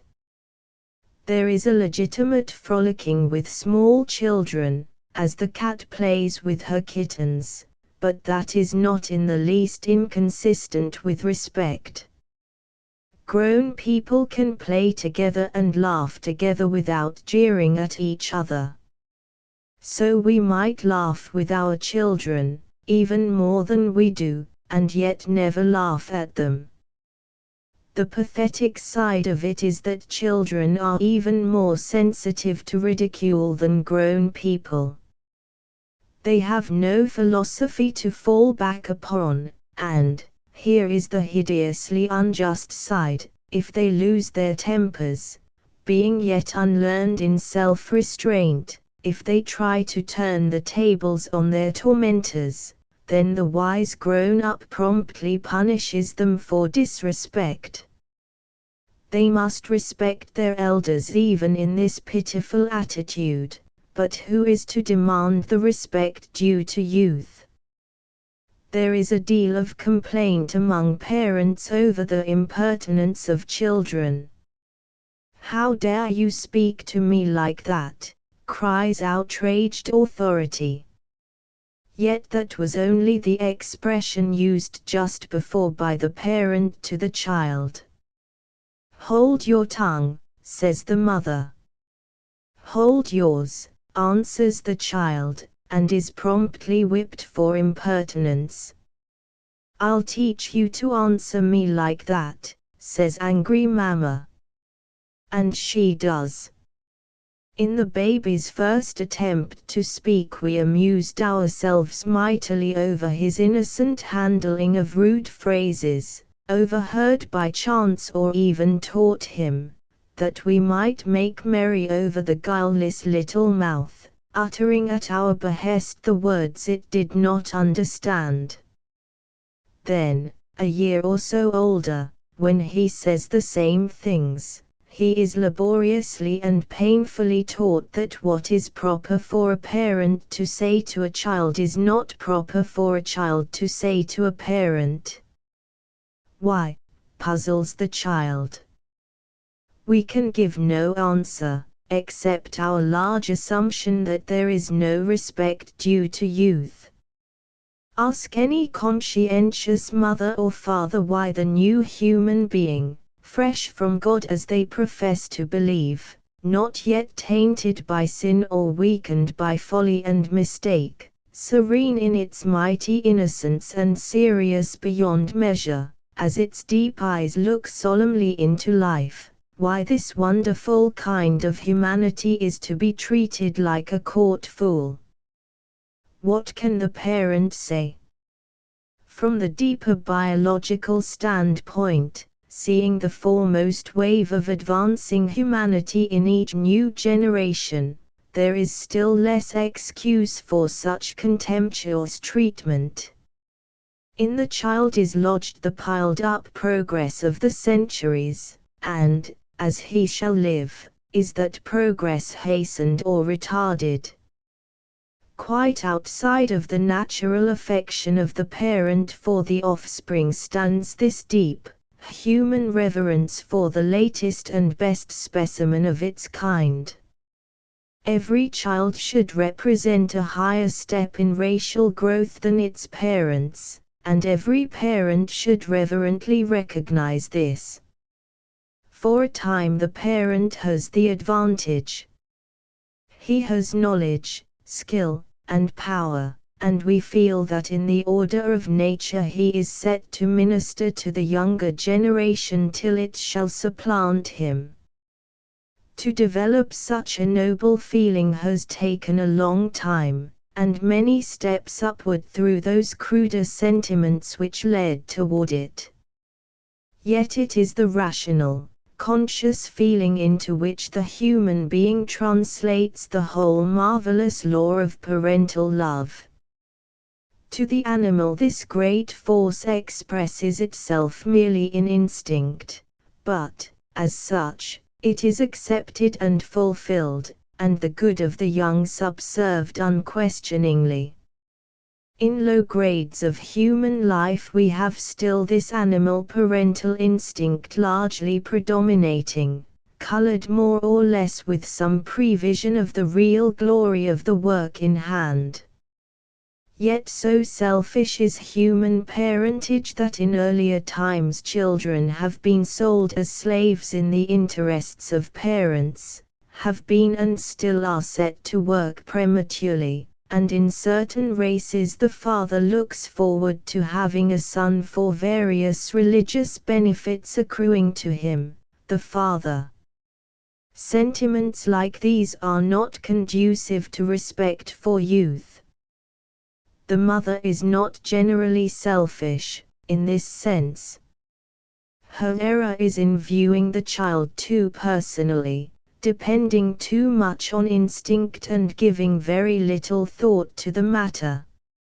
She loves much and serves endlessly, but reasons little. The child is preeminently her child, and is treated as such. Intense affection she gives, and such forms of discipline and cultivation as are within her range, unflagging care and labor also, but respect for the bewitching bundle of cambric she has so elaborately decorated does not occur to her. Note the behavior of a group of admiring women around a baby on exhibition. Its clothes are prominent, of course, in their admiration, and its toes, fingers, and dimples generally. They kiss it and cuddle it and play with it, and the proud mamma is pleased. When the exhibitee is older and more conscious, it dislikes these scenes intensely. Being dressed up and passed around for the observation and remark of the grown-up visitors is an ordeal we can all remember. Why cannot a grown person advance to make the acquaintance of a child with the same good manners used in meeting an adult? Frankness, naturalness, and respect, these are all the child wants. And precisely these he is denied. We put on an assumed interest, a sort of stage manner, in accosting the young, and for all our pretense pay no regard to their opinions or confidence, when given. Really well-intentioned persons, parents or otherwise, will repeat before strangers some personal opinion, just softly whispered in their ears, with a pair of little arms holding fast to keep the secret close, dragging it out remorselessly before the persons implicated, while the betrayed child squirms in wretchedness and anger. To do this to a grown-up friend would warrant an angry dropping of acquaintance. Such traitorous rudeness would not be tolerated by man or woman. But the child must pocket every insult, as belonging to a class beneath respect. Is it not time that we summoned our wits from their wool gathering, however financially profitable the wool may be, and gave a little honest thought to the status of childhood? Childhood is not a pathological condition, nor a term of penal servitude, nor a practical joke. A child is a human creature, and entitled to be treated as such. A human body 3 feet long is deserving of as much respect as a human body 6 feet long. Yet the bodies of children are handled with the grossest familiarity. We pluck and pull and push them, tweak their hair and ears, pat them on the head, chuck them under the chin, kiss them, and hold them on our laps, entirely regardless of their personal preferences. Why should we take liberties with the person of a child other than those suitable to an intimate friendship at any age? Because children don't care, someone will answer. But children do care. They care enormously. They dislike certain persons always because of disagreeable physical contact in childhood. They wriggle down clumsily, all their clothes rubbed the wrong way, with tumbled hair and flushed, sulky faces from the warm lap of some large woman or bony, woolly-clothed man, who was holding them with one hand and variously assaulting them with the other, and rush off in helpless rage. No doubt they get used to it as do eels to skinning, but in this process of accustoming childhood to brutal discourtesy we lose much of the finest, most delicate development of human nature. There is no charge of cruelty, unkindness, or neglect involved in this. Discourtesy to children is practiced by the most loving and devoted parents, the most amiable of relatives and visitors. Neither is it a question of knowledge on the part of the elder. These rudenesses are practiced by persons of exquisite manners, among their equals. It is simply a case of survival of an undeveloped field of human nature, a dark, uncultivated, neglected spot where we have failed to grow. The same forces which have so far civilized us will work farther when we give them room.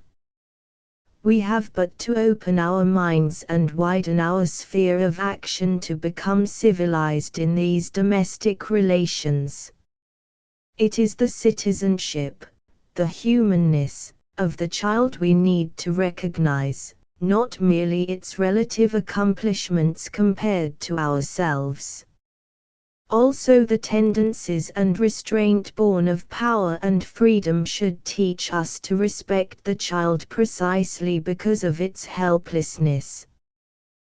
The principle that urges even the bullying schoolboy to take a fellow of his own size and which forbids torturing a captive, killing an unarmed man, or insulting an inferior, ought to put more nobility into our conduct in relation to the child. As so much weaker, strength should respect him, and, as one bound to supersede us, wisdom should recognize his power. Too much consideration. The child comes to the table. He looks a little weary, knowing the task before him. "Now what will you have?" asks his fond mamma. "What would you like, dear?" The child gazes at the dishes there present, and is somewhat attracted toward one or more of them, but his brain thrusts upon him images of other viands, and memories of triumph in securing some vaguely remembered delicacy. He wavers in his mind, and wiggles his knife uncertainly.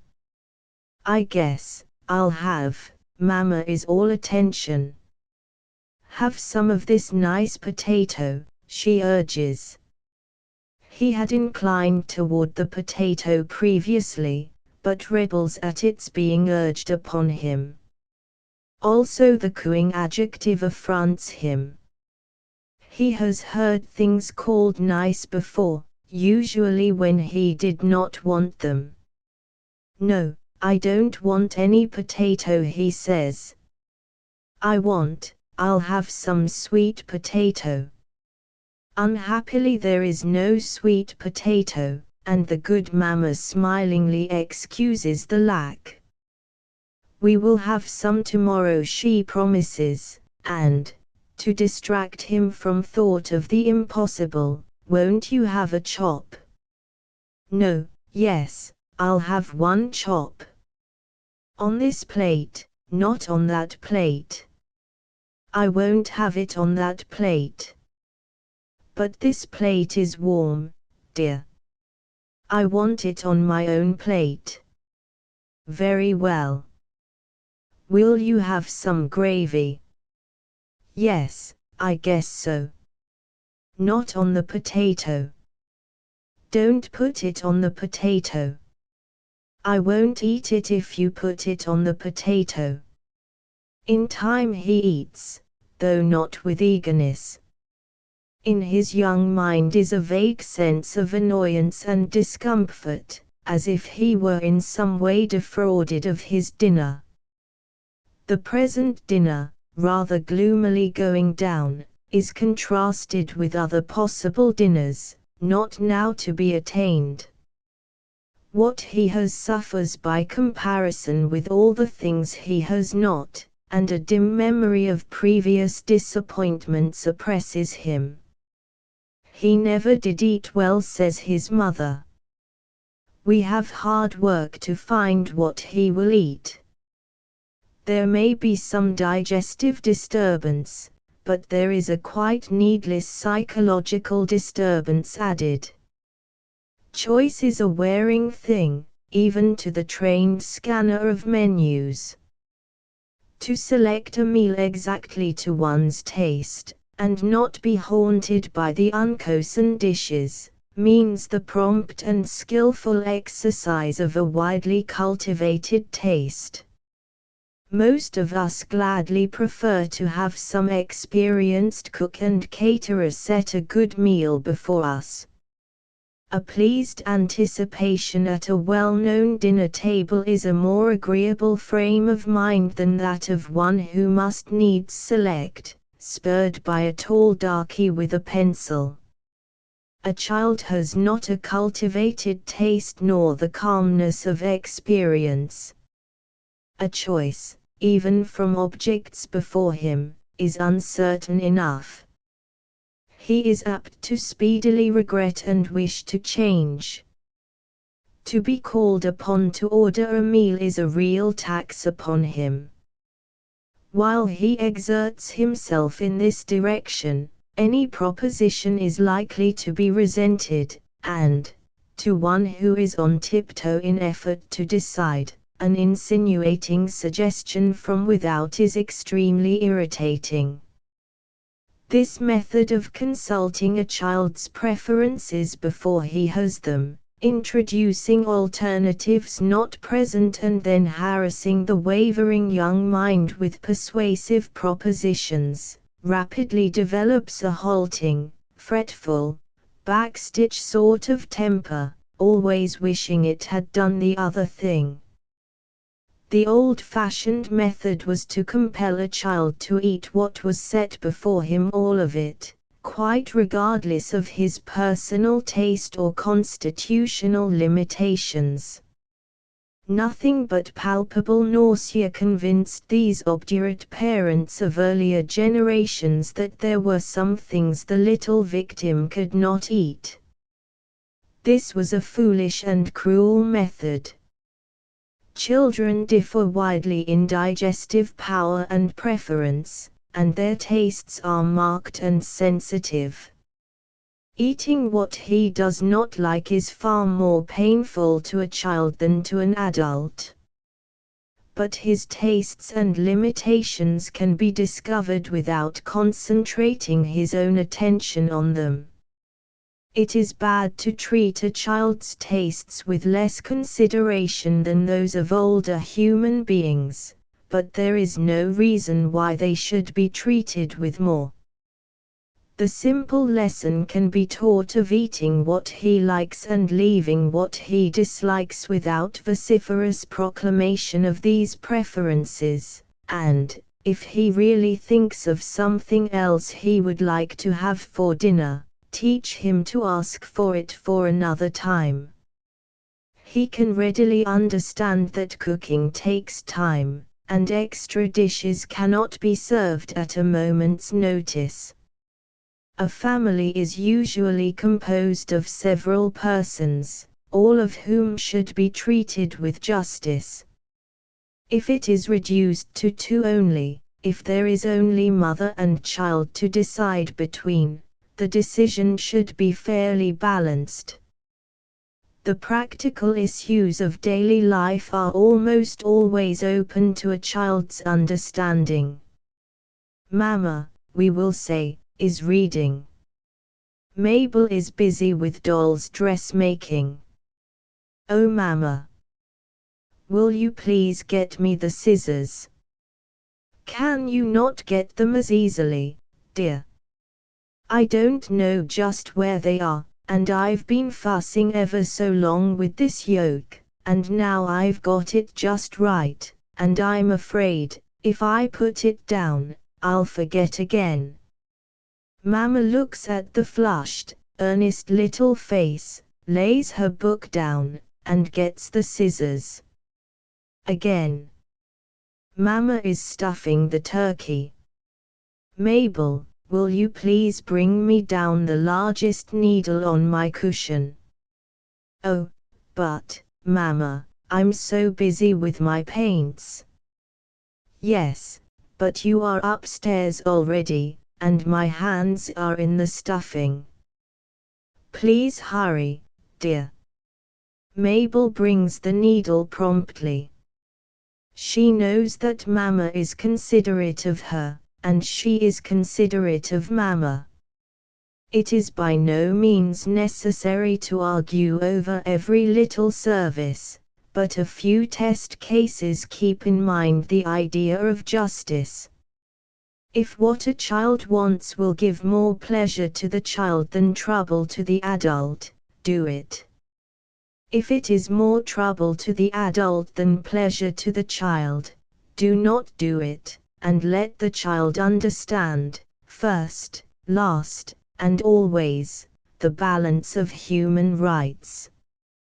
I knew a girl of 13 who had not yet learned to keep herself covered at night.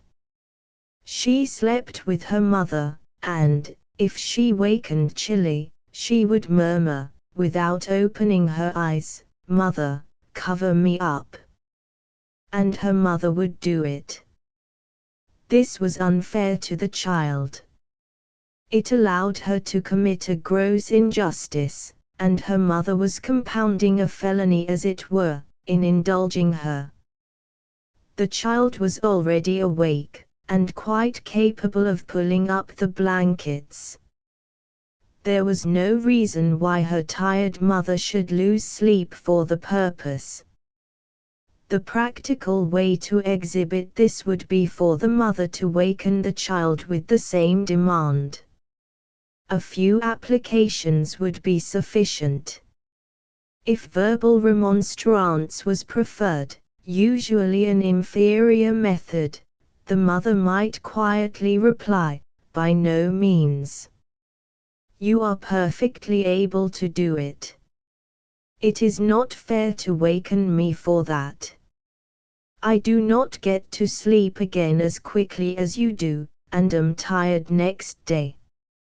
A child already reasonably trained would easily see the force of that argument.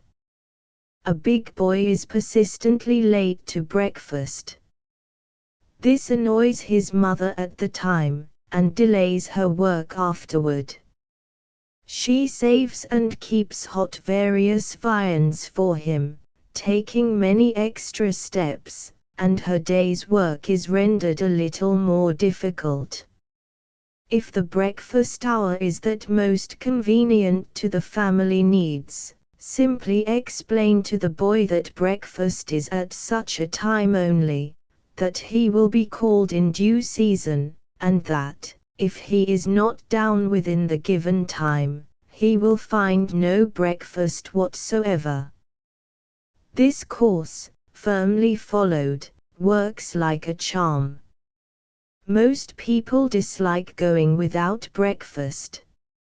A child should have sufficient sleep, of course, but, if his hours are reasonable, there is no justice in incommoding the working mother for the sake of a little natural laziness. With very little children we ingeniously manage to ignore some of their really important questions and actions, and at the same time to let them trample on our ears and brains with senseless iteration of unnecessary words. A small boy is eating his supper, while his mother puts little sister to bed. "Mother," he bawls. "Mother! Mo'othera." At last she leaves her task to come to him, he still shouting, and this is his communication: "Mother, this is baker's bread." "Yes, dear," says the too tender mamma, and goes back again. That child should have been met, not with anger or punishment, but with very simple sarcasm and protest. "Yes, that is baker's bread, and that is a plate, and that is a spoon. I knew all these things when I arranged your supper. Do you think it is fair to call me downstairs just to say that?" The bubbling fluency of a child's mind, the tendency to repetition and sometimes foolishness, is natural enough, and not to be blamed, but we should help the child to outgrow it instead of submitting to his wearisome reiterance. "But, my dear, you said that before." "I understand. Now do not say it again." To say, "Yes, dear," a dozen times to the same question or statement is not strengthening to the child's mental habits. Similarly, when a child asks palpably foolish questions, foolish by his own standard, he needs not consideration, but mild ridicule. And, if he can answer his own question, let him. It is no kindness to do all his work.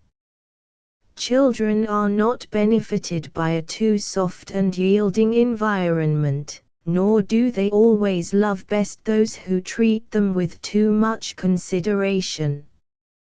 Fairness, not severity nor constant concession, is what a child appreciates.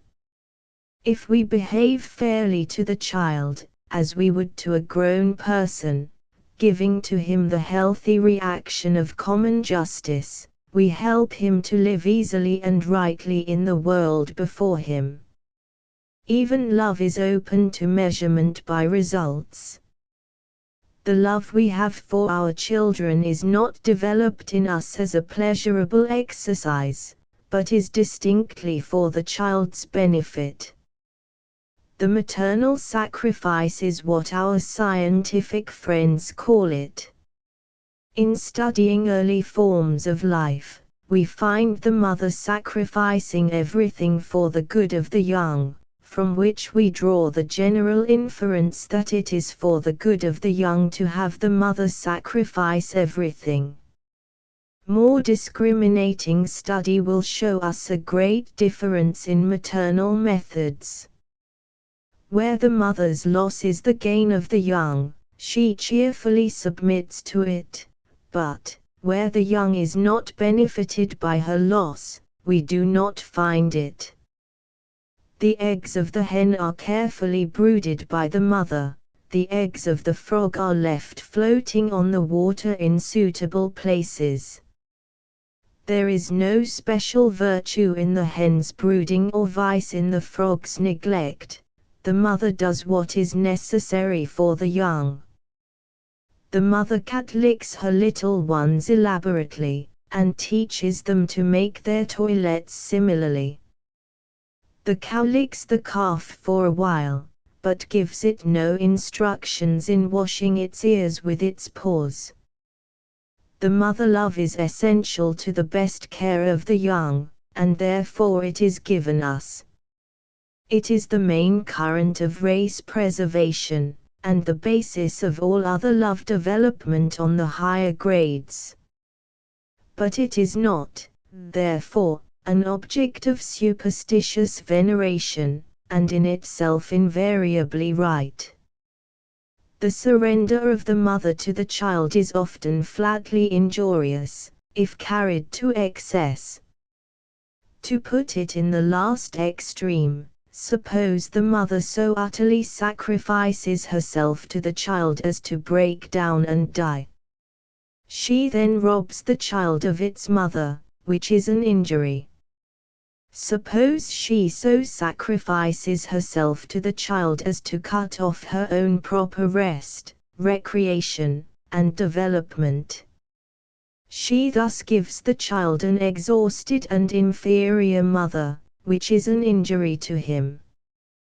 There are cases, perhaps, where it might be a mother's duty to die for her child, but, in general, it is more advantageous to live for him. The unselfish devotion of the mother we laud to the skies, without stopping to consider its effect on the child.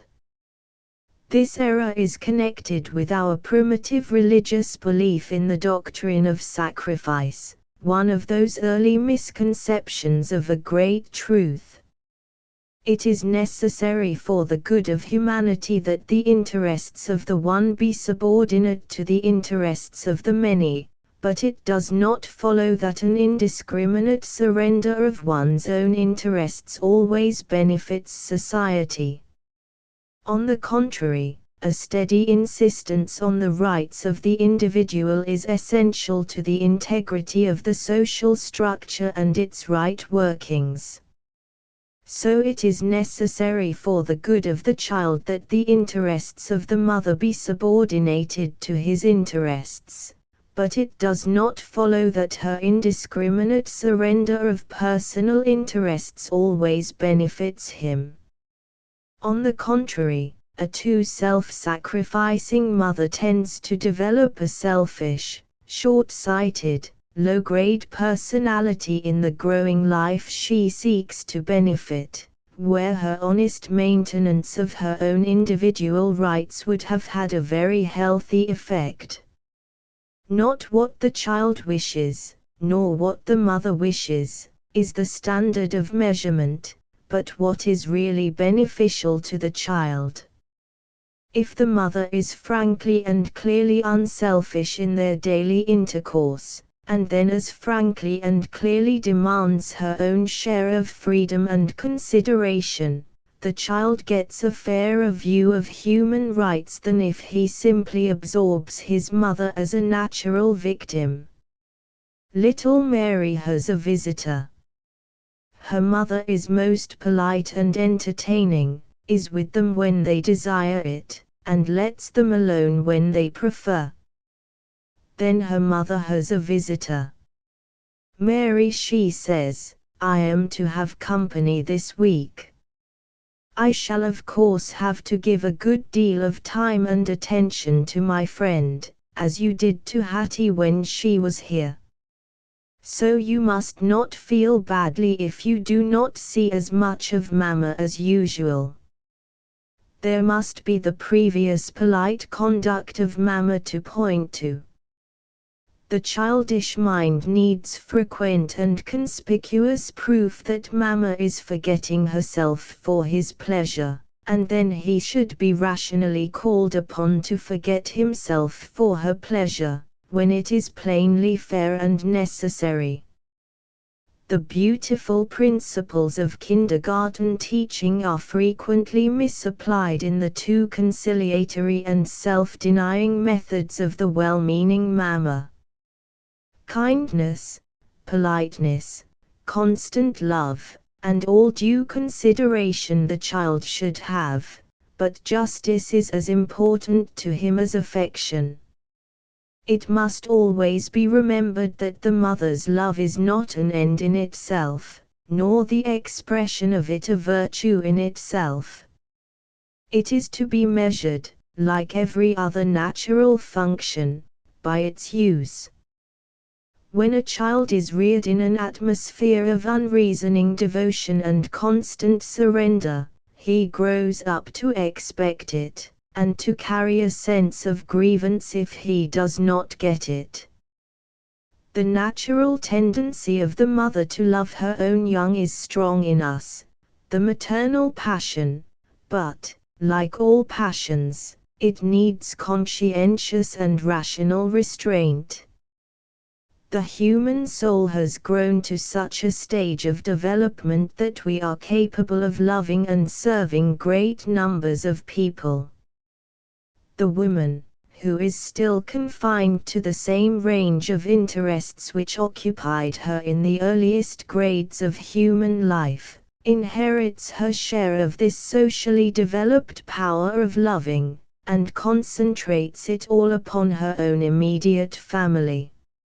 Like an ever-enlarging burning glass, still focused upon one spot, the healthy, natural affection of the animal mother for its young has grown to what is really an immense social affection, too large for one family to profitably sustain. The child will get a far more just and healthful idea of human relation when he finds himself lifted and led on by a mother whose life has a purpose of its own, than when he finds himself encompassed and overwhelmed by a mother who has no other object or interest than himself. The whole question has to be constantly measured by comparing it with the rest of life. Are our methods with children those which best fit men and women for doing their share to maintain and develop human life? Does not the most casual survey of life today show people practicing much amiability and devotion at home, strenuously loving their own immediate families and friends, and most markedly deficient in that general love for one another which is not only the main commandment of our religion, but the plainest necessity for social progress? And is not this deficiency to be accounted for, not by any inability on our part for social devotion, for every day's list of accidents shows the common fund of heroism and self-sacrifice to be large, but by the training which makes it the habit of our lives to love and serve only those nearest to us? The mother is the strongest formative influence in the child's life. If he sees that she thinks only of him, lives only for him, what is he to learn by it? To think only of himself? Or only of her? Or only of his children? Does the best care of a child require the concentrated and unremittent devotion of an entire mother? A larger intelligence applied to the subject may show us that there are better ways of serving our children than those we now follow. The woman who grows up in the practice of considering the needs of people in general, and of so ordering her life as to benefit them, will find a new power and quality in her love for her own dear ones. With that widening of the soul range of the mother will come a capacity to judge the child as one of the people of the world, besides being her own especially beloved. A study of what all children need will help her to understand what her own child needs far more accurately than when she thinks of him as the only one. The continuous application of the mother to the child is not so advantageous as the quality of her companionship and influence, and her sacrificial devotion too often weakens his sense of justice and makes him selfish. 11.6 Mothers.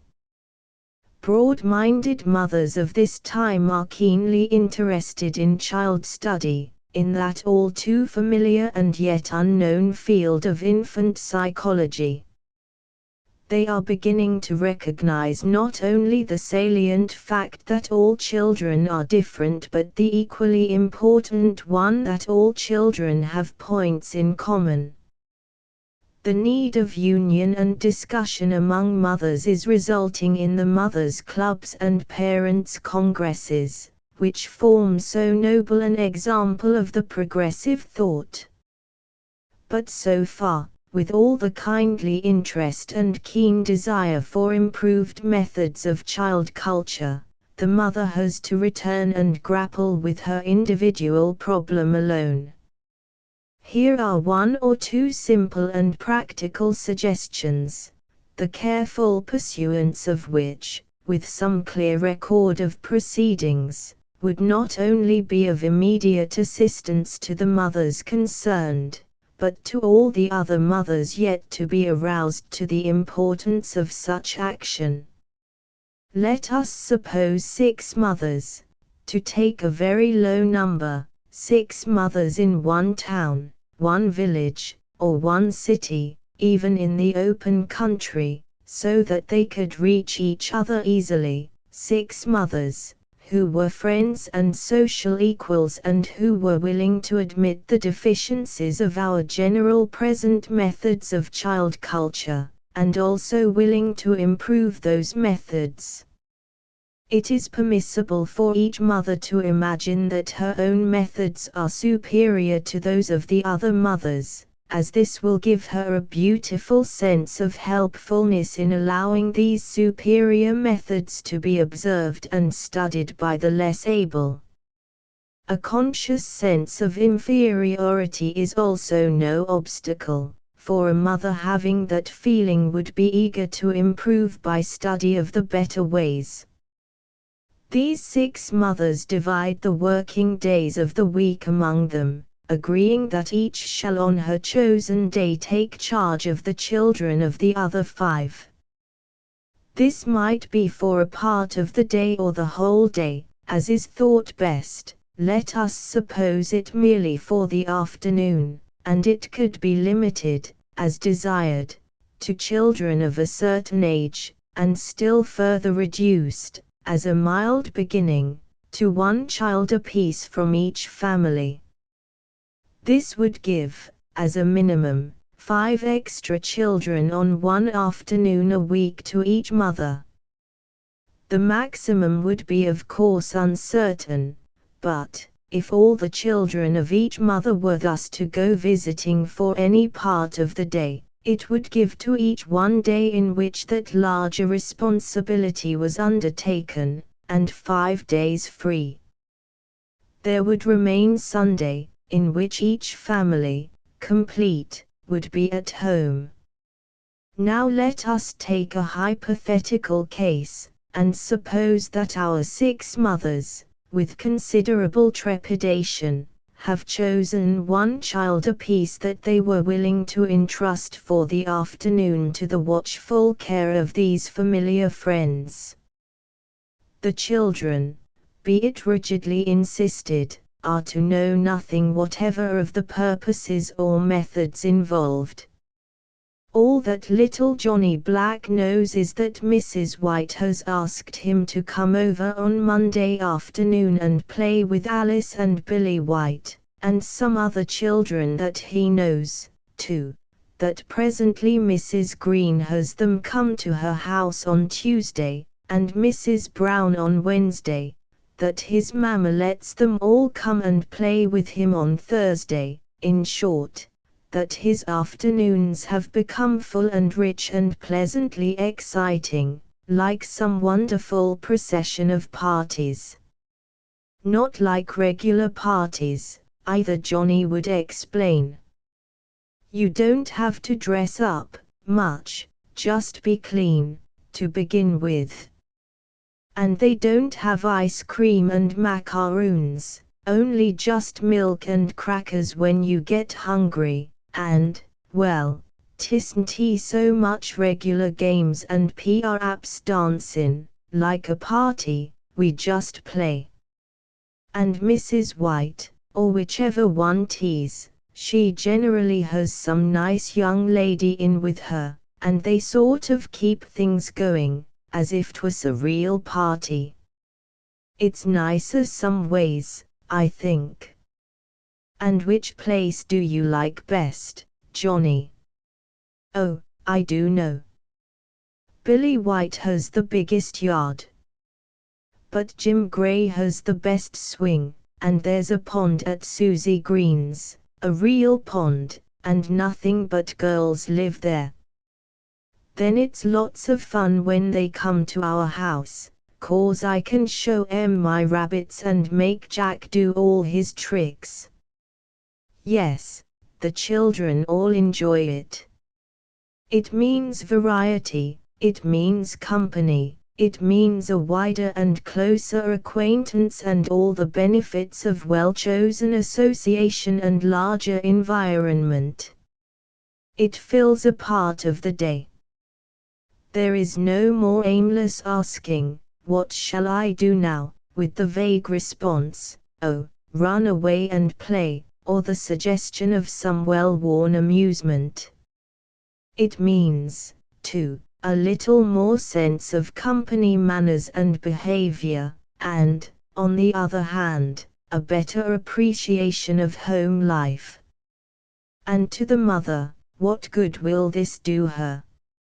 Each mother would have one day in the week in which to carefully observe children, not her own specially beloved children, but just children, as such.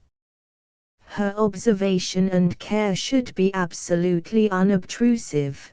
The moment the little ones knew they were being watched, the value of the plan would be greatly impaired, and, to stop at a minor detail, from the palpable necessity for doing this work without the child's consciousness, mothers would learn to cover the machinery of government at home. It is one of our grossest and most frequent errors in the management of children that we openly discuss our efforts and failures. They know that we are struggling to produce certain results in their behavior, usually in a futile manner. With, however, a large and definite purpose resting so absolutely on the child's unconsciousness, more wisdom in this line would soon develop. The mother who now says, "What would you do with a child like that?" or "I'm sure I don't know what to do with that child," before the child in question, would soon perceive that such an attitude in an educator does not produce confidence in the object of the education. Quietly and unostentatiously, and often with the assistance of some keen girl friend, these mothers would soon learn to observe accurately, to generalize carefully, to reduce cautiously, and then to put the deduction into practice and observe the results. As beginners, pioneers, they should make their first steps very modestly. For the first season some one trait should be chosen for study, say self-control or courage or consideration of others. Having decided on their line of observation, let each mother make a little note of how high each child in the group stands in this line. How much self-control has my Johnny, as measured by his age, as compared with others of his age? When did I first notice self-control in Johnny? When have I seen it greatest? Does he gain in it? What should be done to help Johnny gain in self-control? And then go over the same questions with regard to the other children. Then, with self-control as the characteristic, the natural development and best education of which they wish to study, the afternoon parties begin. At first the children might be left absolutely free to play in ordinary lines. Then, after the first observations were recorded, delicate experiments could be introduced, and their results added to the record. It is very difficult for the individual mother to rightly estimate her own children. Every crow thinks her babe the blackest. Yet the character of the child is forming without regard to any fond prejudice or too severe criticism, and his life's happiness depends on his interaction with people in general, not simply with beloved ones at home.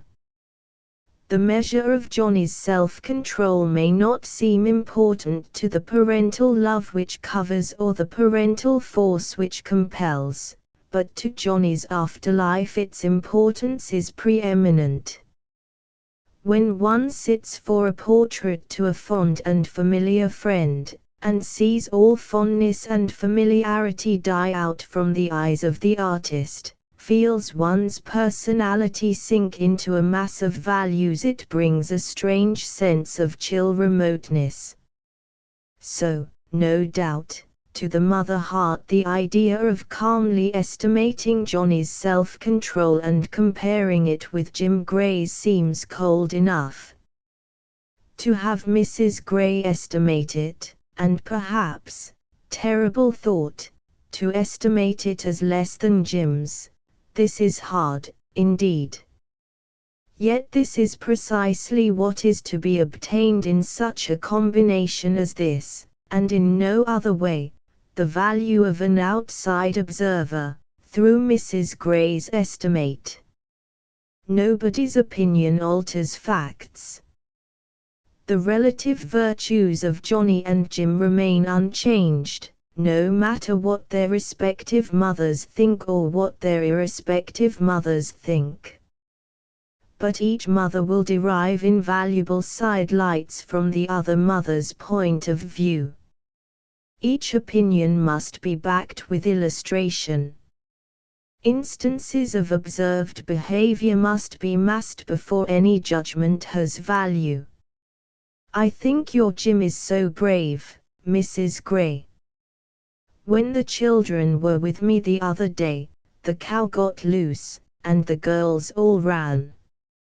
Some boys ran, too, and Jimmy drove her back into the cow yard. But Jimmy was the oldest," says Mrs. White. "Perhaps, if he'd been as young as my Billy, he wouldn't have been so brave." "And he is afraid of the dark," says Mrs. Brown.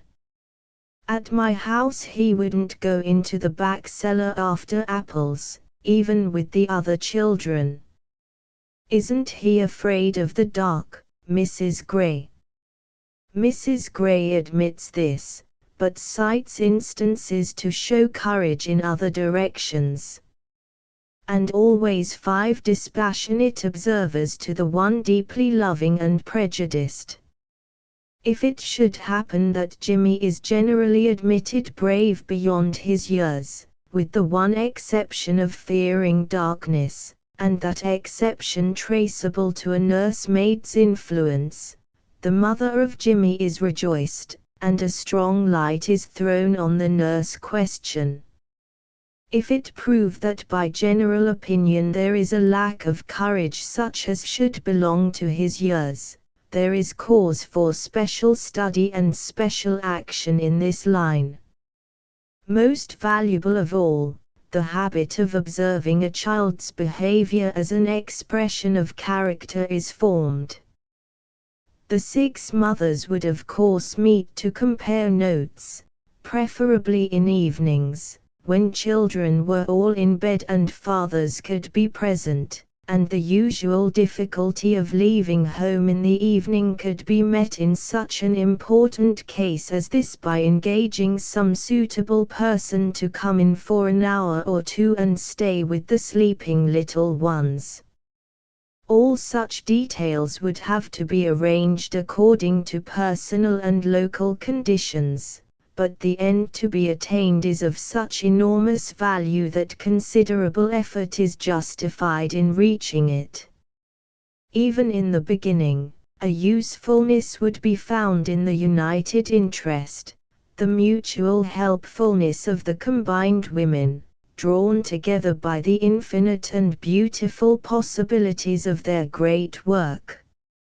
In the light of other eyes, they would see their own children in new lights, and, by careful following of agreed lines of treatment, soon learn with some finality what would and what would not be useful in a given case.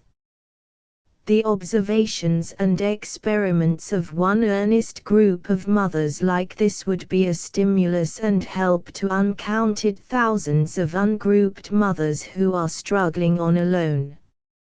It is by such effort as this, such interchange of view and combined study, and the slowly accumulating record of established facts, that humanity progresses in any line of similar work, in floriculture or horticulture or agriculture, or what you will, and this greatest of all our labors, humaniculture, sadly lacks the application of the true social law, in union is strength.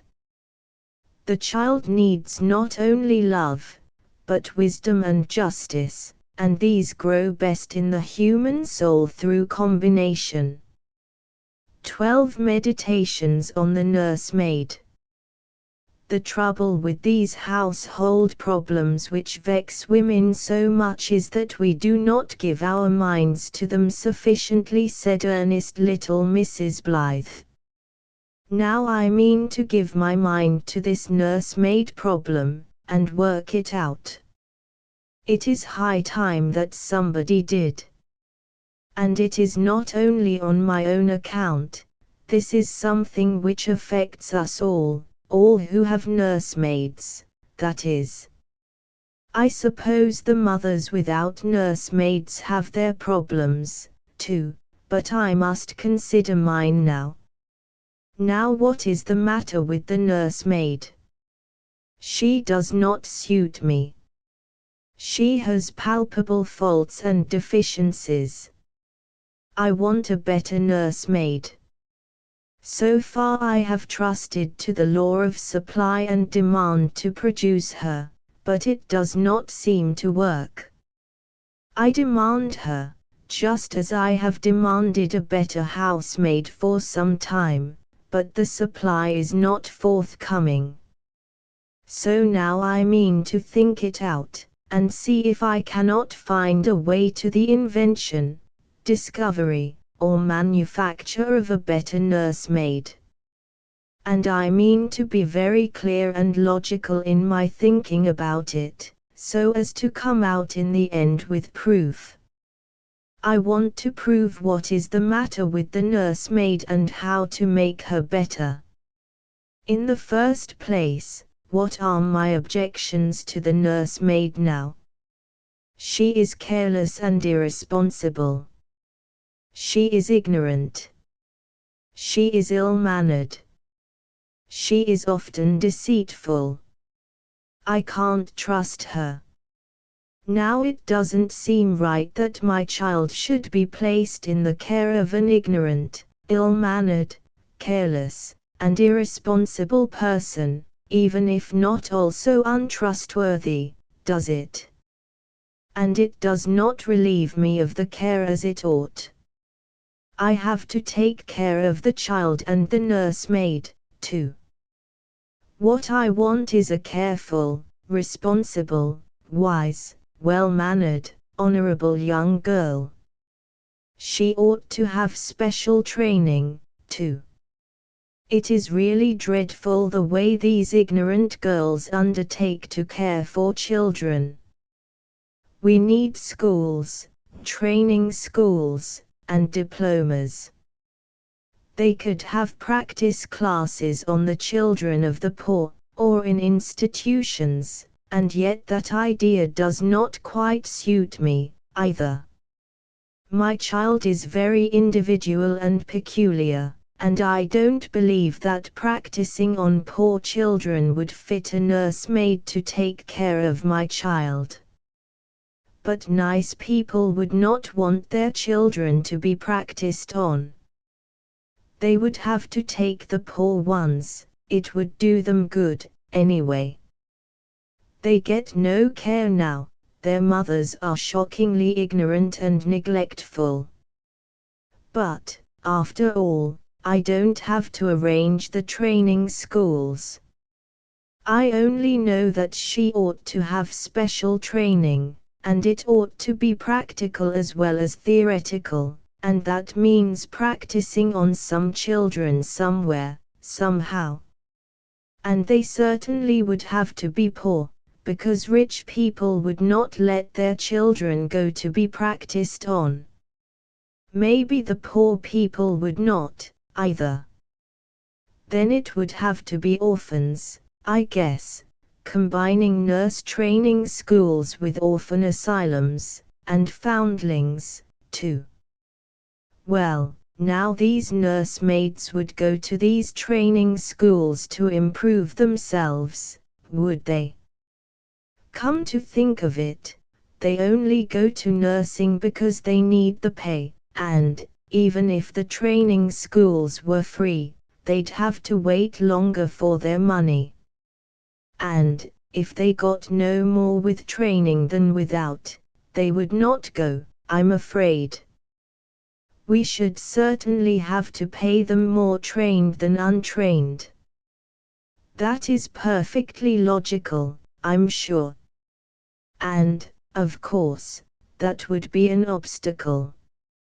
If the training schools were not free, we should have to pay them more yet, enough to make it worthwhile to study the business of caring for children.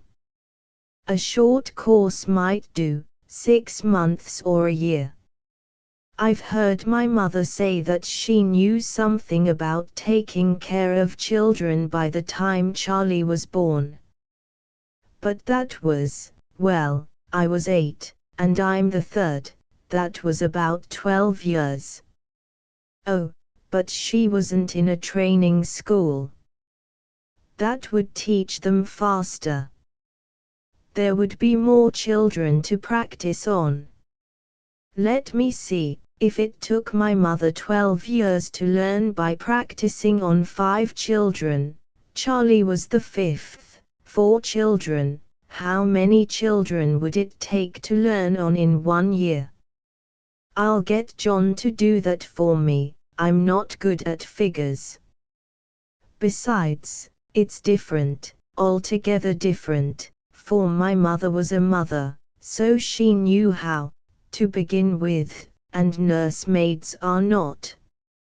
So, to be strictly logical, it ought to take nursemaids longer, I'm afraid. The training schools will have to be free, I'm pretty sure of that. And that means public or private endowment.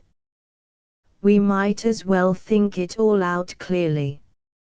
Should it be added to the public school system, open to all girls, perhaps compulsory? Why not? Why wouldn't it be a good thing for all girls to know something of the care of children? But could we do that? Public schools are in politics, and that is awful. It would take forever to get it that way, and my child wants a nursemaid now. Private endowment, I guess. So many rich people want to help the masses. This would furnish employment, raise wages, and give us nursemaids.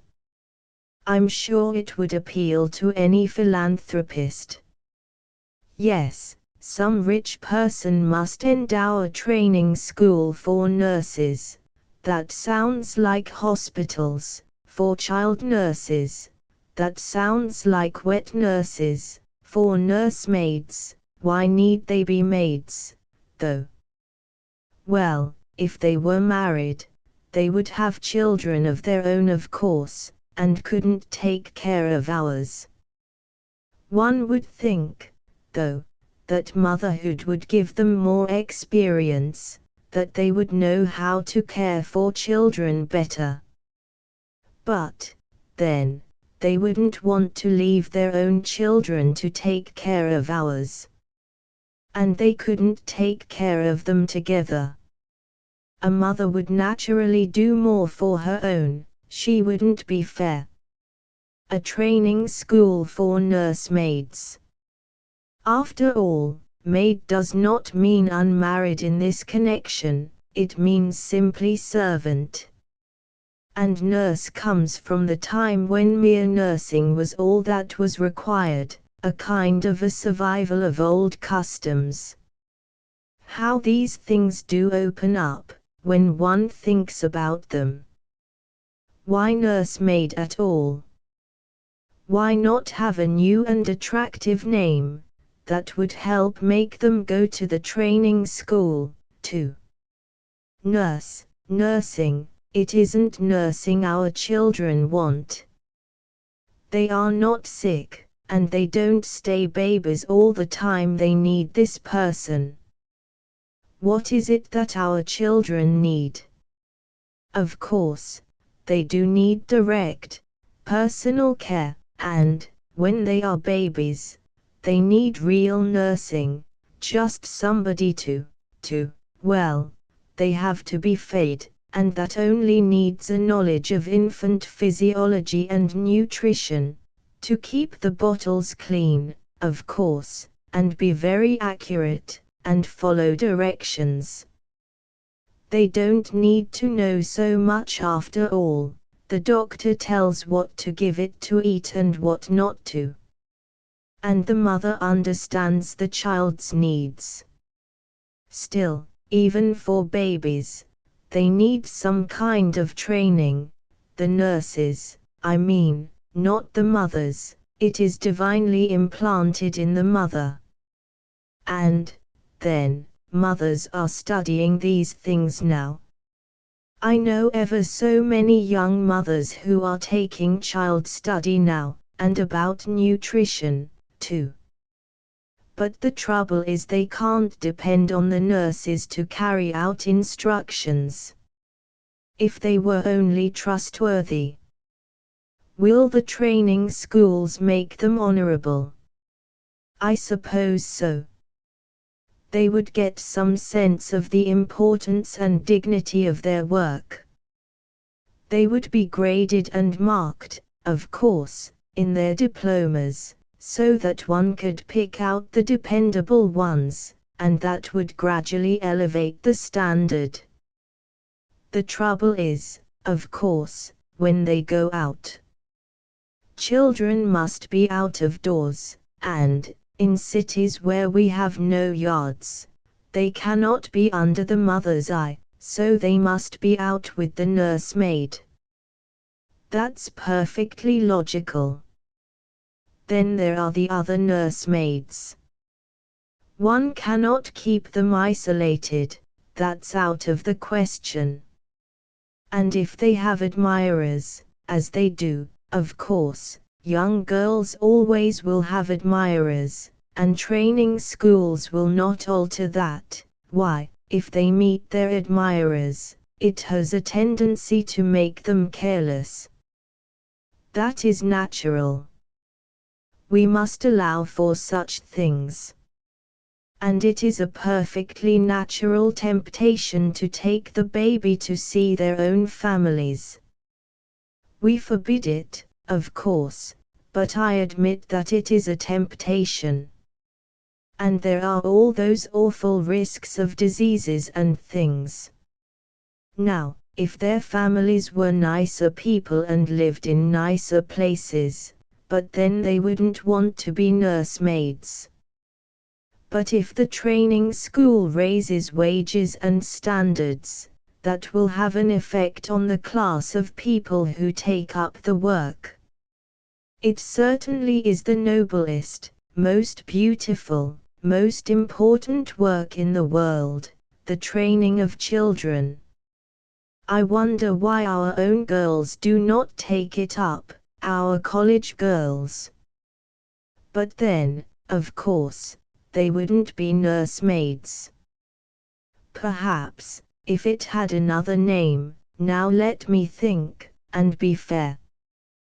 Would I want my sister Jessie to be a nursemaid? She is taking a kindergarten course, and we all approve of that. It does help one so in all those problems that perplex a mother. But, if she went to Mrs. McAdoo's as a nursemaid, the McAdoos are nice people, too, and the children are as nice as any I know. They have a Swedish nursemaid now, a big, hearty, wholesome-looking girl, but stupid. Why, she cannot answer the simplest questions Harold asks, hardly, and he's always asking them. Jessie has him in the kindergarten where she is. I don't mean that she's the principal, but she is training there, and she tells me what a bright child he is, and what stupid things Christine has told him.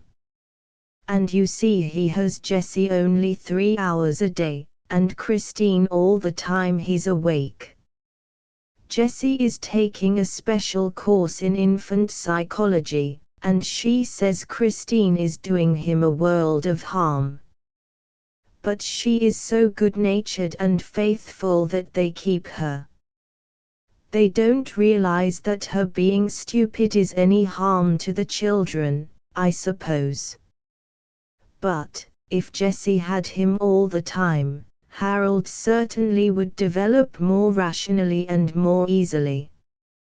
And yet I am sure Jessie would not take Christine's place. You see, we visit the McAdoos, and it would be so awkward. Now, I think, logically, I am approaching I forget the name of it, but it's a thing there's no way out of. We would like our nursemaids to be ladies, but ladies are not willing to be nursemaids. Now will the training school make ladies, or, at least, partial ladies, of our nursemaids? And, if it does, will that make them disinclined to be nursemaids? Or can we arrange the position of the nursemaid, so that ladies will be willing to take it? What is the real difference between Jessie's position and Christine's? Why, Jessie has a lot of children come to her part of the time, and Christine has a few children, and goes to them all the time. And Jessie has, or will have when she's graduated and has a kindergarten of her own, as I dare say she will. She has control of the children while they are with her, and can carry out her principles. The mothers even consult her sometimes. But Christine has to carry out the mother's orders. She does what she is told, or ought to. No, Jessie never would be willing to take Mrs. McAdoo's orders about the children. Mrs. McAdoo is exceptionally stupid about children, I do think. She doesn't think Christine's telling them stories about things to frighten them is any harm, says they'll outgrow it. And anybody who knows anything of infant psychology knows how dangerous it is to frighten children. And yet, of course, to be perfectly fair, I wouldn't want a nursemaid to dictate to me about my child. It is out of the question, absolutely. Why, it would destroy the mother's influence and authority altogether. And, come to think of it, I suppose a trained nursemaid would have views of her own, and they might conflict with the mother's. Now, where I have got to so far, it is beautiful, thinking things out clearly. We want our children taken care of by ladies, honorable, intelligent, educated, refined, and specially trained for the business. I'm quite certain about that. Like Jessie, for instance. She is just born for it, always did love children, and knew how to manage them from the time she was a little girl. And she's studying all the science of it and practicing in the kindergarten, on the same kind of children, too. Jessie is the ideal. It is really wonderful to see her with them. They love her, and they do what she says, too, but she never seems to be making them do anything, they just do it. Those McAdoos behave very much better with her than they do with their mother. I believe most of the children do, for that matter. Except little Cassie Wells. She has the most devoted mother I ever saw. It is a lesson to us all. She never lets her out of her sight, I do believe. Often comes to the kindergarten, just to be with her. And, you see, Cassie just depends on her for everything, and nobody else can do anything with her. It is beautiful, such absolute dependence and absorption. Yes, as I said, Jessie is the ideal. But, then, Jessie is not a nursemaid, and never would be. Of course, if there was any way that Jessie could have the children with her and have her way with them, as she does in the kindergarten, but you can't do that with little children, you cannot separate the child from its mother. When they are older, they go to school, of course, and, when they are older yet, they go to college, and so on. But the little child needs its mother every hour. And, as its mother cannot possibly give it every hour, we have to have the nursemaid. If mothers had no other claims, then, of course, you would have the highest ideal relation. Cassie Wells's mother has given up everything else. She doesn't go out with her husband at all. Says that society has no claim beside that of the child. Of course, he stays at home with her, mostly. I'm sure a man ought to value his wife's society more than any other, especially when she is such a devoted mother. She takes all the periodicals about children, and reads all the books, and then she modifies it all to suit her particular child. I never knew any mother so conscientiously given up to the care of a child. She really talks of nothing else. And, when that child is sick, and she is extremely delicate and always having dangerous illnesses, her mother is simply glued to her bedside, they can't drag her away. It is a pity that the child is not better material, for she isn't particularly bright, nor very well behaved, I think. But, then, her mother is doing everything that can be done.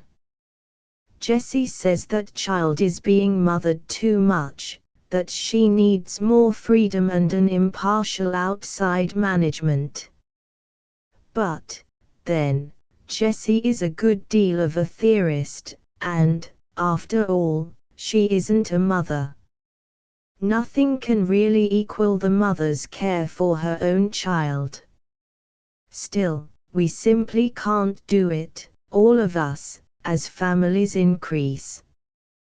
We owe something to our husbands, I am sure, and we have our social duties, and our health is not always equal to such a strain.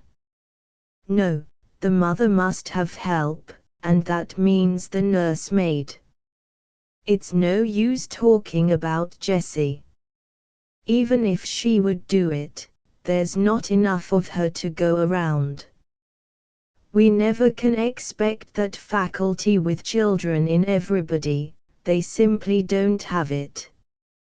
Most girls don't care much for children, nor know anything about them. Of course, after they become mothers, it is different. Then it all comes to them. Now, if nursemaids could be mothers first, but I argued that out before. If they were, they wouldn't be mothers of our children, and motherhood only teaches how to do what is best for one's own children. Besides, we couldn't hire them then, because we would not separate mothers from their own children, and, if they had their children and ours, too, they would not treat them fairly. And we would not want them brought up with ours, either. No, they've got to be maids, that's sure. Now the average young girl does not know or care much about children. Therefore, she has to be trained. What a comfort it is to be really logical. And, as there is no place to train them now, we have got to make a place. It all comes round to the training school for nursemaids. That's the logical outcome. Again, since we must have private nursemaids under our orders, really a servant, we cannot expect ladies to take such positions. And, this ought to be bracketed with that last, since we cannot, of course, pay more than so much, that is against ladies doing it, too. Some people can, I know. Jessie told me of a very nice girl she knew, a classmate in college and a trained kindergartner, who was unable to get such a position as she wanted, and took a place with some very rich people as a sort of lady nurse teacher to the children. But she said it was perfectly horrid, especially in traveling, having to eat with servants and be treated as such.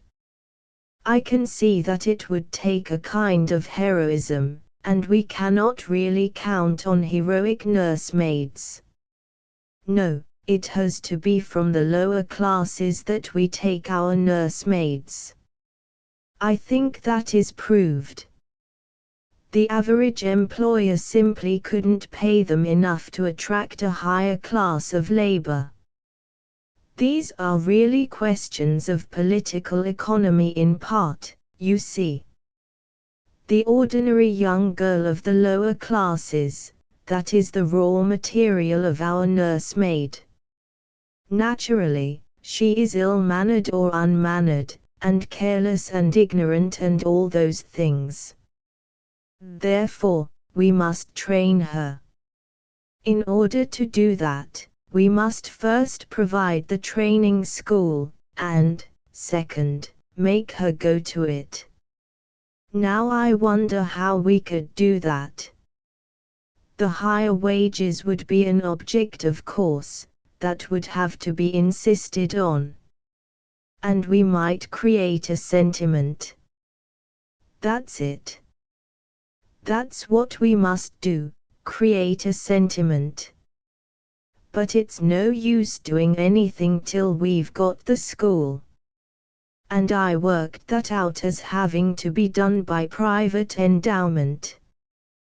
That involves agitation, of course, and we must set about it. We can get teachers plenty, there is so much interest in child study now. And it will be a splendid thing for the lower classes to take their young girls and train them thoroughly in the theory of child culture. It will make them so much better mothers afterward, when they do marry, after spending some years in taking care of our children, putting their theories in practice. But wait. That looks queer. Looks as if the rich people were furnishing elaborate instruction free, to young women of the lower classes, and then paying them good wages for practicing on the children of the upper classes, so that the poor women might be better mothers afterward. I must have made a mistake somewhere.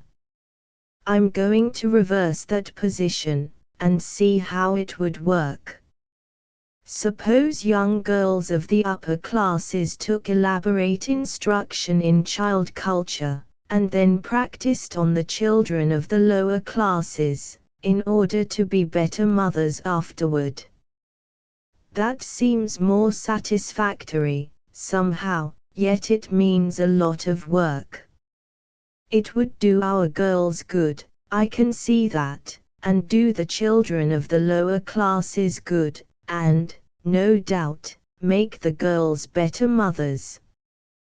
Besides, I'm wasting time, arguing in a circle, John would say, for that upper-class girl hypothesis wouldn't give us nursemaids. Now where was I? Mothers have to have help, i.e., nursemaids. These have to be private servants at low wages, therefore, ladies would not do it. Therefore, we must have our children taken care of by girls from the lower classes. They are not suitable persons to take care of children as they stand, therefore, we must train them. Now I mean to really work for this thing, to create a sentiment. I'll begin early in the autumn, as soon as we get back. And I'm so glad I'm going to have such a lovely summer to make me fit for it. You see, I'm very much pulled down. Little John has been such a care, and the nursemaids I've had have been so unreliable. Why, the child has been sick again and again just through their carelessness. I'm sure of it. And Mother said I simply must go away and build up, for the child's own sake, and John agreed with her, for once. And there's such a lovely arrangement for the summer, nothing ever happened more conveniently. You see, Jessie is such an enthusiast about children. And she has planned to be at home this summer. Our home is perfectly lovely, anyway, and very healthy, quite in the country, and yet within easy reach of town. They are going to have the summer school of child study there at Sea Bay this year, and Jessie has several of her class visiting her. And she said, in her solemn, funny way, that they must have specimens to work on, first-class specimens. She insisted on little John, of course, and she's persuaded Clara and George to let her have their 3 for a while, and the little McAdoos are to be there, too. It will be a regular picnic for the children. It took a long time to bring me round to it. But, then, it's my own lovely home. I know how healthy it is. And Mother will be there. And one of Jess's friends is a doctor, and in a children's hospital, too. She ought to see that everything is right for their health. So, if they are happy in that lovely old place, and healthy and well taught and safe, why, I suppose I can leave. Of course, I wouldn't for anything on earth but health. Mrs. Wells was perfectly horrified when I told her. They asked Cassie, too, but she wouldn't hear of it. She said nothing but death should ever separate her from her child. And, dear me, Cassie looked so white that it really seemed as if it would. She made me feel guilty again, but John can't come to any harm with my mother's experience and Jess's knowledge and natural talent. That's the main thing. Jessie always cared more for children than I did, except little John, of course. They've fixed the place up on purpose for children. Such arrangements for bathing and digging and mud-pieing and gardening and so on you never saw. There is something for those chicks to do all the blessed time, and these nice girls, my own friends, to be with them every minute. You see, they take turns and relieve each other, so they are always fresh for the children. And, then being so enthusiastic and scientific, it isn't drudgery to them. They are studying all the time. And how glad I shall be to get back in the fall. Then I can work up that training school for nursemaids. 13 children and servants. In the growing discontent with our present methods of household service, while we waver between long-held prejudice, old and dear, and the irresistible pressure of new conditions, it is worthwhile to weigh well the relation between this present method of house service and our present method of child culture. The home is the place in which we rear young children. It is also the place in which we perform certain kinds of labor, mainly cooking, cleaning, and sewing. In the vast majority of our homes, fully 9/10 of them, as shown by the United States Census report, giving the number of domestic servants in proportion to the number of families, these industries are carried on by the mother. She is the domestic servant. In the remaining 1/10 of our homes the labor is performed by hired servants, the maid-of-all-work still greatly predominating. The questions here suggested for consideration are, first, is a mother, who is also a house servant, able to supply proper conditions and care to young children? And, second, is the company of domestic servants, other than their mothers, and constant association with their industries, a desirable condition for the education of young children? It is, of course, difficult to consider with any clearness of perception facts which have been always familiar. The association of child and servant is so old that it makes no impression on our consciousness. It will, perhaps, bring out the relation more vividly to change the sex of the servant. Suppose a man is left with boys to educate. Suppose he engages a tutor for his boys. He is willing to pay well for a man with the proper ability, character, and training to come and benefit his children by instruction and association. Would such a man be willing to engage a tutor who was also a janitor? Would he be willing to spare the time required to fill the janitor's position from the time required to fill the tutor's position? Or would he be willing to engage a man who had so little fitness for the profession of tutor as to be content to act as janitor also?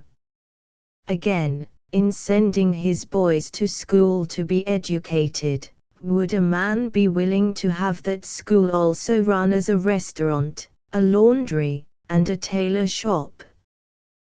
Would he think these industries and the society of the persons engaged in them good educational influences? It is clear that a man would not be willing to do these things. Yet all men cheerfully entrust their children, during their most impressionable years, to the society and care of domestic servants and the constant association with domestic industries. In most cases the servant is also the mother. In other cases the servant is not the mother. In either case the child grows up in association with domestic servants and service. Let us not too readily conclude that this is an evil, but examine it carefully, in its physical and psychical effects. Physically, the child is born into a certain kind of shop or factory. The conditions of any labor in the home are particularly open to criticism. Our sweatshop investigations show that in glaring instance, intimate associations with a trade, and especially a dirty or dangerous one, does not seem advantageous to a child's health and progress. In 9 homes out of 10 the child is directly associated with the trades of his mother, who is a cook, a laundress, a cleaner in general, and the baby is early accustomed to the fumes and heat of the kitchen, to grease and ashes and dust, to all the kitchen work, laundry work, chamber work, and endless miscellaneous industries of his mother. In the other 10th of our homes the child grows up a little removed, but not far, from these same industries. They go on under his eyes nonetheless, but with a certain ban upon them, as servants' work. Any mother and housewife knows the complications continually arising between children and servants. Early associations are deep and lasting. Domestic servants are not, as a rule, either at all trained in the right treatment of children or in such personal development of character and manners as would make them desirable companions for the young. Yet companions they are, incessant, intimate, unavoidable. The formative influence of a nursemaid or of a maid of all work is of varying weight in different cases, but always a factor in the child's development. The education of a child consists in every impression received by the growing brain, not merely those received when we are instructing it. We might give an hour a day to careful instruction in good manners. We might ourselves be models of propriety, but, if the child is also in the society of conspicuously ill-mannered persons every day, an effect will surely be produced by them. It may be suggested that an end is to be attained through exhibiting the deficiencies of servants, and exhorting the child to despise them, as the Spartans used the Helots for an awful example, but, even if this were gained, there would follow with it a spirit of scorn and contempt for fellow creatures most injurious to true social development. A little child should be surrounded with the best influences of all sorts, and with behavior not to avoid, but to imitate. The long period of immaturity, which is one of our human distinctions, has its value in the accumulated improvements which may be built into the race in that time. It is a period of enrichment, of clear growth. To expose the young to disadvantageous conditions, especially the very young, is a method of education finding no precedent in nature and no justification in reason. The adult, with developed powers, may find in some degree of difficulty a stimulus to further effort, and, if confronted with injurious conditions, may strive the harder to escape or change them. But the new person, the child, has no background. He can make no comparisons. He accepts his first environment unquestioningly as the world. It is all the world he knows. For the very reason that we were all born and reared in the domestic factory, we find it hard to imagine any other conceivable surroundings for a young human being to meet life in. We have accepted it without dream of criticism. Yet in physical conditions alone the household industries furnish a large and constant element of danger to the child. A most casual retrospect of the accidents common to childhood, which so shock us in the daily press, show this with startling clearness.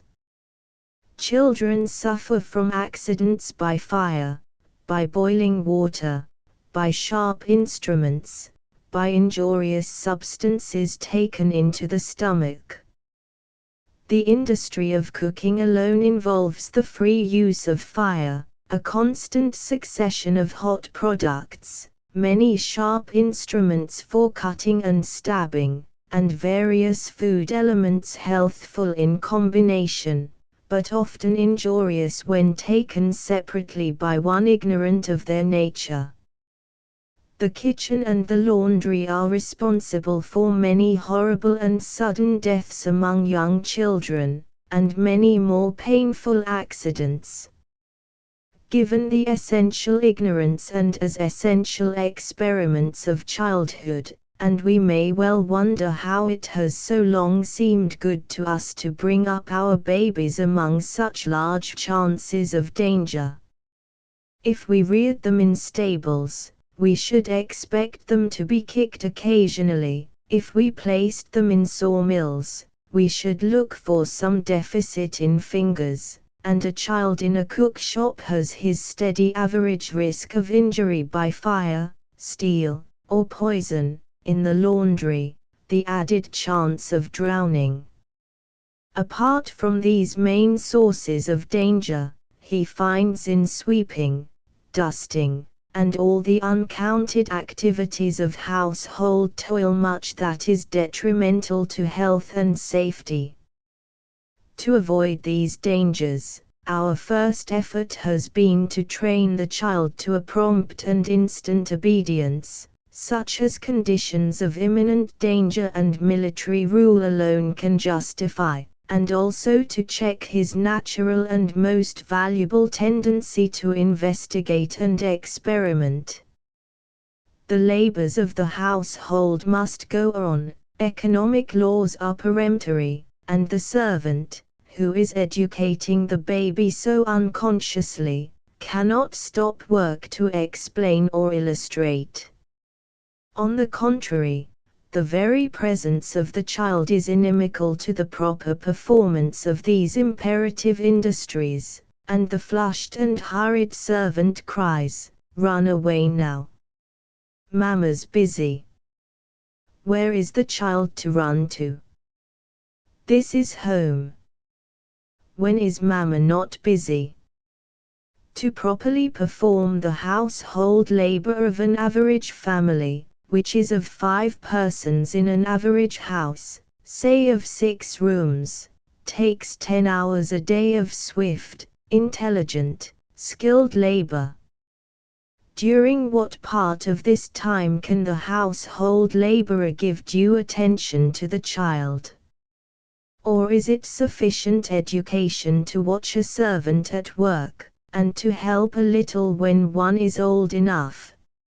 If the industries involved were properly divided, specialized, and developed, much that is valuable might be gathered from their observation, and from guarded experiment, by children who are old enough.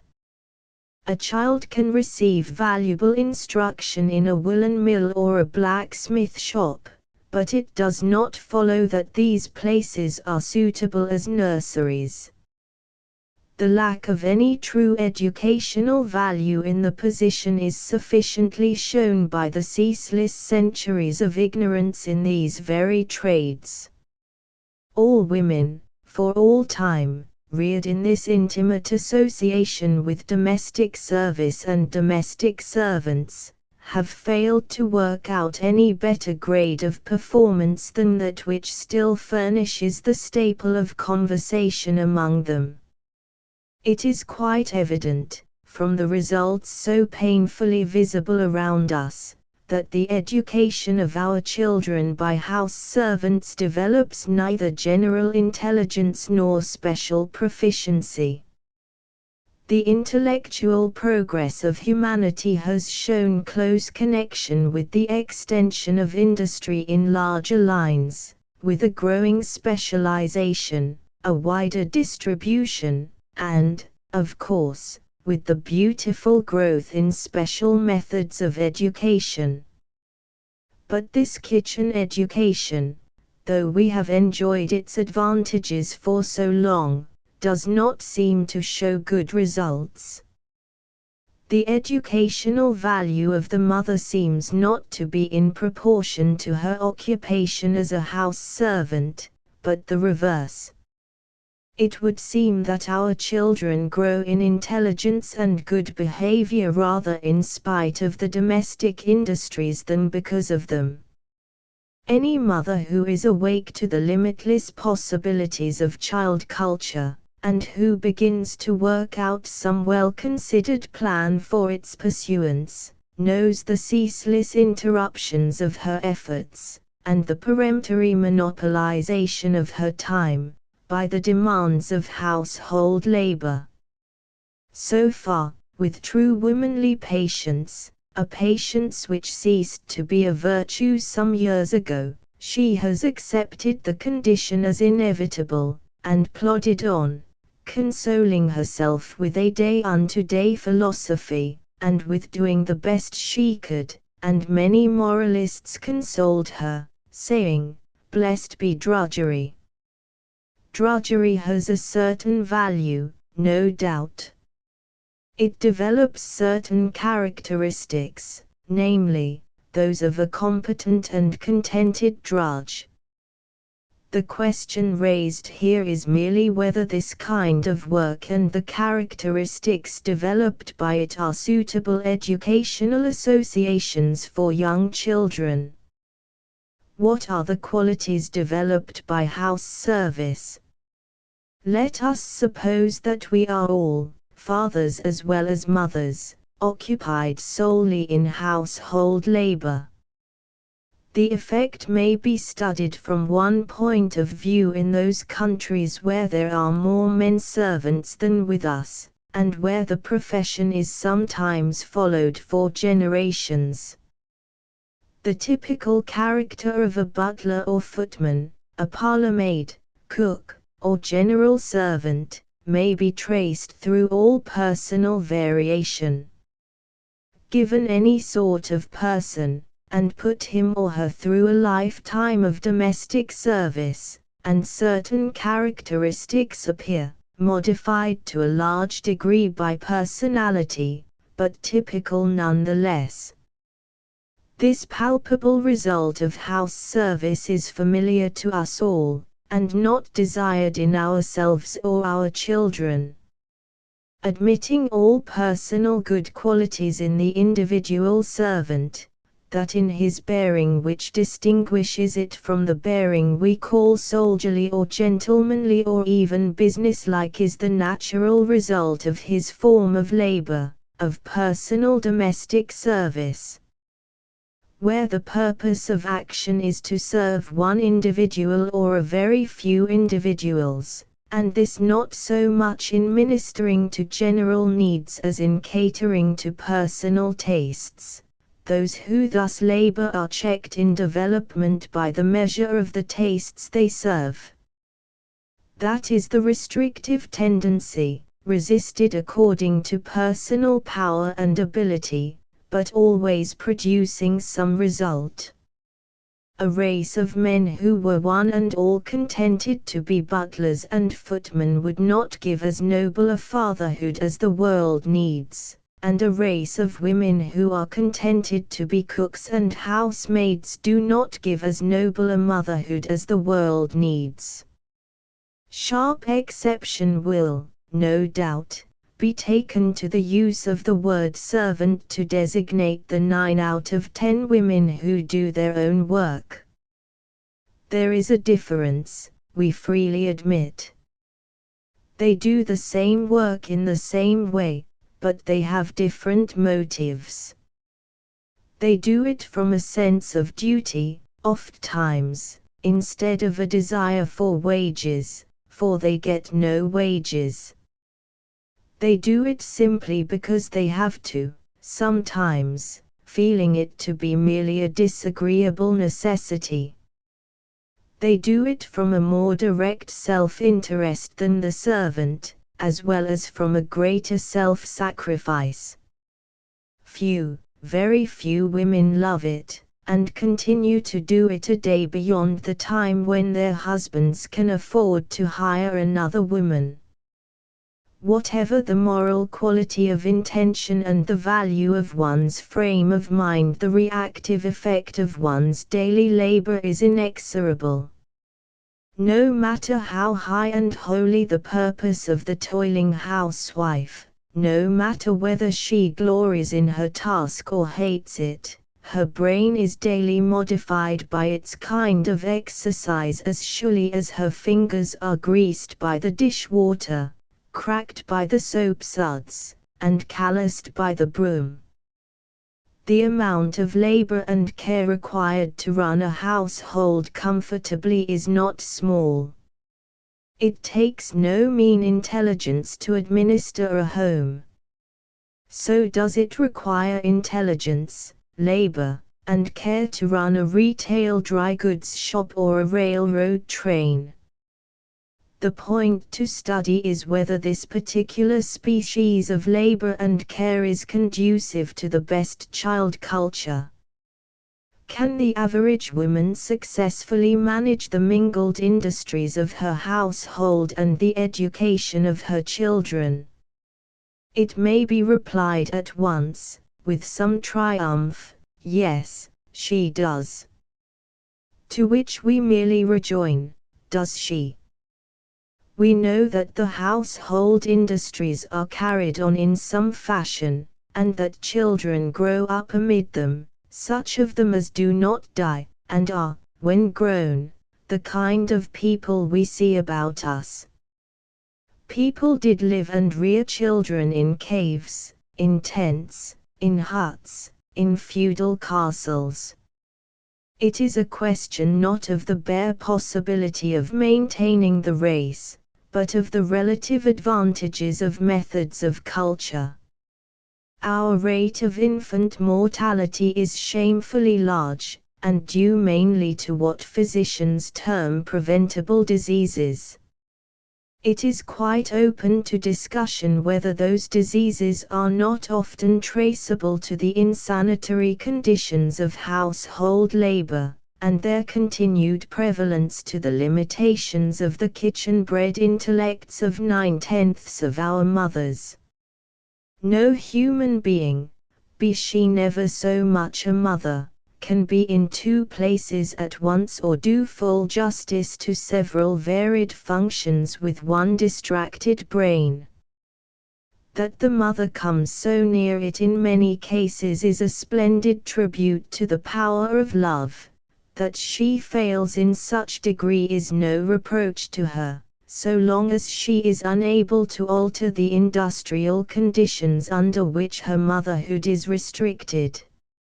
Now that economic progress makes it possible to introduce new and wide improvements, the mother does become responsible, if she fails to see and take advantage of the change.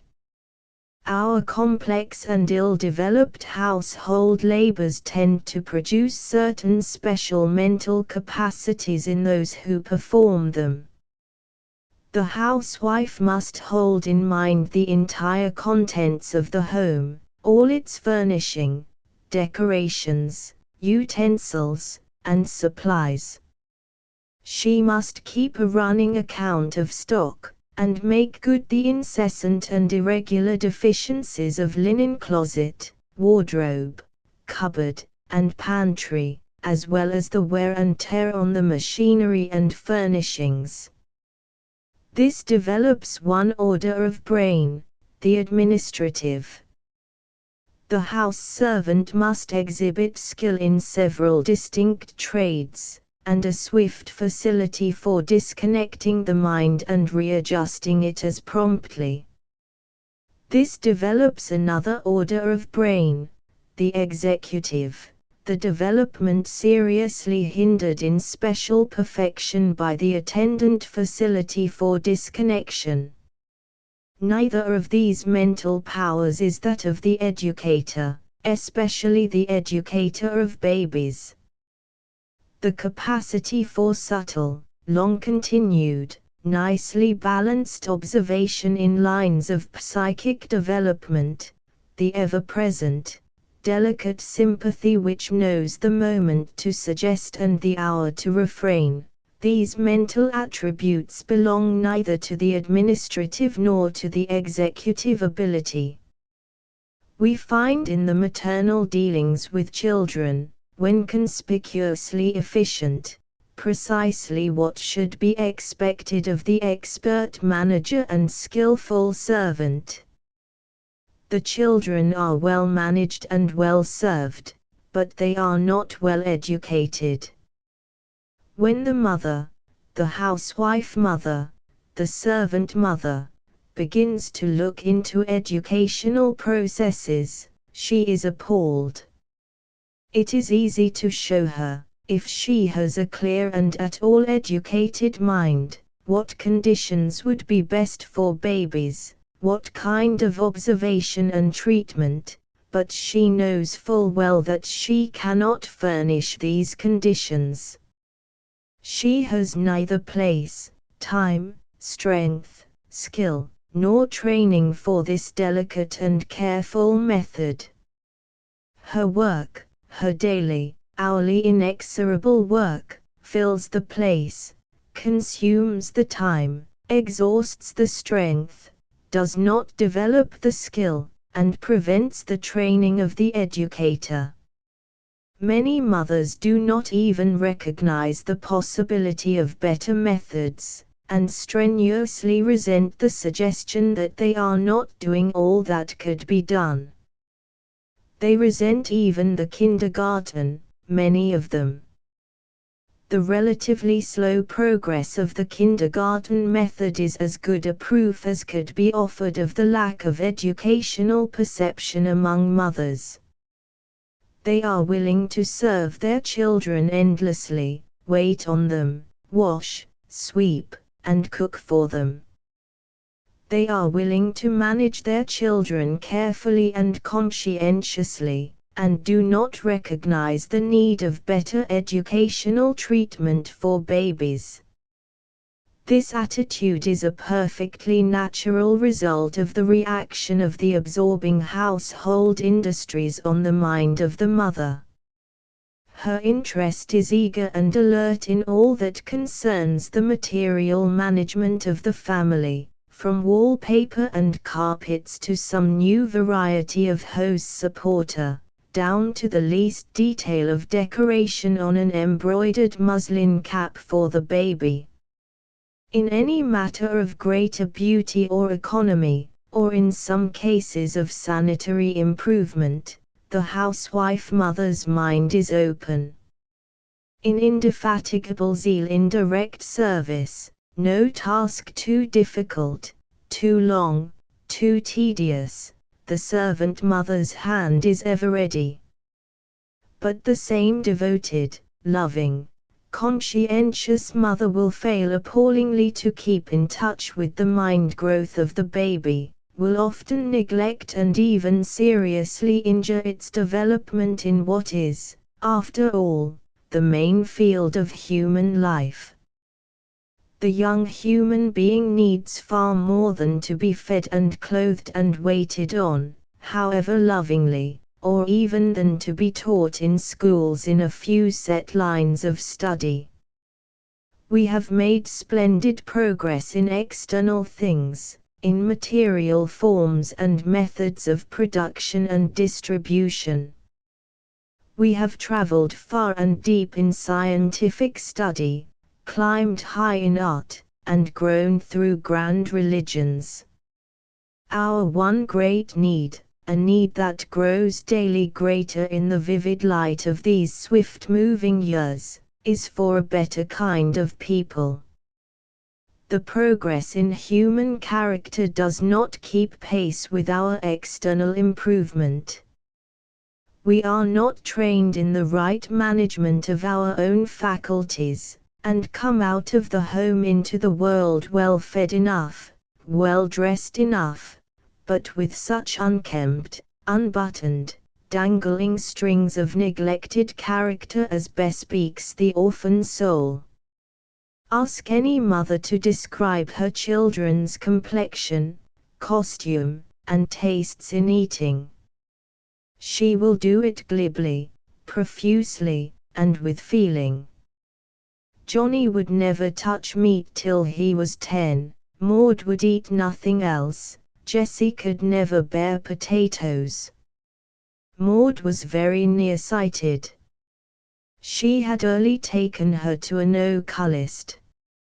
She would probably have to wear glasses always. Jessie was so hard on shoes. She used 2 pairs to Maud's 1, even worse than Johnny.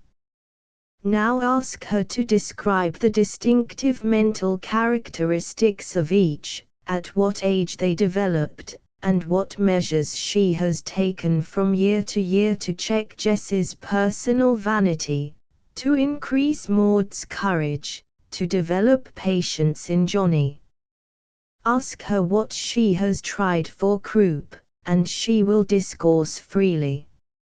Ask her what she has tried for the gradual reduction of self-consciousness, and she looks puzzled. The human race is capable of beautiful development in character, as we see in occasional instances. That such beautiful development is largely assisted by right education, especially in the very first years, is proven by 1,000 experiments. That most of us grow up without any intelligent psychic training, without wise attention and skillful care in soul growth, is but too evident. Better education for the young of the human race, that education which the child never knows of, but which surrounds him with helpful influences from his first consciousness, is an imperative need. Some attempt at this work is made by all conscientious mothers, and wonderful success is sometimes attained by a mother of special genius for child culture, and who, by the way, is seldom distinguished as a housekeeper. But our general average in human culture is low. Nothing in the range of human effort is more important than the right education of children, which means the improvement of the race. The first years are of special value, the first influences and associations of preeminent importance. If the household industries are incompatible with the best child culture, they should be withdrawn from the household, specialized and professionalized like all the other industries once considered essentially domestic. When a broader intelligence is brought to bear on our infancy, when we do not grow up under the unavoidable assumption that the principal business of life is to keep house, there will be a better chance for the growth of those civic virtues so pitifully lacking in us now. So many marks of progress in these lines are now evident that any intelligent woman can see the way open before her. The public laundry is sapping the foundations of our domestic industry.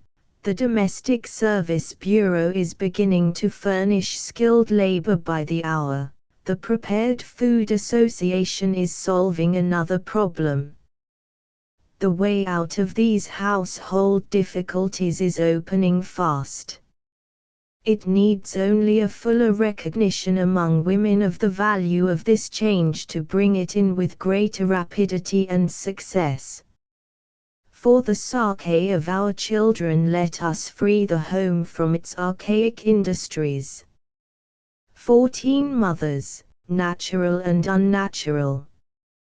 We use the word natural in many senses, sometimes with warm approval, as indicating that which is best, sometimes with disapproval, as low and discreditable. Natural affection is one familiar phrase, and unnatural monster another, which show a firm belief in the rightness of the working laws of the universe.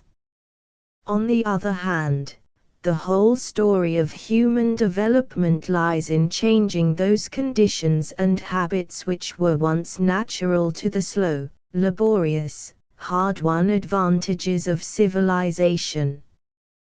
The natural man or man in a state of nature is a remote ancestor, and we do not allow unchecked freedom to animal passions and appetites among us on the ground that they are natural. It is natural to take revenge for injuries, it is natural to eat too much, it is natural to be too careless in youth and too cautious in old age. Natural means according to the laws of nature, and the laws of nature have a wide and long range. In applying the word to any one creature, we have to limit it by time and circumstance. It is natural for an absolutely wild creature, which has never seen man, not to be afraid of him. It is natural for the same creature, when hunted, to fear man, and shun him. If long tamed, like the cat and dog, it is natural to come trustfully to the well-known friend. Nature is essentially changeful. Its laws remain the same, but the interaction of those laws produces ever-varying results. The nature of any given creature varies with its circumstances. Give it time, as in the above case of the dog and cat, but the whole scale of behavior is natural in its place and time. A state of nature is not a period with an exact date, nor any one grade of conduct. That conduct which is most advantageous to a creature under given circumstances is natural. The only conduct which is unnatural would be that which was exhibited in contradiction to the laws of nature, if such were possible. In this sense an ascetic life is unnatural, as meaning destruction to the individual and race, but, in the sense that the ascetic fondly believes he is acting for his ultimate benefit, his conduct is natural after all. A wild rose is natural, a garden rose or hothouse rose is cultivated, a velvet rose on a bonnet is artificial. Yet it is as natural for man to cultivate and imitate for his own good pleasure as for a bee to store honey. When we were in what we usually call a state of nature, we did not keep clean, wear clothes, go to school or to church. Yet cleanliness and clothing, education and religion, are natural products of human nature. When we apply the word to human conduct, we ought to be clear in our own minds as to whether we mean natural, i.e., primitive, uncivilized, savage, or natural, suited to man's present character and conditions. Primitive man did not send his children to school, but we do not consider it unnatural that we do send ours. Primitive woman carried her naked baby in her arms, modern woman pushes her much-dressed infant in a perambulator. But there is nothing unnatural in preferring the perambulator. It is natural to do what is easiest for the mother and best for the baby, and our modern skill and intelligence, our knowledge and experience, are as natural to us as ignorance, superstition, and ferocity were to our primal ancestors. With this in mind, let us look at the use of the term natural as applied to mothers. What sort of mother do we praise as natural, and what sort do we blame as unnatural? Is our term used with reference to a period of development, natural motherhood, meaning primitive, savage motherhood? Or is it used with reference to the exercise of that intelligence, acquired knowledge and skill, and array of conveniences, which are natural to civilized man today? I think it will be found that in most cases we unconsciously use it in the first sense, natural meaning merely primitive or even animal, and with but too good reason, if we study the behavior we are describing. Motherhood is preeminently a natural function in both senses. It might almost be called the natural function, as reproduction seems to be more important in the evolution of species than even self-preservation. It would seem as if the instinct of self-preservation were given merely to keep the creatures alive for purposes of reproduction, for, when the two forces come into conflict, the reproductive instinct is the stronger. The reproductive functions are performed by both male and female, but, as species develops and more conscious effort is applied to the great task, the female has the larger share. In furnishing nutrition to the young, order Mammalia gives the entire task to the mother, and their care, protection, and defense are mainly hers.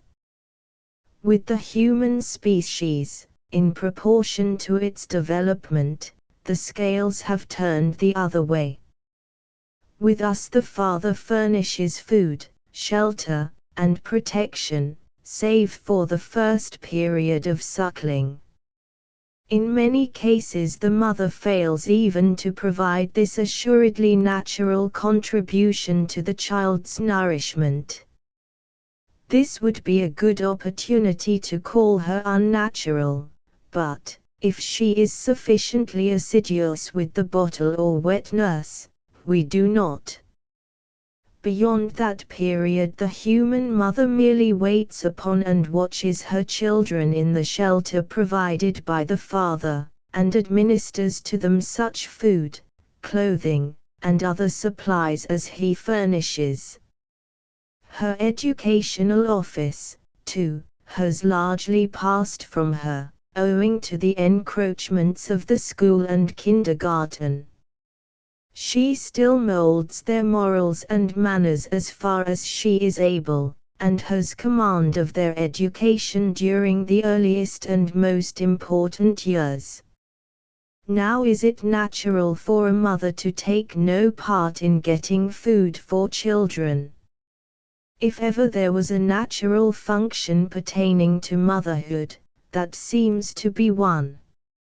If we use the word in its primitive sense, she certainly is an unnatural mother for relinquishing this primal duty.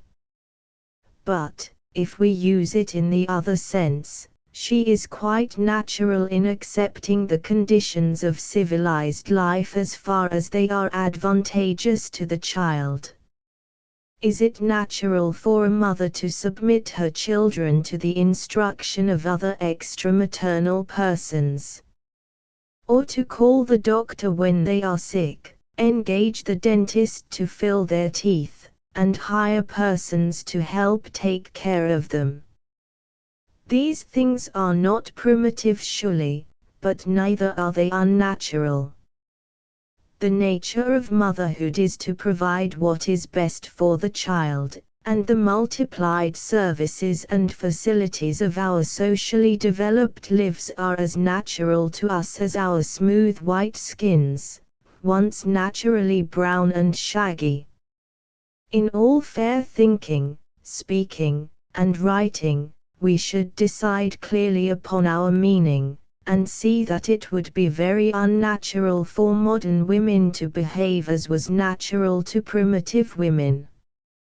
The main duty remains the same, to benefit the child. Methods and materials are open to choice and change. Motherhood is as open to criticism as any other human labor or animal function. Free study, honest criticism and suggestion, conscientious experiment in new lines, by these we make progress.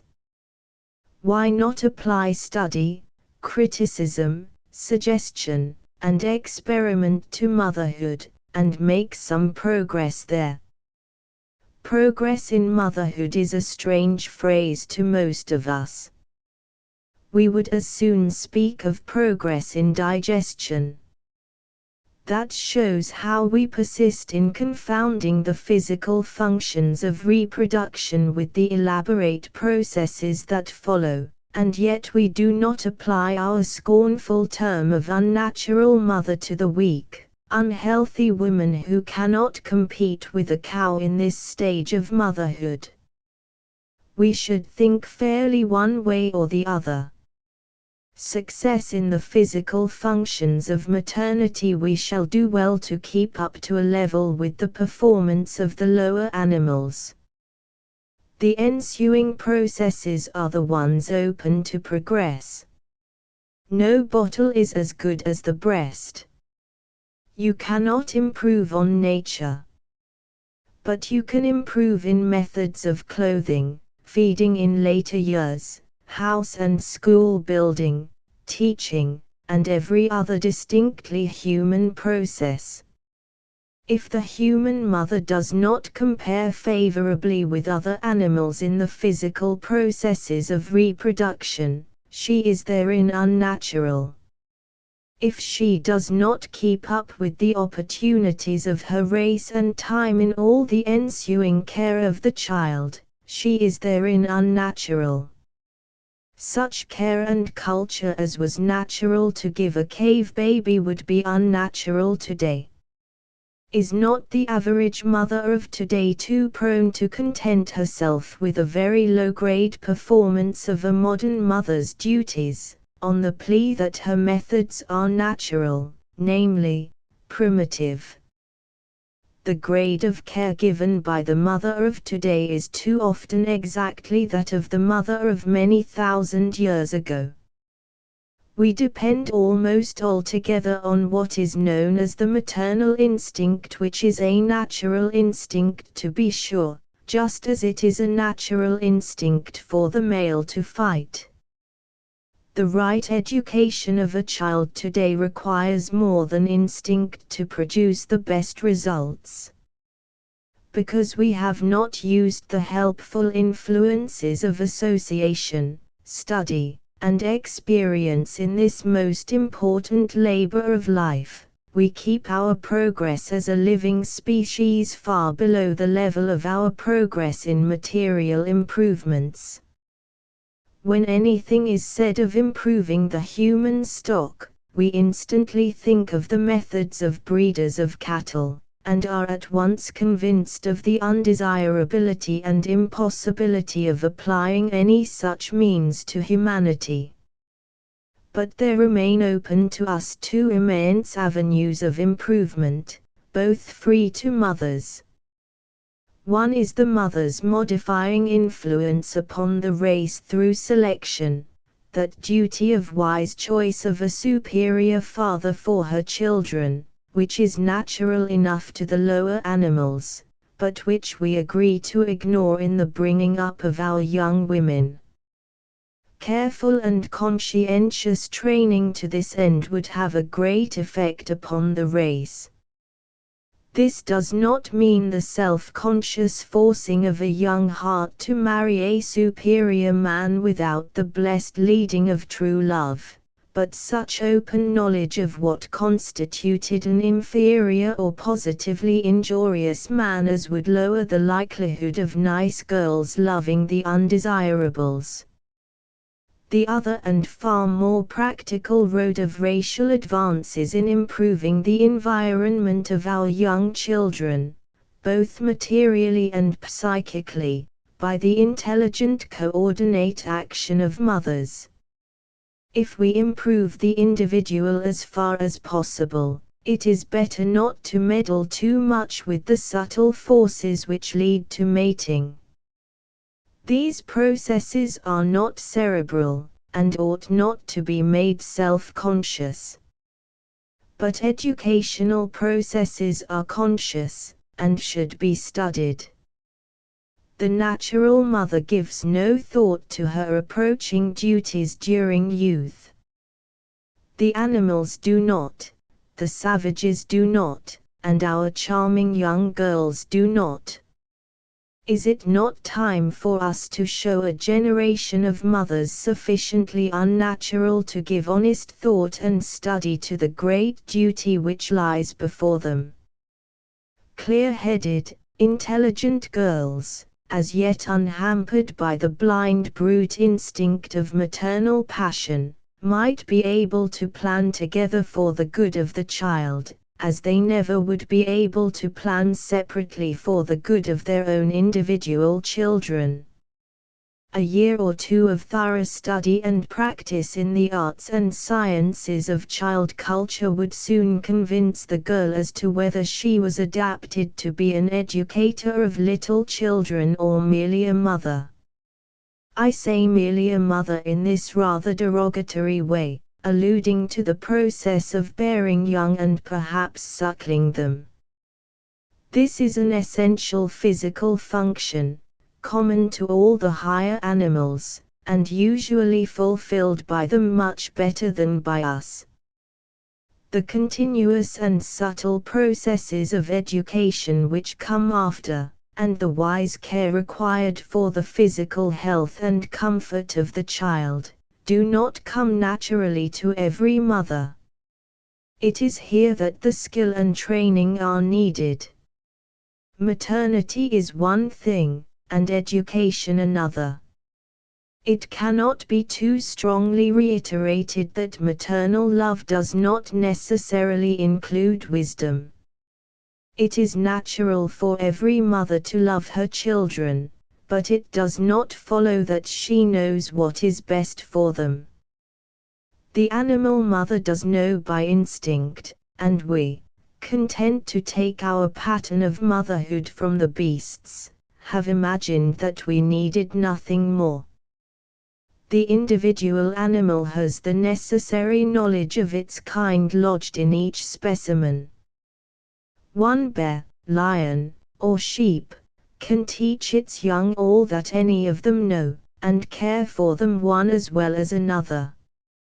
There is an immense difference between this natural condition and ours, where individuals differ so widely in wisdom, and where the material conditions essential to the good of the child are not open to every mother to select from as instinct dictates and procure according to her individual skill, but are produced by us collectively, and only to be secured by combined intelligence. For our mothers to ensure good conditions for their children requires more than maternal instinct. The natural mother of today is reared without an inkling of what lies before her, and no preaching instinct warns her of the effect of her girlhood's wasted opportunities. She marries still by instinct, which often leads her astray, or, when she uses her conscious reason, it is generally in lines of financial advantage, irrespective of the to-be father's health or character. She fulfills the physical functions of maternity rather reluctantly and with poor success, being frequently much the worse for the performance, and then rather boasting of her enfeebled condition, as if it was in some mysterious way a credit to her. Then she brings to the care and education of her children merely her rudiments of maternal instinct, an instinct so far painfully lacking in wise prevision of the event and preparation for it.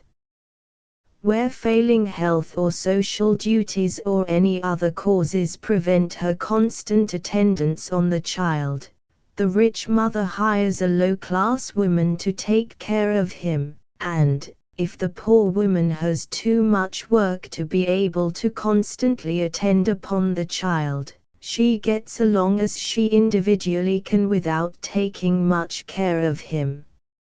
Or, if she is of that small class who do really take care of their children personally, the care she gives is the mere chance outcome of her personal character and conditions, and may or may not be beneficial. All this conduct we call natural and see no blame in it. We assume that every mother knows how to care for her children, and, if we only see her keeping at it incessantly, we never criticize the methods or results. That is not, in general, a charge against motherhood. We do criticize individual cases very freely, yet make no deduction from our own wide observations. Now let us picture an unnatural mother. As a young girl, she thoughtfully considers her approaching duties. She says to herself, I am to be a mother, to contribute my personal share to the improvement of humanity by bringing into the world someone better than I am. I must do all I can to be better personally, in character and physique, for the child's sake. Whatever I may be able to do for it afterward, I will give it good endowment at birth. And then this unnatural young girl proceeds to train herself in all right living, avoiding anything in dress or food or late hours that might injure her health, because she hopes to be a mother someday. She studies child culture eagerly, hoping that she may be fit for the splendid work, but is disappointed here perhaps, having a strong musical temperament, or a good head for business, or capacity for prompt and skillful manual labor, but not the faculties that go to make the good educator. This is a blow, for she considers the training of little children as the highest work on earth, but she recognizes that only about 1 in 20 has the requisite capacity, and the knowledge gained in her careful study in these lines shows her the importance of giving children the best conditions, which involves association with those specially endowed with the teacher's power.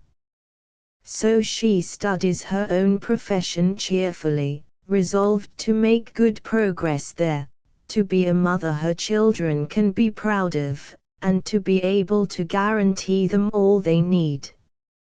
She loves and marries, led by the deepest force in organic life, but governed by a clear and conscious wisdom even here. If she has the misfortune to be attracted to a man diseased or immoral or defective, she will not accept him, for the sake of her children. But marry she will, for this is the law of life, and the exceptions go to extinction.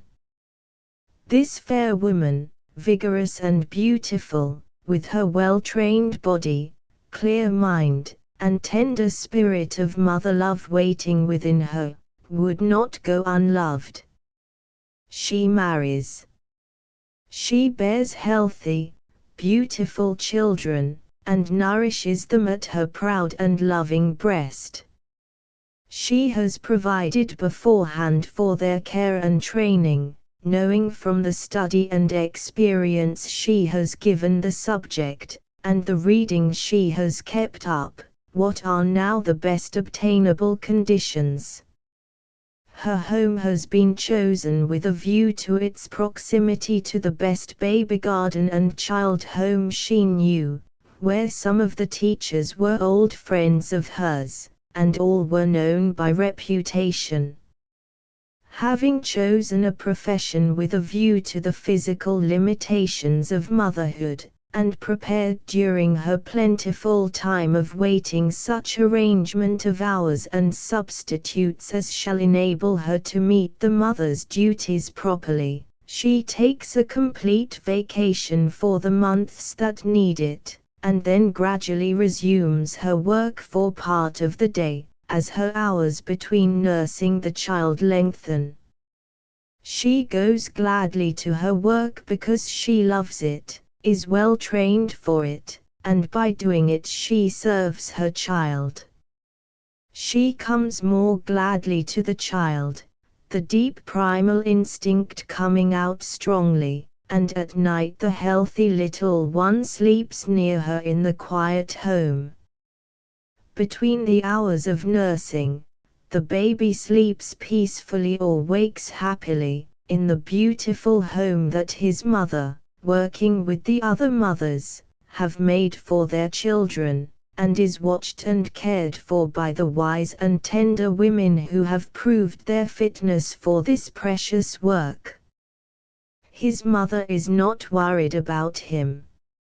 She knows that in that home there is no possible danger, in that trained care no least neglect, and that, if any sudden illness smote him, the visiting physician is there daily, and others in instant call. This place was made for babies, and is not in charge of servants. She is at ease about the child. Eagerly she goes to him when work is done. No weariness, no anxious uncertainty, only the glad triumphant mother love which is content in knowing that the best possible conditions are secured to the child, and a constantly renewed delight in its health and beauty and good progress. Owing to her previous study, she knows enough not to undo the good effects by foolishness at home. She is in daily communication with the teachers, and nurses and doctors, if necessary. She does not lose touch with the little life. Her untired affection surrounds him always, and to the child she is probably the most agreeable of the several agreeable persons in whose society he finds himself. Unless she falls terribly below the common standard, he will love her the best, for the beautiful background of nursing one and held his dawning affection, and the sweet home coming every night is a constantly strengthening tie. Any clean, comfortable, human home should be suitable for a healthy child to sleep in, but it is in his impressionable daytime hours that he needs more appropriate surroundings. It will be seen that this unnatural mother has her child in her own care for 16 hours out of the 24, and during the 8 hours of a working day she herself places him in what she knows to be better conditions than her own home could offer. If she does chance to possess that degree of educational genius essential to the best care of young children, her 8 hours of work will be spent in taking care of them, and the remaining 16 in still taking care of her own. Thus the exceptional mother, who is also an educator, will have her own all the time, and her unusual ability will benefit many other little ones for part of the time. The natural mother, of course, believes that her own care of her own child is better than anyone's else. She can give no proof of this, and would be very unwilling to submit to any examination or competition. She simply thinks she is the best educator because she is a mother. The sickness and death of her children, or the accidents which happen to them, or their inferior development and disagreeable behavior, she never takes as proof of her incompetence. Where an experienced teacher could remove half a dozen bad habits in as many months without the child's knowing it, the mother scolds and spanks along the years, or resignedly lets the small people trample upon the rights of their elders, in serene conviction that her methods must be right, for is she not their mother? The unnatural mother, who is possessed of enough intelligence and knowledge to recognize her own deficiencies, gladly entrusts her children to superior care for part of the time, and constantly learns by it herself. The mother love, which is so far strained by the difficulties of rearing children in the home as to frequently give way to irritability, weariness, and even bad temper, would be kept fresh and unworn by the 8-hour rest, and the child would never learn to despise his mother's irascibility and lack of self-control, as, unfortunately, so many children do. To the child, happy and busy in his day hours of education, the homecoming would be an ever new delight, and the home, Papa and Mama's house, a lovely place to respect and enjoy. Many will wonder why the mother is described as working during 8 hours. The able-bodied and able-minded human being who does not work is a contemptible object. To take from the labor of others so large a share of human products as is necessary to our comfort today, and contribute nothing in return, is the position of a devouring parasite. Most women do work, hard and long, at house service. The natural mother is content to mingle her sacred duties of child care with the miscellaneous duties of a house servant, but the unnatural mother, for the sake of her children, refuses to be the kitchen maid, parlor maid, and chambermaid of the world any longer. She recognizes that her real duties are too important to be hindered in their performance any longer by these primitive inconveniences, and, with combined intelligence, she and the others arrange their households on a basis of organized professional service, with skilled labor by the hour, and so each has time to perform some professional service herself, and pay well for the better performance of the domestic tasks.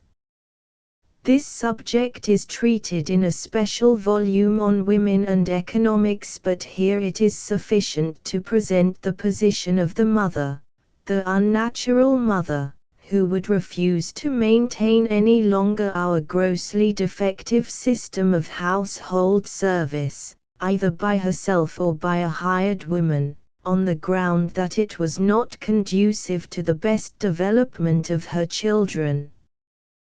To those who for any reason prefer, or are compelled by circumstances, to pursue the profession of private house servant, it will, however, be of inestimable advantage to have their children taken out of the dirt and danger, and placed in proper conditions, while the mother follows her profession at home. The natural mother cares only for her own children. She loves and labors without knowledge, and what experience she gains by practicing on her own children is buried with her. The unnatural mother cares for children, all of them, and knows that she can best serve her own by lifting the standard of child culture for all. We have urgent need of the unnatural mother, the mother who has added a trained intellect to a warm heart, and, when we have enough of them, the rarest sound on earth will be that now so pitifully common, the crying of a little child. 15. Social parentage. The mother does her duty by her children as best she can. The father does his duty by his children. But we do not do our duty by our children. The relation of the state to the child is little thought of, much less understood. We have discussed it only as an alternative to the parental relation, involving the removal of the child from the home and family, and the substitution of civic for domestic care. Such a proposal naturally excites the hot opposition of parental love and instinct, and cannot stand. It has been tried more or less thoroughly, as in Sparta, but does not appeal to the human heart or head, and is not in the least what is here under discussion. The true relation of the state to the child includes the parental relation, and in no way controverts the love and instinct of those invaluable public functionaries. It is not necessary, or in any way desirable, for the state to remove the child from the parent. Parents are evolved for the purpose of rearing children, and possess highly specialized and urgent impulses in that direction, far too useful forces to be ignored. But the civilized human parent lives as part of an elaborate society, a state, and, as a member of the state, he holds a new relation to his child, she holds a new relation to her child, they, and they are the state, hold a new relation to their children. This is what we so generally ignore. The individual parents do their individual duty fairly well, but the collective parents, who constitute society, fail shamefully in their collective duties. What is a society? It is an organization of human beings, alive, complex, exquisitely developed in coordinate inter-service. What is it for? It is for development, growth, progress, like any other living thing. How does a society improve? By combinations of individuals evolving social processes which react favorably upon the individual constituents, and develop in them better social faculties. For instance, early combinations of individuals evolve low forms of legal protection for the citizens of the early state. Under those protective enactments, citizens grow up in comparative peace, and become capable of enacting further and superior laws. In recent and particular instance, our American forefathers established a system of public education under which many citizens were developed to a degree of intelligence sufficient to see the need and the means of extending and improving that education. Education is a social process, impossible, in any human degree, among detached individuals. The education of children is a distinctly social process. Much of it may be carried on by the parents, but it is for social improvement and as a member of society that they do this. Here is where our parents, who constitute society, fail to see the nature and extent of their work. They have an exaggerated idea of parental responsibility to the child, and no idea at all of social responsibility to the child. That social development which has enlarged the mind and soul of the beast savage to our present capacity for love and service we still imagine to be purely parental, and endeavor to concentrate it all on our own children, failing utterly in our duty to each other's children. No such gross error can work good results. This disproportionate concentration of feeling on the individual child, and neglect of the child in general, produces a world full of people with a congested family life, full of morbid sensitiveness and potential difficulty and suffering, and a weak, anemic social life, full of mutual neglect and dereliction of duty. The well-known illustration of education can be used again still farther to show this.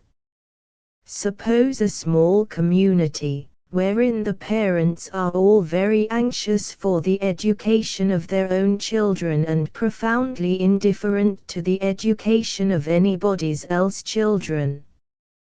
Suppose these parents all labor religiously to buy books, pictures, statues, music, and to have the best of tutors for their own children. It can be seen without much mathematical effort how inferior would be the supplies purchasable by the individual parents' funds compared to those purchasable by their collective funds. Separately, they could not compass a good teacher to each family, nor good pictures, nor many books and instruments, nor any statuary and music to speak of. Collectively and for less money, they could have all these things in far higher degree of excellence. It is social parentage, such as we have, which gives us the school as we have it. It is the weakness and irresponsibility of our social parentage which leaves the school as it is, and fails to push on to something far fuller and better. What thought, what care, what service, does the average mother give to other people's children? None. She does not imagine it to be her duty. She imagines that her duty lies only toward her own children, and that it is no faintest fault of hers if other children suffer. If she sees little ones visibly neglected and injured, she merely blames their individual parents, and gives no further thought to the matter. Now, once for all, what is the advantage of living in a society instead of living alone? It is that we do not have to spend all our time and strength in very imperfectly taking care of ourselves, as the separate individual would be obliged to do, but are more and more perfectly taken care of by one another. We all share in the advantages of living together, the protection not only of numbers, but of our specialized defenders, civil and military, the vast accumulations of knowledge and skill acquired by many and transmitted to all, the increasing measure of mutual love, in which we thrive and grow. The more perfectly a society can distribute these advantages to all its citizens, the more swiftly and healthfully does it advance and improve. Public peace and safety, public justice, public education, the public hall, the public road, the public library and gallery and museum and bath, these are what react so favorably upon the individual, and make better homes and citizens. The father is, to some extent, awake to the duties of social parentage, the mother, hardly at all. The difference is this: the father serves his children by means of serving other people, the mother serves her children personally, with her own hands. Suppose a number of families, we cannot call it a community, because it would not be one, wherein the fathers endeavored to serve their children personally with their own hands only, each man building, weaving, farming, fishing, blacksmithing, making dishes and tools and instruments, and trying in all ways to meet the family needs himself personally. It will readily be seen how little the families of these men would have. The time, strength, and skill of one man do not go far, if he tries to do all things himself. Why do women imagine that their time, strength, and skill severally will serve better than in combination?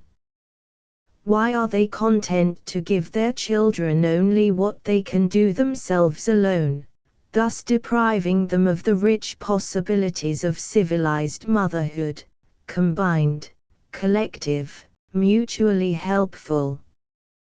The term city fathers and its painful lack of companionship in city mothers shows the wide gulf between the development of social parentage in men and women.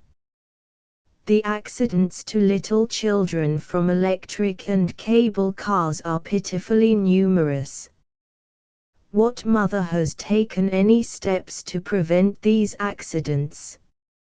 Individually, each tries to protect her own, as does the animal or savage. Collectively, they do nothing, yet it is the lack of this collective motherhood which makes our cities so unsafe for children. The idea that, if each takes care of her own, all will be cared for, is as false for women as it is for men. If each man took care of his own, and not of the others, we should have no soldiers, no policemen, no government, no society, only that social chaos called anarchy. Social health and progress demand collective action, the largest mutuality, the care and service of all, which is the only guarantee of safety and prosperity to each. Our fatherhood is to a considerable degree socialized. Our motherhood is flatly anarchistic, refusing all coordination. An earnest, hotly earnest, woman once disputed this suggestion of mutual service in motherhood, thus, when I make the bed for my child, I put some of my personality between the sheets. My child sleeps better if I make his bed for him. I gazed at her calmly.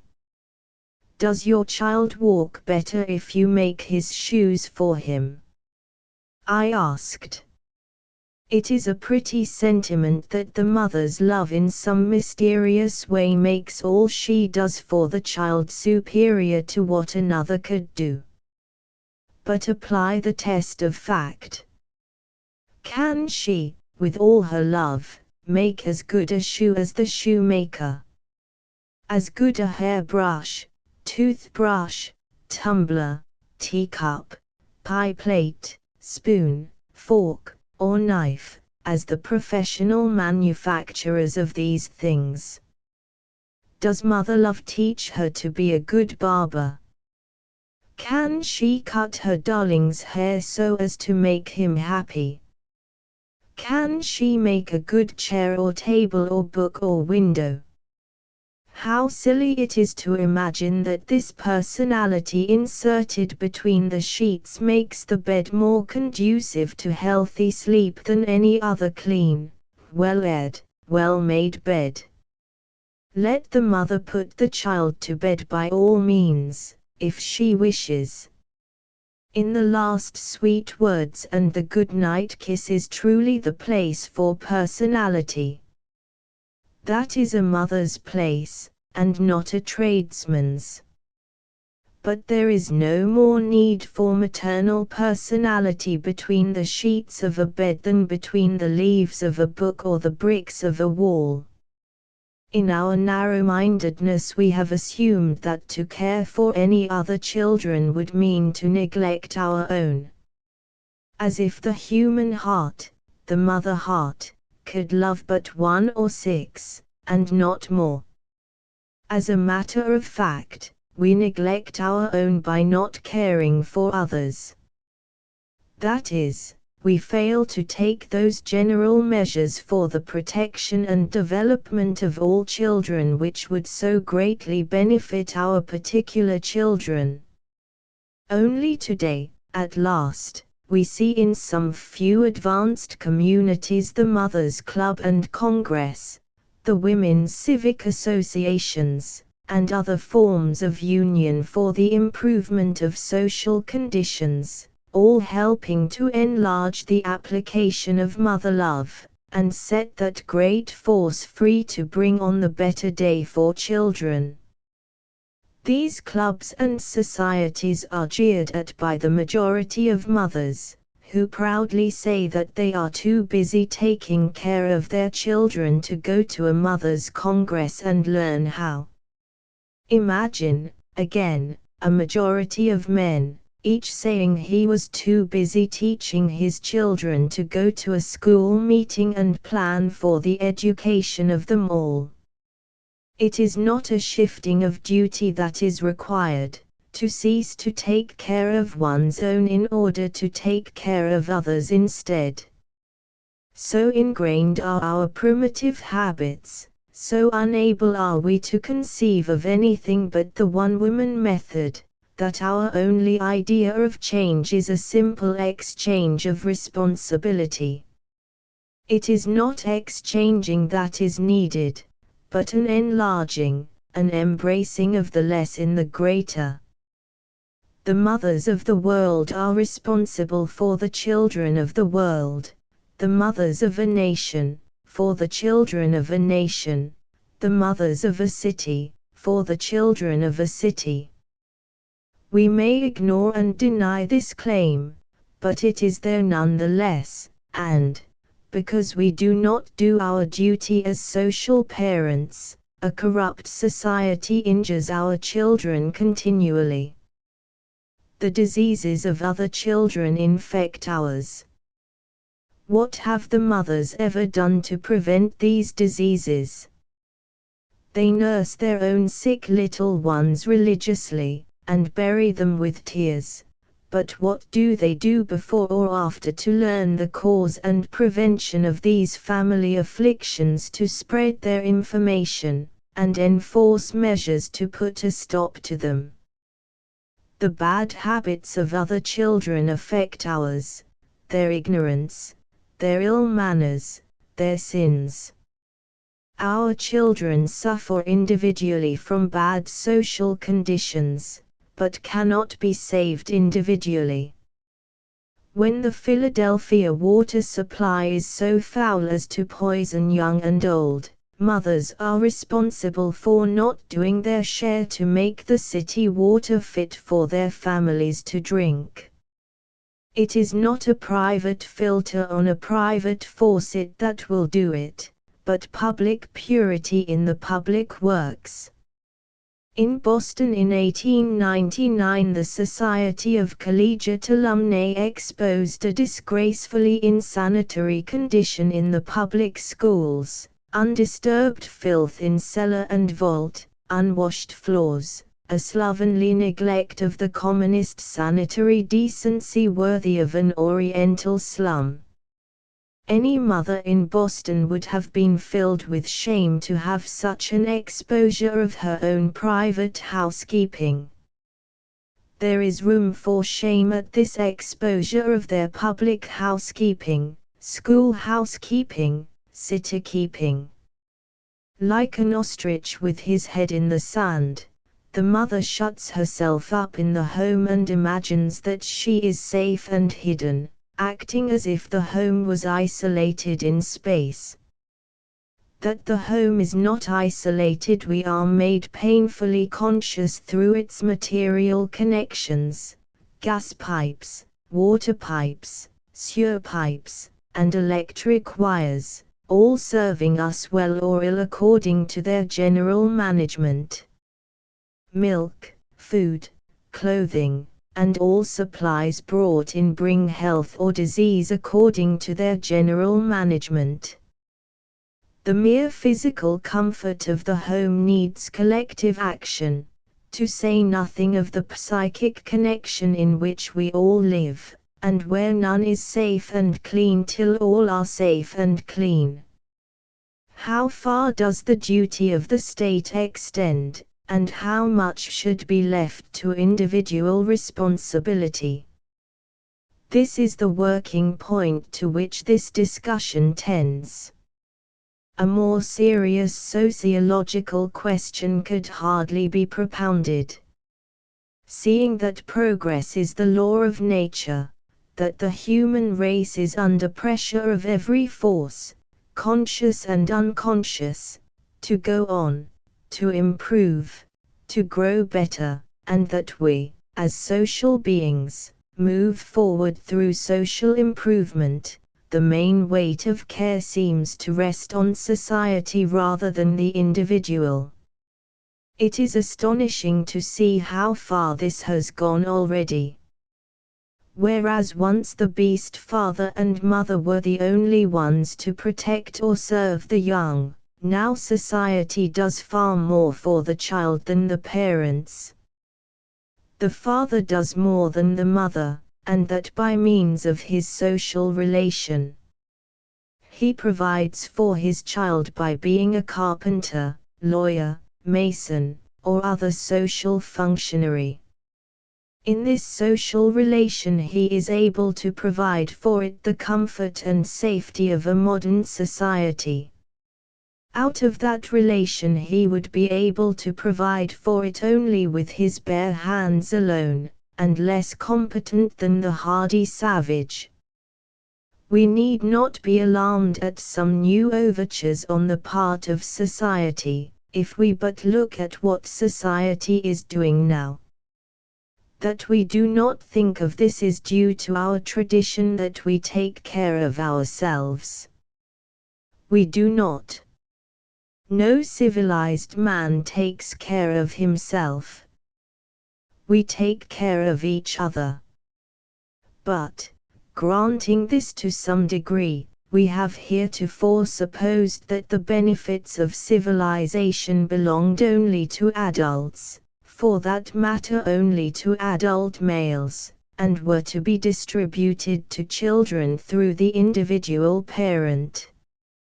Thus, if the parent was inferior, the child was expected not only to inherit his inferiority, but to suffer from it always through inferior maintenance, breeding, and education.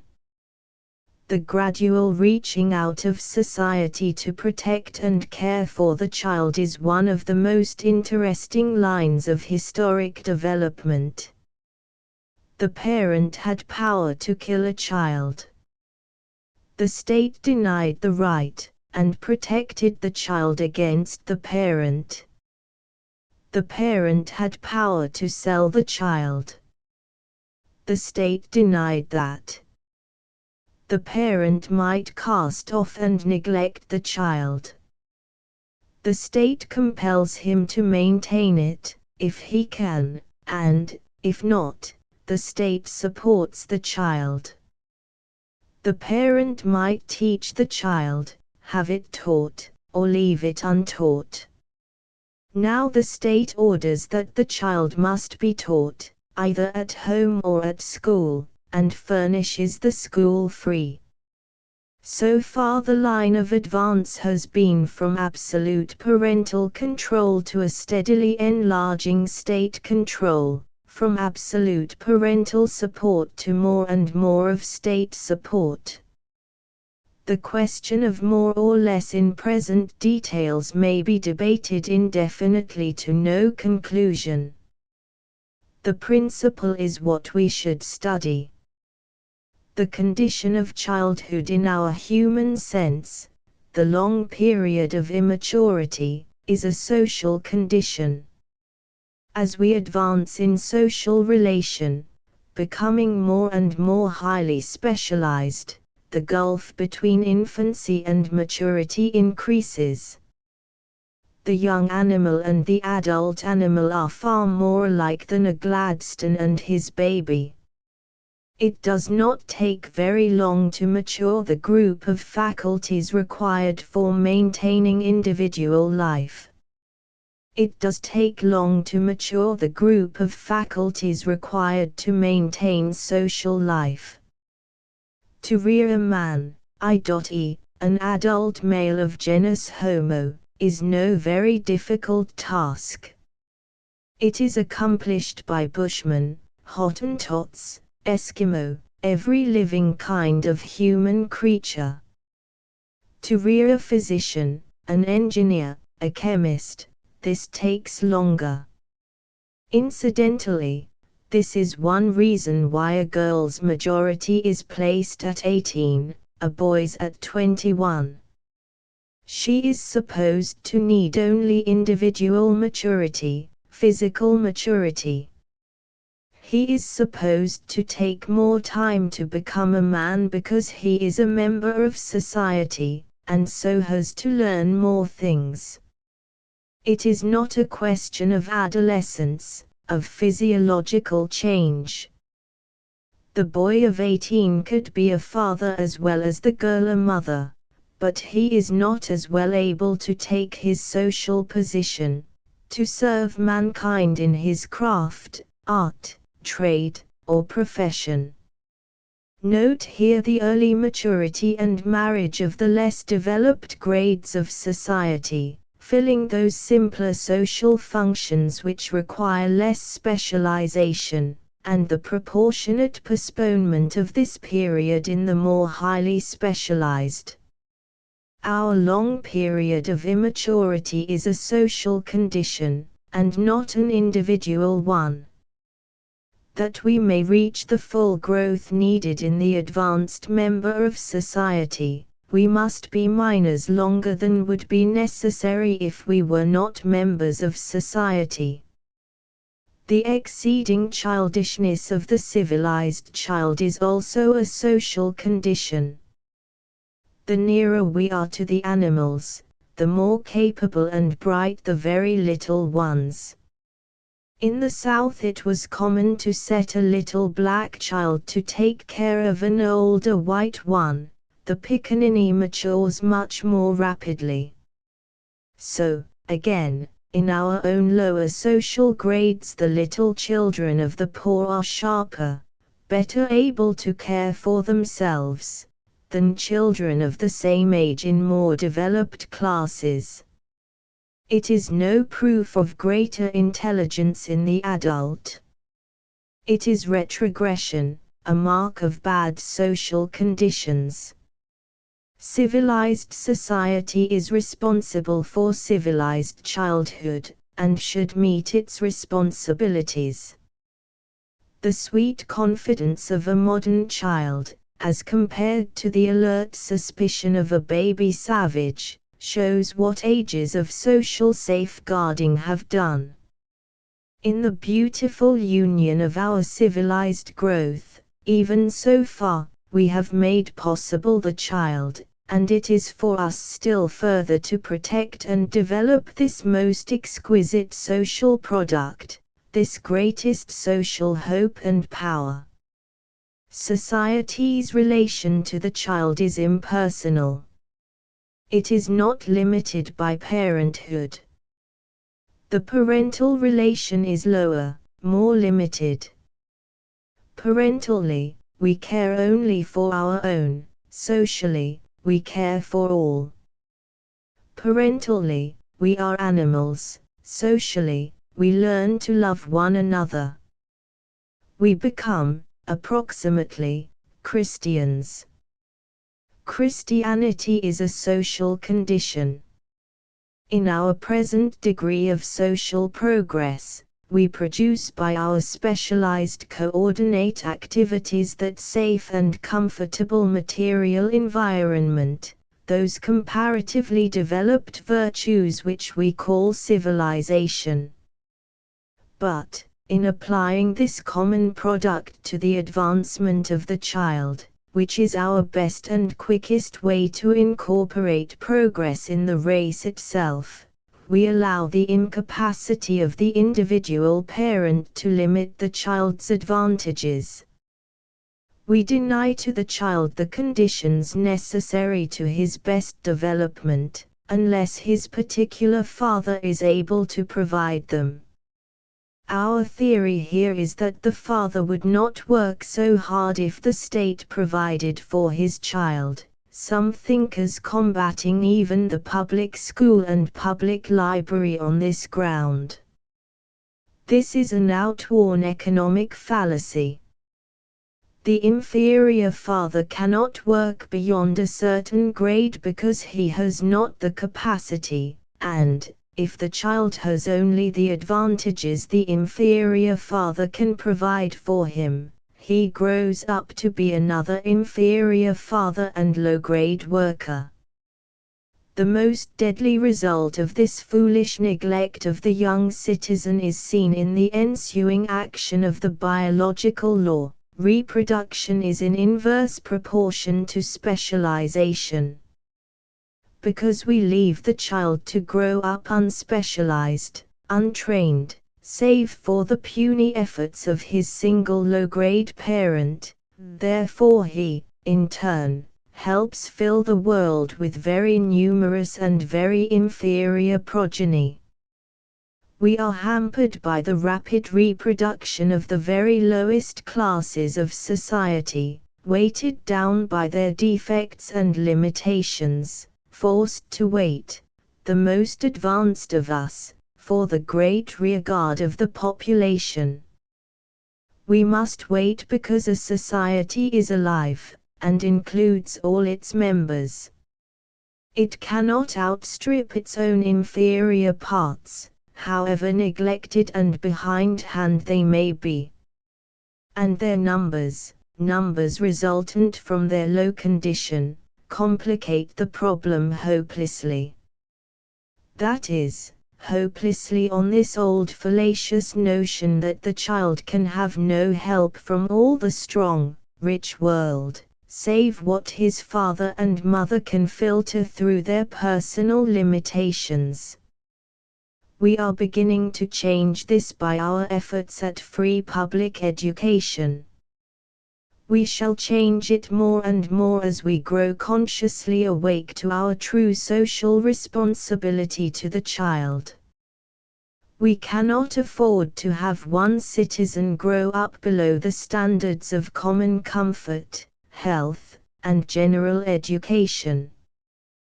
To the scared cry, "But, if you take the responsibility off these people, they will simply flood the world with wretched babies," comes the answer of natural law: improve the individual, and you check this crude fecundity. It is because they are neglected and inferior that they have so many children. Make higher class people of the children, and you check this constant influx of low-grade life, and gradually introduce a better-born population. When the wise, beneficent parental love of human society for its young really does its duty, tenderly removing obstructions from the path of all our little ones, we shall give to them those common human advantages without which they cannot grow to the happiness which is their right, the usefulness which is their duty. All parents who are able to do more for their children would be free to do so, as those who can afford private schools, or educate their little ones at home, are not compelled to send them to the public schools.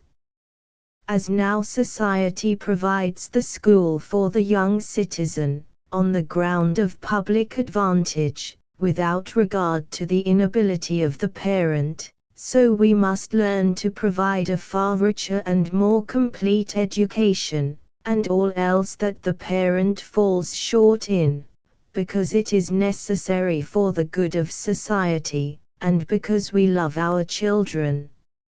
Index. Absence of mind, 54. Acquired traits not transmissible, 9. Experiments with guinea pigs, 11.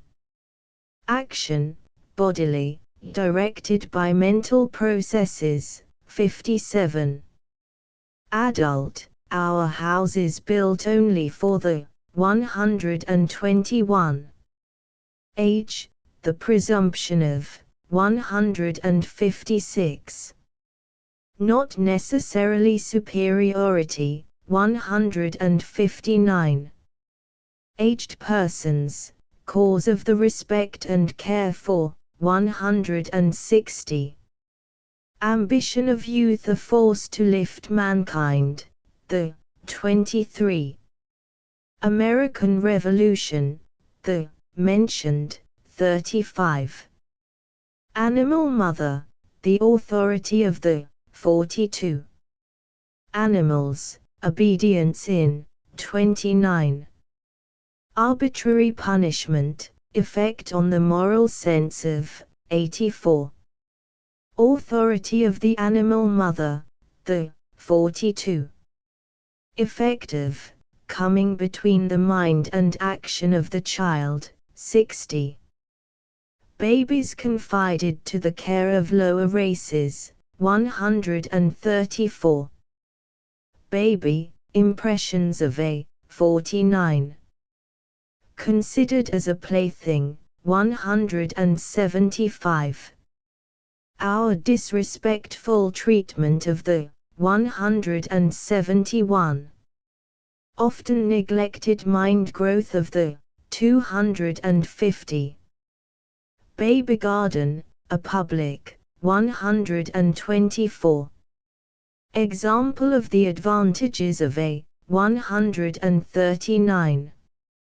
A private, 125. Babyhood, education not thought of in connection with 135. Bible, the 114. Biological advantage of a longer period of immaturity, the 18. Law of reproduction, 296. Bodily action directed by mental processes, 57. Boston, 289. Brain, effect of obedience on the 41. Training of children, the 46. The office of the 47. In early forms of life, 48. Function of the child, 49. Improvement, progress of humanity made through, 149. Breakfast, unpunctuality at, 149. Bushman, the 293. Callous child, treatment of the 92. Casabianca, 30. Census report, United States, 233. Character, comparatively small progress in the human, 251. Development of, assisted by right education, 252. Chastity, the virtue of, 26. Child, importance of the first 15 years of the life of the, 21. Exercise of the will of the, in games, 22. Trained to obey, 31. Reasons why obedience is demanded from the, 37. Brain function of the, 49. The, should be trained to presence of mind, 55. Advantage taken of the credulity of the, 56. What the, feels and thinks ignored, 57. The mind of the, 57. Effect of authority coming between the mind and action of the, 60. Culture of the, 63. Table manners, teaching the, 63. Early impressions of a, 77. Result of the deed of a, dependent upon parental knowledge, 82. The naughty, 90. A group of growing faculties, 90. Treatment of the callous, 92. Games, the daily lessons of the, 108. Teaching generosity to the, 109. Delicacy of perception of the, weakened by false impressions, 111. perception in the place of the state of the 119. Mother and no separation of 125. Treatment of the at home 170. Attitude of the family towards the 171. Personal rights of the 174. No excuse for contemptuous treatment of the 177. Necessity for recognizing the citizenship of the 182. Treatment at table of the 183. Teaching a consideration 187. The need for consideration between mother and 187. Tendency to repetition of a 191. Excessive sacrifice of the mother injurious to the 193. Harmful effect of the mother's sacrificial devotion to the 197. Effect of association with domestic servants on the 235. Influence of surroundings on the 237. Physical conditions of the household a danger to the 238. Duty of the mother to benefit the 261. Relation of the state to the 278.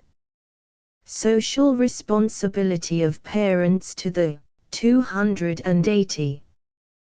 Gradual protection by society of the 292. Child culture and house service, the relation between 233. The study of 265. Child training, obedience in 36. Honesty lacking in 109. Childhood, the condition of the brain in 49. Naturally inconsiderate 91. Careless 93. Clumsy 93. Permanence of as a human status 119. The status of 180. Childish faith, an expression of 56. Children, importance of the work of rearing 37. The most submissive, not the best men 43. Trained to act without understanding 51. Present brain training of discouraging to racial advancement 62. Should be practiced in reasoning 68. The punishment of 74. Parents and the punishment of 75. Overindulgence of 75. Learn before school age, what 77. Code of ethics among 87. The injured clothing of 94. Lying to 102. Ethics of formed from the treatment they receive 102. Open to instruction in ethics 104. Sense of justice in 105. Instruction of in ethics 106.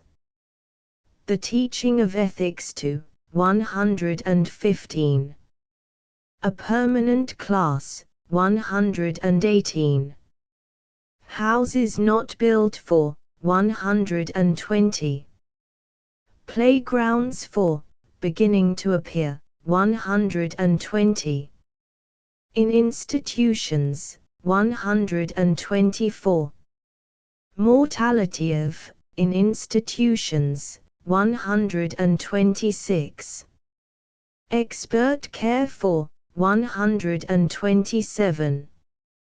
The care of, not servants' work, 127. Trained care for defective, 128. A place for, to play in, 129. A special house for little, 129. The home as a place for, 180.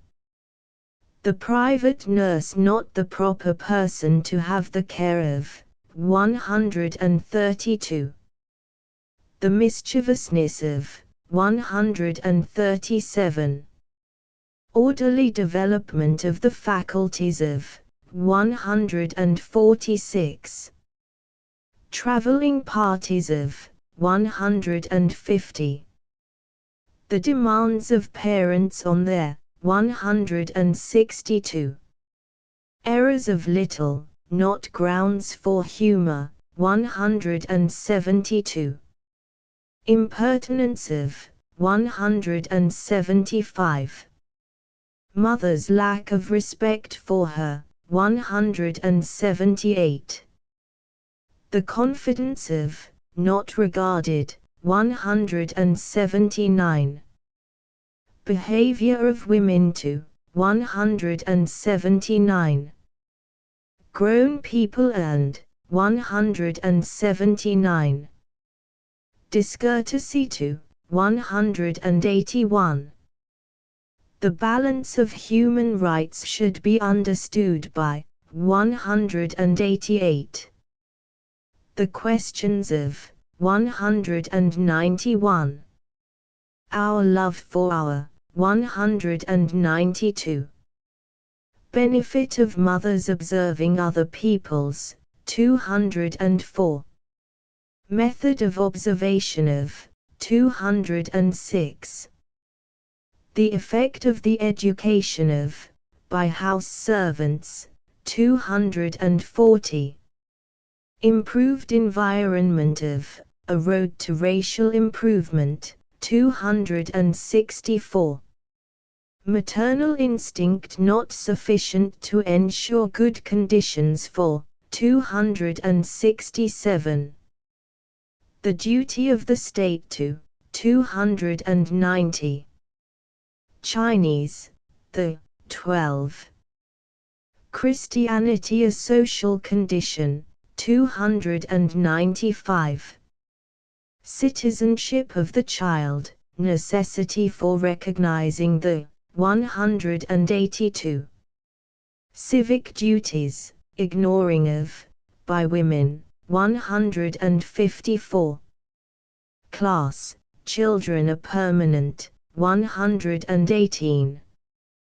Clothing, children's injured, 94. Collegiate alumni, the Society of, 289. Combined motherhood, the possibilities of, 284. Conduct, all, right or wrong, 107. Confidence of children not regarded, the, 179. Conservatism, feminine, 169. Consideration between mother and child, the need for, 187. Consideration of others not identical with obedience, 40. Teaching a child, 187. Consistency, the desire for, 58. Constitution, our inheritance of, 15. Courage, the virtue of, 27. Credulity of the child taken advantage of, 56. Crime, retributive punishment of, 73. Cruelty to children, society for the prevention of, 75. Defective children, trained care for, 128. Development, arrested social, 5. Race and environment, 7. Of character assisted by right education, 252. Discipline, the question of, 70. Domestic, 77. Discourtesy to children, 181. Discussion between mothers, benefits of, 207. Doctrine of sacrifice, the, 194. Domestic discipline, 77. Relation, the small change in, 100. Service Bureau, 254. Don't marry, 59. Education, obedience in human, 29. Not thought of in connection with babyhood, 135. Advantages of unconscious, 144. Nothing too expensive that improves, 150. Of children by house servants, the, 240. Development of character assisted by right, 252. Better, for the young an imperative need, 253. A social process, 280. Educational perception, lack of, among mothers, 249. Emulation, the love of, 23. Endurance, the virtue of, 26. Environment and race development, 7. Eskimo, the, 293. Ethics, code of, among children, 87. Our knowledge of, 97. The cause of our small growth in, 97. And social evolution, 99. Influence of religious custom on, 100.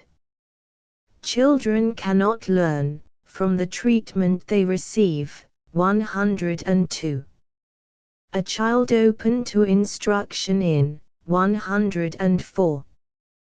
The science of social relation, 105. The instruction of children in, 106.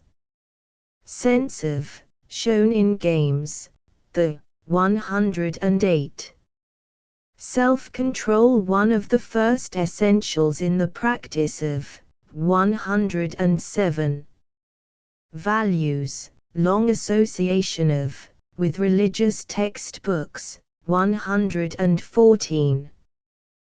The teaching of, to children, 115.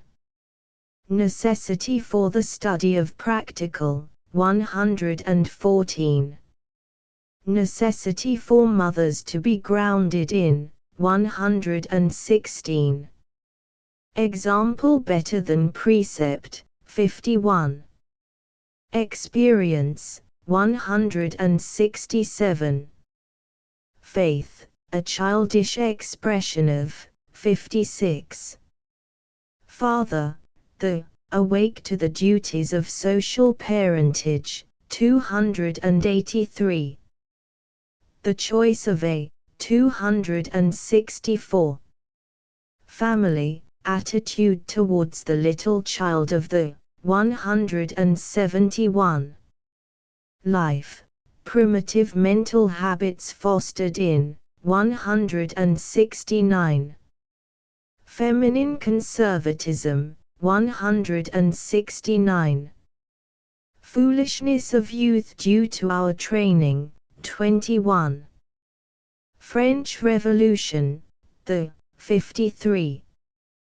Games, the child's daily lessons, 108. Ethical sense shown in 108. Generosity, teaching the child 109. Girl, reason for the majority of A, at 18, 293. God, Hebrew traditions of 34. Goths, the 61. Grown people and children 179.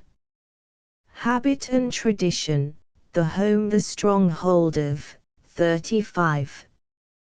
Hebrew traditions of God 34.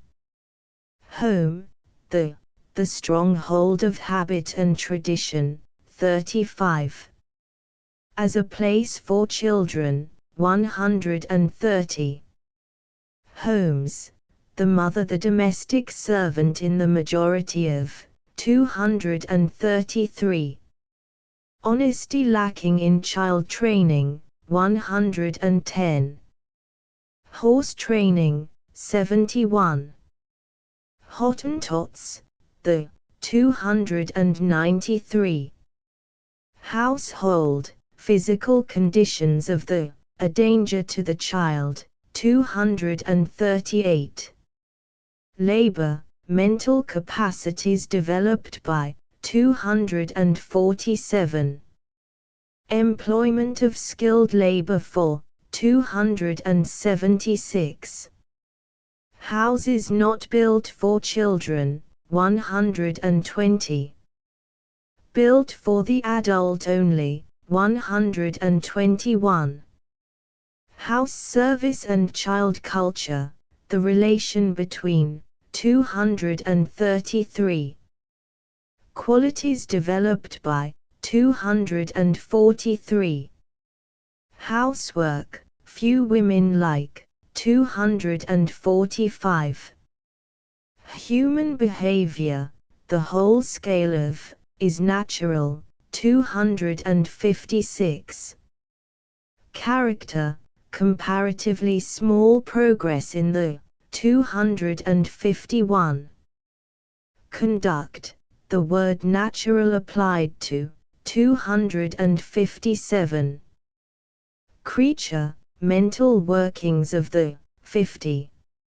A self-governing intelligence 40. Parentage, selfishness of 178. Parenthood, prolonged 8. Progress, youth the fountain of 21. Rights, children to understand the balance of 188. Status, permanence of childhood as a 119. Stock, improving the 263. Being, the a social constituent 19. Who does not work contemptible, the 275. Humanity, degrees of 3. To improve 6. The time to develop the inheritance of 17. Progressive, made through brain improvement 149. Humor, errors of the child not grounds for 172. Impertinence of children, the 175. Immaturity, biological advantage of a longer period of 18. Impressions of a baby, the 49. Of a child, early 77. Improve, humanity to 6. Improvement, race, transmitted 4. All possible, in the individual to be made before parentage 21. Of the human stock, the 263. Individual rights, maintenance of, by the mother 195. Individuals, social service must be given by 20. Infant mortality shamefully large, 246. Inheritance of Constitution, our 15. Intelligence, the human being a self-governing, 40. Instinct, parental, 177.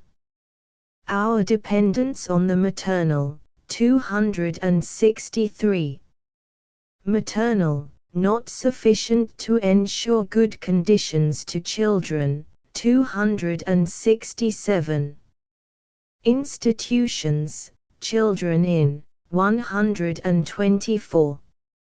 Mortality of children in, 126. Jesuits, obedience of the, 34. Justice, sense of, in children, 105. Knowledge and wisdom, the difference between, 54. Quran, the, 114. Labor, the employment of skilled, for household, 276.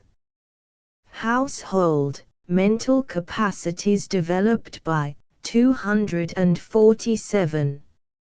Law of parental love, the, 177. Life, the brain in early forms of, 48. Lifetime, the most important decade of a, 18. Love for our children, our, 192. The law of parental, 177. Open to measurement by results, 192. Mother, 193, 197. Lying to children, 102. Majority of a girl at 18, reason for the, 293. Man, the distinctive power of, 53. Mary don't 59. Maternal instinct, our dependence on the, 263. Not sufficient to ensure good conditions for children, 267. Maternal passion, need for restraint of the, 197. Maturity, early, a sign of bad social conditions, 294. Mental capacities developed by household labors, 247. Habits, primitive, fostered in family life, 169. Workings of the human creature, 50. Methuselah, 158. Modification, race, and individual modification, 10. Moral sense, effect on the, of arbitrary punishment, 84. Mortality, infant, shamefully large, 246. Mind, effect of obedience on the growing, 37. Absence of, 54. Presence of, 54. Connection between the, and behavior, 54. Of a child, the, 57. Effect of authority coming between the child's, and his action, 60. Mind growth of the baby, the often neglected, 280. Failure of the mother to keep in touch with the, 250. Mother, the authority of the animal, 42. Necessity for the, to be grounded in ethics, 116. And child, no separation of, 125.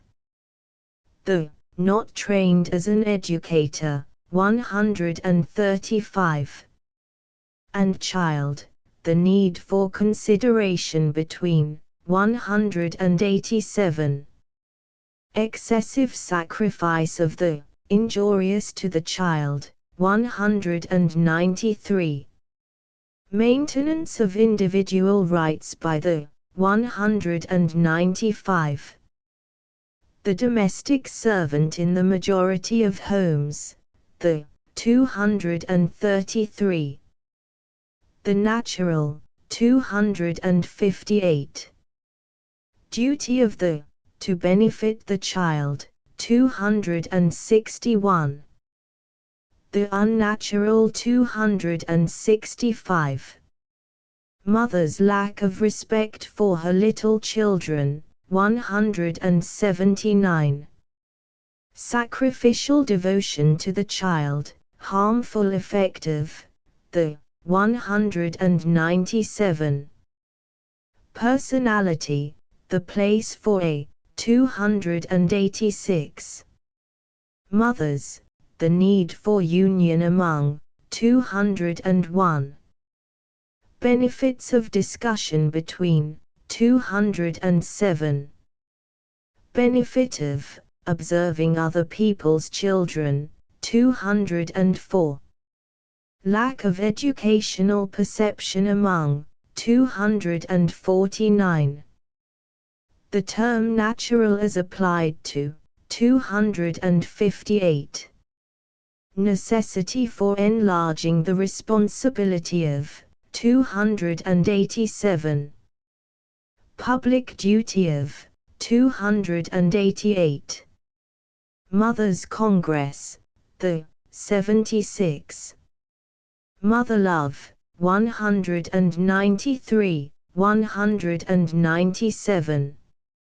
Motherhood, progress in, 261. Preparation for, 268. Work during, 271. Possibilities of combined, 284. Natural law, the wisdom of following, 43. Natural, the use of the word, 255. The word, applied to human conduct, 257. The whole scale of human behavior is, 256. The term, as applied to mothers, 258. Nature, a state of, 256. Nurse, the private, not a proper person to have the care of children, 132. Nursery, a public, suggested, 123. Isolation of the private, injurious to the child, 132. Nursemaids, difficulty of getting suitable, 212. Obedience, 27. The use of, 28. In animals, 29. In human education, 29. The reason for, 31. Our reverence for, easily traced, 32. In child training, 36. Of the Jesuits, 34. Is demanded from the child, reasons why, 37. Effective, on the growing mind, 37. The injurious reaction from, 39. Consideration of others not identical with, 40. Effective, on the brain, 41. Qualities developed by, 45. Observation of children, method of, 206. Old, the advantage of the young over the, 158.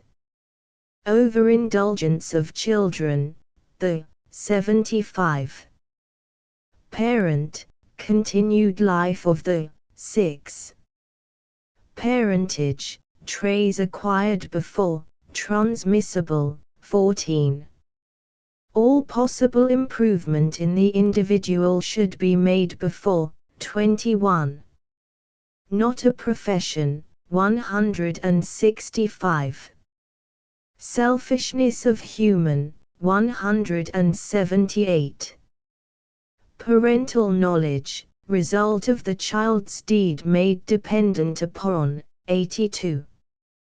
Duty the gift of nature, 164. Instinct, 177. Love, the law of, 177. Parenthood, prolonged human, 8. The work of, 37. Parents, want of publicity and community in the action of, 75. The punishment of children by, 75. Duty of, to children, 161. Demands of, on their children, 162. Parents' Congress, the 70. Social responsibility to the child, 280. Penology, the advance in, 73. People, need for a better kind of, 251.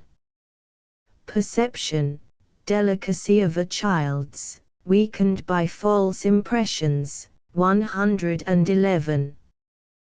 Personal example, social duty shown by, 112. Personal rights of the child, the 174. Personality, the place for a mother's, 286. Philadelphia water supply, the 289. Playgrounds, children's, beginning to appear, 120.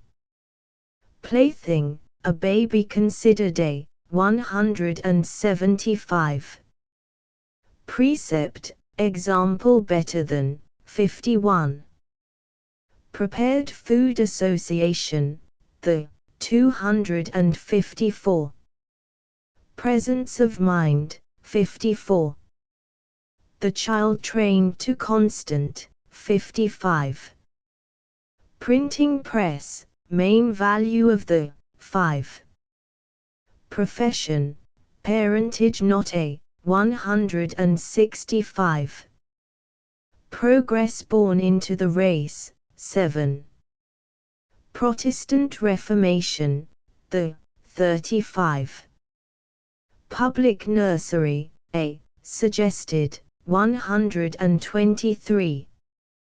Baby garden, a, 124. Duty of mothers, 288. Punishment, retributive, 73. Of children, the 74. By parents, 75. Arbitrary, effective, on the moral sense, 84. Qualities developed by obedience, 45. House service, 243. Question of discipline, the 71. Questions of children, the 191. Race improvement transmitted, 4. Development and environment, 7. Progress born into the, 7. Modification and individual modification, 10. Racial advance, improvement in the environment of children, a road to, 264. Reaction from obedience, the injurious, 39. Rearing children, importance of the work of, 37. Reasoning, children should be practiced in, 68. Repetition, a child's tendency to, 191. Reproduction, biological law of, 296. Rapid, of the lowest classes resultant from their condition, 297. Respect to be commanded, not demanded, 166. Results, love open to measurement by, 192. Roman Catholic Church, obedience in the, 34. Sacrifice, the doctrine of, 194. Salisbury method, the, 37. Savage, the, as a social constituent, 19. Schools, the improvement of, 149. School age, what children learn before, 77. Self-control, one of the first essentials in the practice of ethics, 107. Servants, domestic, effect of association with, on the child, 235. Shelley's Skylark mentioned, 53. Skylark Shelley's, mentioned, 53. Skilled labor, employment of, for household work, 271. Social conditions, early maturity the sign of bad, 284. Constituent, the human being a, 19. The savage as a, 19. Development, arrested, 5. Duty shown by personal example, 112. Evolution and ethics, 99. Parentage, the father awake to the duties of, 283. Relation, ethics the science of, 105. Service given by individuals, 20. Status, a, at the level of its main constituents, 20. Society for the Prevention of Cruelty to Children, 75. Society of Collegiate Alumni, the, 289. Society, gradual protection of the child by, 292. Species, our power to improve the, 3. State of nature, a, 256. State, perception of the child's place in the, 119. Relation of the, to the child, 278. The duty of the, to children, 290. Sunday school, the, 117. Surroundings, influence of, on the child, 237. Table manners, teaching a child, 63. Table, treatment of the child at, 183. Talmud, the, 114. Teaching taken up only by women obliged to work, 148. Thomson's, Mr., Story, 29. Thought and action, connection between, 56. Traits acquired before parentage transmissible, 14. Traits, acquired, not transmissible, 9. Traveling parties of children, 150. treatment of the baby, our disrespectful, 171. The child, no excuse for contemptuous, 177.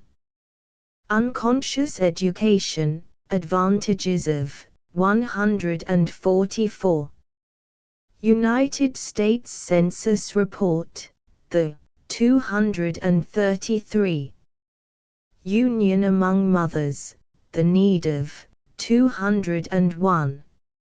Unnatural mother, the 265. Unpunctuality at breakfast, 189. Virtue, all, made of necessity, 27. Of chastity, 27. Of courage, the 27. Of endurance, the 26. Of obedience, the 27. What is a 25? Weismann, theory, the 9. Will, power of the 47. Wisdom and knowledge, 54. Of following natural law, 43. Woman's brain modified by its kind of exercise, 245. Women, ignoring of civic duties by, 154. The care of children the duty of, 155. Behavior of, to children, 179. Few, like housework, 245. Work, the, of parenthood, 37. During motherhood, 271. The human being who does not, contemptible, 275. Young, advantage of the, over the old, 158. Better education of the, an imperative need, 253. Ambition of the, a force to lift mankind, 23. Respect due to the, 172. Youth, the foolishness of, due to our training, 21. The fountain of human progress, 21. Zendavesta, the, 114. Printed by Morrison and Gibb Limited, Edinburgh. The books of Charlotte Perkins Stetson, Mrs. G. H. Gilman, Women and Economics, a study of the economic relation between men and women as a factor in social evolution, 358 pages, Crown 8vo, Cloth, 6s. In writing this book it has been Mrs. Stetson's purpose to point out, explain, and justify the changes now going on in the relations of women to society. The subject is one which must inevitably come home to every household in the country. No woman, whatever her position or the conditions surrounding her, can read the book and not feel that the whole argument applies to herself and her concerns almost like a personal appeal. In brief, the position taken is that women have for centuries been economically dependent on men, that as a result women have been tending to become more and more feminine and less normal human beings. Even this bald statement of Mrs. Stetson's thesis will serve to show the scope and importance of her book. The argument is extended to every branch of social activity with remarkable originality. It may safely be said that hardly any volume of recent years has treated a confused subject with so much real intelligence and in an attitude so singularly fair and high-minded. It has been no part of Mrs. Stetson's purpose to write a dull book. On the contrary, one of the surprising qualities of Women and Economics is its readableness throughout, the really absorbing interest of its argument even to the least scientific reader. It is a book hard to lay down. One hardly knows which to admire the more, its clearness, earnestness, and courage, or the keen wit and shrewd satire which keep its pages fresh and sparkling to the end. Whether one finally agrees with Mrs. Stetson's position or not, Women and Economics is distinctly a book one cannot afford to miss. It is worth reading if only for its high ideals of a finer marriage, a family better nourished and better bred, a fuller life and opportunity for childhood, and a more complete and better rounded womanhood in the house as well as in society. What the critics say, Mrs. Stetson's polemical poetry has a force and vigor of its own, which may perhaps serve to drive home the arguments lucidly stated in Women and Economics. She differs from other advocates of women's rights, chiefly in her estimate of women as they are. Athenaeum.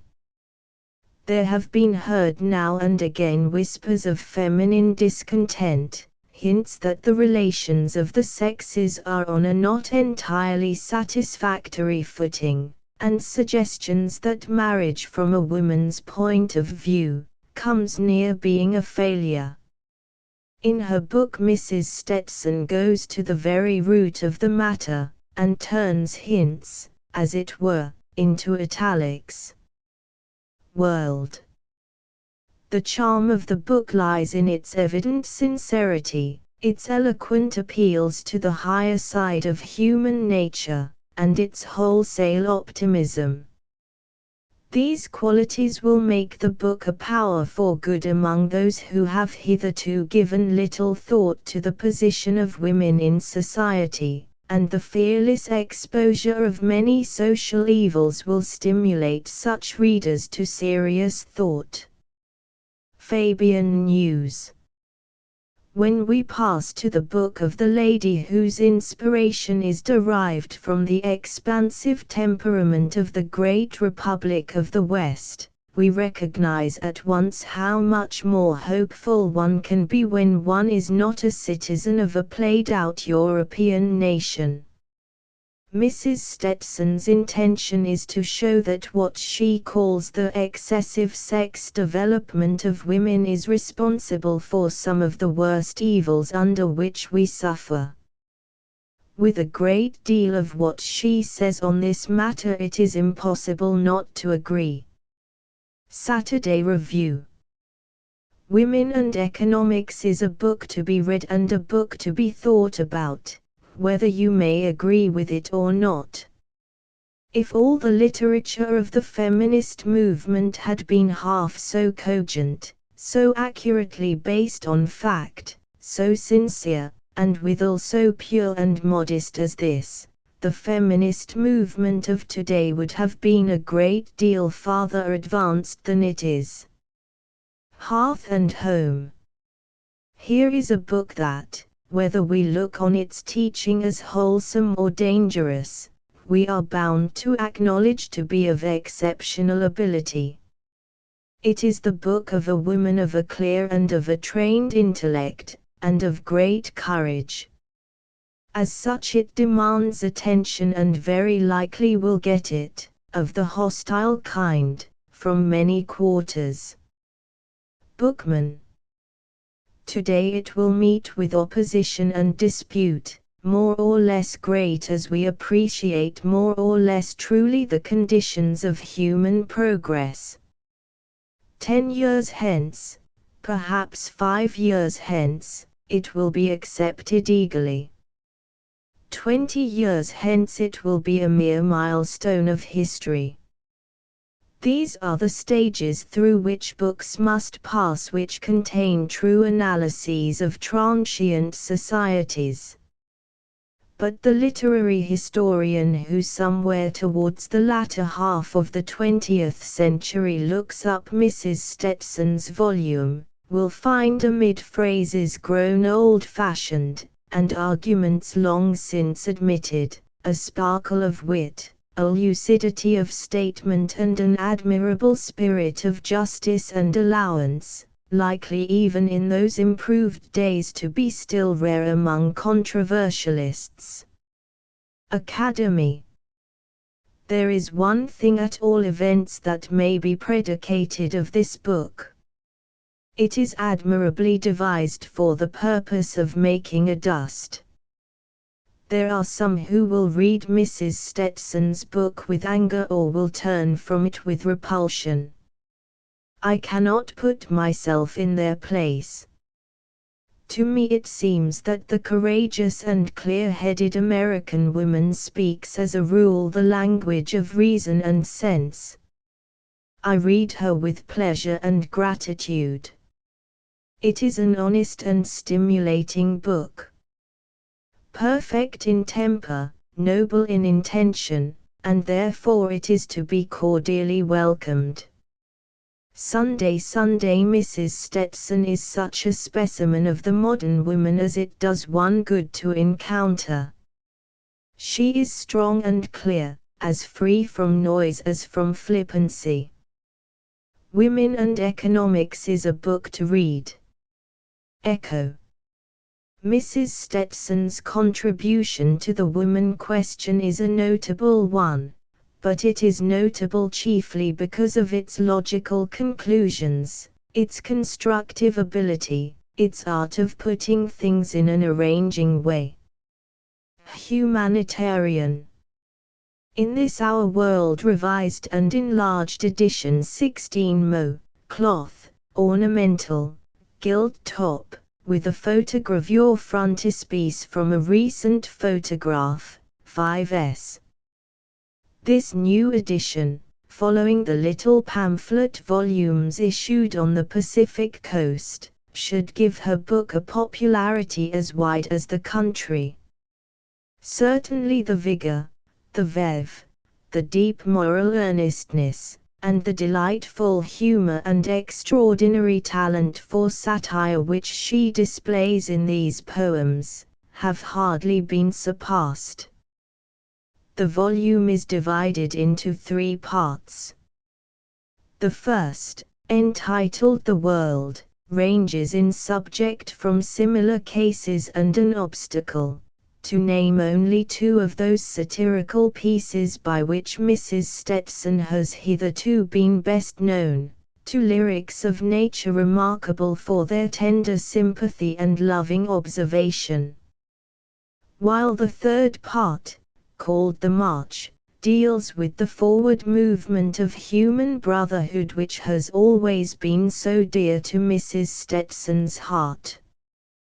Press notices Mrs. Stetson's civic satire is of a form which she has herself invented, it recalls the work of no one else. You can say of it that since the Biglow Papers there has been no satire approaching it in the wit flashing from profound conviction. W. D. Howells in the North American Review. Mrs. Stetson has plenty to say, especially when her theme is revolt. Spectator. She puts things in a new way and succeeds by sheer intensity of insight and directness of personal consciousness. The book is too exclusively occupied with morals, no doubt, but this is an Anglo-Saxon weakness, or strength, and, like everything else, it is justified when it succeeds. We do not say that this is a volume of great poetry, but we do say that it is an original and interesting book, one of the best kind, the kind that makes us stop and think. Literature. On the whole, Mrs. Stetson's little book is a refreshing proof of the spread of culture in California. Manchester Guardian. The gospel which C.P. Stetson preaches in her delightful verses, in this our world, is as original as it is well expressed. It is not only in the novelty of the theme, but also in the freshness and vigor of her diction, that her charm lies. She is really a very remarkable writer, and possesses a power of thought and expression seldom met with. Gentlewoman. The Yellow Wallpaper 12 Mo. Paperboards, 2s.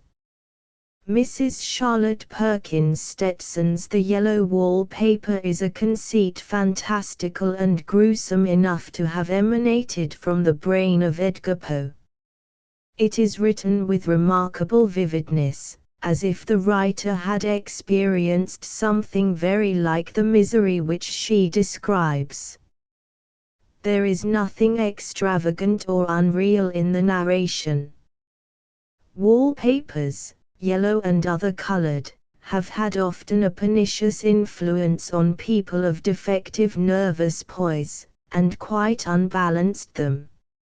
Mrs. Stetson's story has a purely literary justification, but is none the worse for teaching a lesson which some loving husbands and parents would do well to heed. Christian Register. Talks with Barbara being an informal and experimental discussion, from the point of view of a young woman of tomorrow, of certain of the complexities of life, particularly in regard to the relations of men and women, by Elizabeth Knight Tompkins, author of Her Majesty the Things That Count, etc. Crown 8 vo. Cloth Extra, 6s. Miss Tompkins sets forth in this volume certain striking opinions in regard to the problems which confront young men and young women of today. She has drawn a bright and energetic girl, whose breezy talks with her masculine friend include many bits of protest against the restrictions at present imposed by Mrs. Grundy. The Things That Count by Elizabeth Knight Tompkins, author of Her Majesty the Broken Ring, etc. 12 Mo. Cloth, 3s. 6d. In her well-known graphic style, Miss Tompkins has made a strong and vivid study of a character hitherto not delineated in American fiction. Her heroine is an indolent young woman of small means, who lives by visiting the houses of wealthy friends. The story of her regeneration, through her affection for a man of strong character, is cleverly told. Household Economics, a course of lectures in the School of Economics of the University of Wisconsin by Helen Campbell, author of Prisoners of Poverty, Women Wage Earners, etc. 8 vo. Cloth Extra, Gilt Tops, 6s. G. P. Putnam's Sons, London and New York transcribers note a few obvious printer errors were repaired, but otherwise spelling and punctuation were retained as in the original, including variant spellings on the same words, for example, color and color. The index is not listed in the original contents page. In the original, index entries for humanity, degrees of and species, power to improve the erroneously referred to page 1. These entries have been corrected to page 3. Asterisk asterisk asterisk end of the Project Gutenberg ebook concerning children asterisk asterisk asterisk updated editions will replace the previous one, the old editions will be renamed. Creating the works from print editions not protected by U.S. copyright law means that no one owns a United States copyright in these works, so the Foundation, and you, can copy and distribute it in the United States without permission and without paying copyright royalties. Special rules. set forth in the general terms of use part of this license, apply to copying and distributing Project Gutenberg trademark symbol electronic works to protect the Project Gutenberg trademark symbol concept and trademark. Project Gutenberg is a registered trademark, and may not be used if you charge for an ebook, except by following the terms of the trademark license, including paying royalties for use of the Project Gutenberg trademark. If you do not charge anything for copies of this ebook, complying with the trademark license is very easy. You may use this ebook for nearly any purpose, such as creation of derivative works, reports, performances and research. Project Gutenberg ebooks may be modified and printed and given away. You may do practically anything in the United States with ebooks not protected by U.S. copyright law. Redistribution is subject to the trademark license, especially commercial redistribution. Start. Full license. The full Project Gutenberg license. Please read this before you distribute or use this work to protect the Project Gutenberg trademark symbol mission of promoting the free distribution of electronic works. By using or distributing this work, or any other work associated in any way with the phrase Project Gutenberg, you agree to comply with all the terms of the full Project Gutenberg trademark symbol license available with this file or online at www.gutenberg.org/license. Section 1. General Terms of Use and Redistributing Project Gutenberg Trademark Symbol Electronic Works 1.0. By reading or using any part of this Project Gutenberg trademark symbol electronic work, you indicate that you have read, understand, agree to and accept all the terms of this license and intellectual property, trademark/copyright, agreement. If you do not agree to abide by all the terms of this agreement, you must cease using and return or destroy all copies of Project Gutenberg trademark symbol electronic works in your possession. If you paid a fee for obtaining a copy of or access to a Project Gutenberg trademark symbol electronic work and you do not agree to be bound by the terms of this agreement, you may obtain a refund from the person or entity to whom you paid the fee as set forth in paragraph 1.e.8. 1.b Project Gutenberg is a registered trademark. It may only be used on or associated in any way with an electronic work by people who agree to be bound by the terms of this agreement. There are a few things that you can do with most Project Gutenberg trademark symbol electronic works even without complying with the full terms of this agreement. See paragraph 1.c below. There are a lot of things you can do with Project Gutenberg trademark symbol electronic works if you follow the terms of this agreement and help preserve free future access to Project Gutenberg trademark symbol electronic works. See paragraph 1.e below. 1.c. The Project Gutenberg Literary Archive Foundation, the Foundation or PGLAF, owns a compilation copyright in the collection of Project Gutenberg trademark symbol electronic works.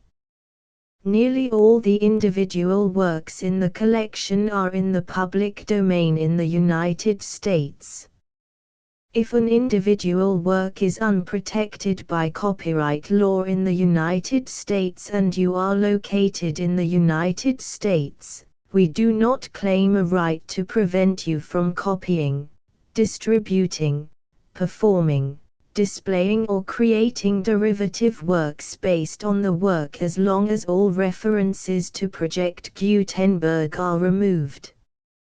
Of course, we hope that you will support the Project Gutenberg trademark symbol mission of promoting free access to electronic works by freely sharing Project Gutenberg trademark symbol works in compliance with the terms of this agreement for keeping the Project Gutenberg trademark symbol name associated with the work.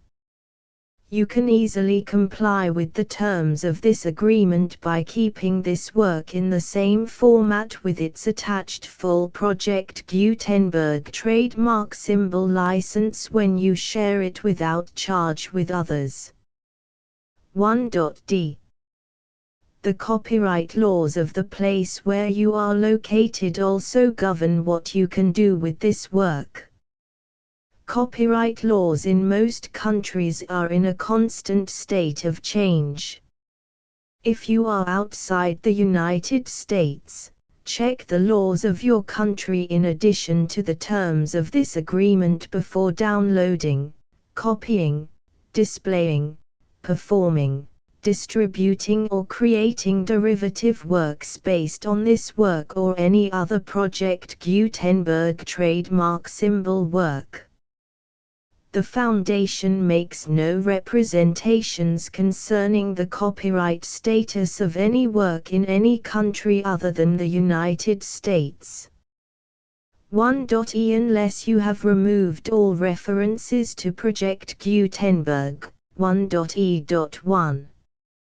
The following sentence, with active links to, or other immediate access to, the full Project Gutenberg trademark symbol license must appear prominently whenever any copy of a Project Gutenberg trademark symbol work, any work on which the phrase Project Gutenberg appears, or with which the phrase Project Gutenberg is associated, is accessed, displayed, performed, viewed, copied or distributed. This ebook is for the use of anyone anywhere in the United States and most other parts of the world at no cost and with almost no restrictions whatsoever. You may copy it, give it away or reuse it under the terms of the Project Gutenberg license included with this ebook or online at www.gutenberg.org. If you are not located in the United States, you will have to check the laws of the country where you are located before using this ebook. 1.e.2. If an individual Project Gutenberg trademark symbol electronic work is derived from texts not protected by U.S. copyright law, does not contain a notice indicating that it is posted with permission of the copyright holder, the work can be copied and distributed to anyone in the United States without paying any fees or charges. If you are redistributing or providing access to a work with the phrase Project Gutenberg associated with or appearing on the work, you must comply either with the requirements of paragraphs 1.e.1 through 1.e.7 or obtain permission for the use of the work and the Project Gutenberg trademark symbol trademark as set forth in paragraphs 1.e.8 or 1.e.9. 1.e.3. If an individual Project Gutenberg trademark symbol electronic work is posted with the permission of the copyright holder, your use and distribution must comply with both paragraphs 1.e.1 through 1.e.7 and any additional terms imposed by the copyright holder. Additional terms will be linked to the Project Gutenberg trademark symbol license for all works posted with the permission of the copyright holder found at the beginning of this work. 1.e.4 Do not unlink or detach or remove the full Project Gutenberg trademark symbol license terms from this work, or any files containing a part of this work or any other work associated with Project Gutenberg trademark symbol. 1.e.5 Do not copy, display, perform, distribute or redistribute this electronic work, or any part of this electronic work, without prominently displaying the sentence set forth in paragraph 1.e.1 with active links or immediate access to the full terms of the Project Gutenberg trademark symbol license. 1.e.6 You may convert to and distribute this work in any binary, compressed, marked up, non-proprietary or proprietary form, including any word processing or hypertext form. However, if you provide access to or distribute copies of a Project Gutenberg trademark symbol work in a format other than plain vanilla ASCII or other format used in the official version posted on the official Project Gutenberg trademark symbol website, www.gutenberg.org, you must, at no additional cost, fee or expense to the user, provide a copy, a means of exporting a copy, or a means of obtaining a copy upon request, of the work in its original plain vanilla ASCII or other form.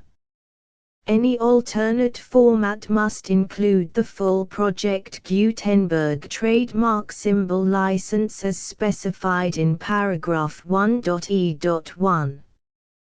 1.e.7 Do not charge a fee for access to, viewing, displaying, performing, copying or distributing any Project Gutenberg trademark symbol works unless you comply with paragraph 1.e.8 or 1.e.9.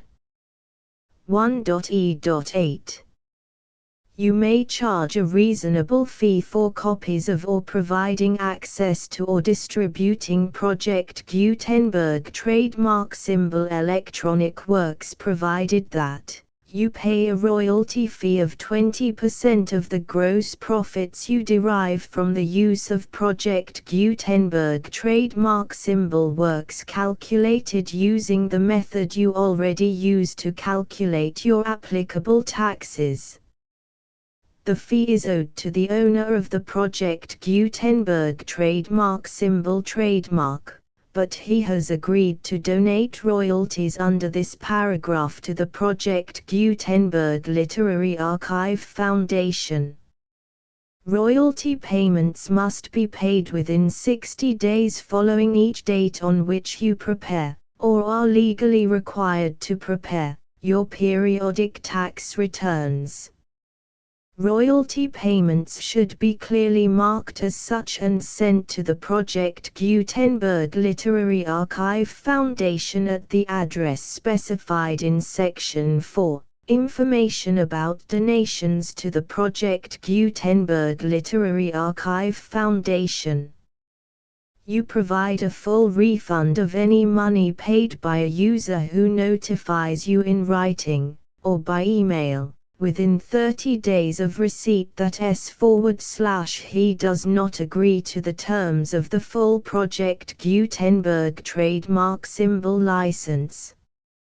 You must require such a user to return or destroy all copies of the works possessed in a physical medium and discontinue all use of and all access to other copies of Project Gutenberg trademark symbol works. You provide, in accordance with paragraph 1.f.3, a full refund of any money paid for a work or a replacement copy, if a defect in the electronic work is discovered and reported to you within 90 days of receipt of the work. You comply with all other terms of this agreement for free distribution of Project Gutenberg trademark symbol works. 1.e.9. If you wish to charge a fee or distribute a Project Gutenberg trademark symbol electronic work or group of works on different terms than are set forth in this agreement, you must obtain permission in writing from the Project Gutenberg Literary Archive Foundation, the manager of the Project Gutenberg trademark symbol trademark. Contact the Foundation as set forth in Section 3 below. 1.f1.f.1 Project Gutenberg volunteers and employees expend considerable effort to identify, do copyright research on, transcribe and proofread works not protected by U.S. copyright law in creating the Project Gutenberg trademark symbol collection. Despite these efforts, Project Gutenberg trademark symbol electronic works, and the medium on which they may be stored, may contain defects such as, but not limited to, incomplete, inaccurate or corrupt data, transcription errors, a copyright or other intellectual property infringement, a defective or damaged disk or other medium, a computer virus, or computer codes that damage or cannot be read by your equipment.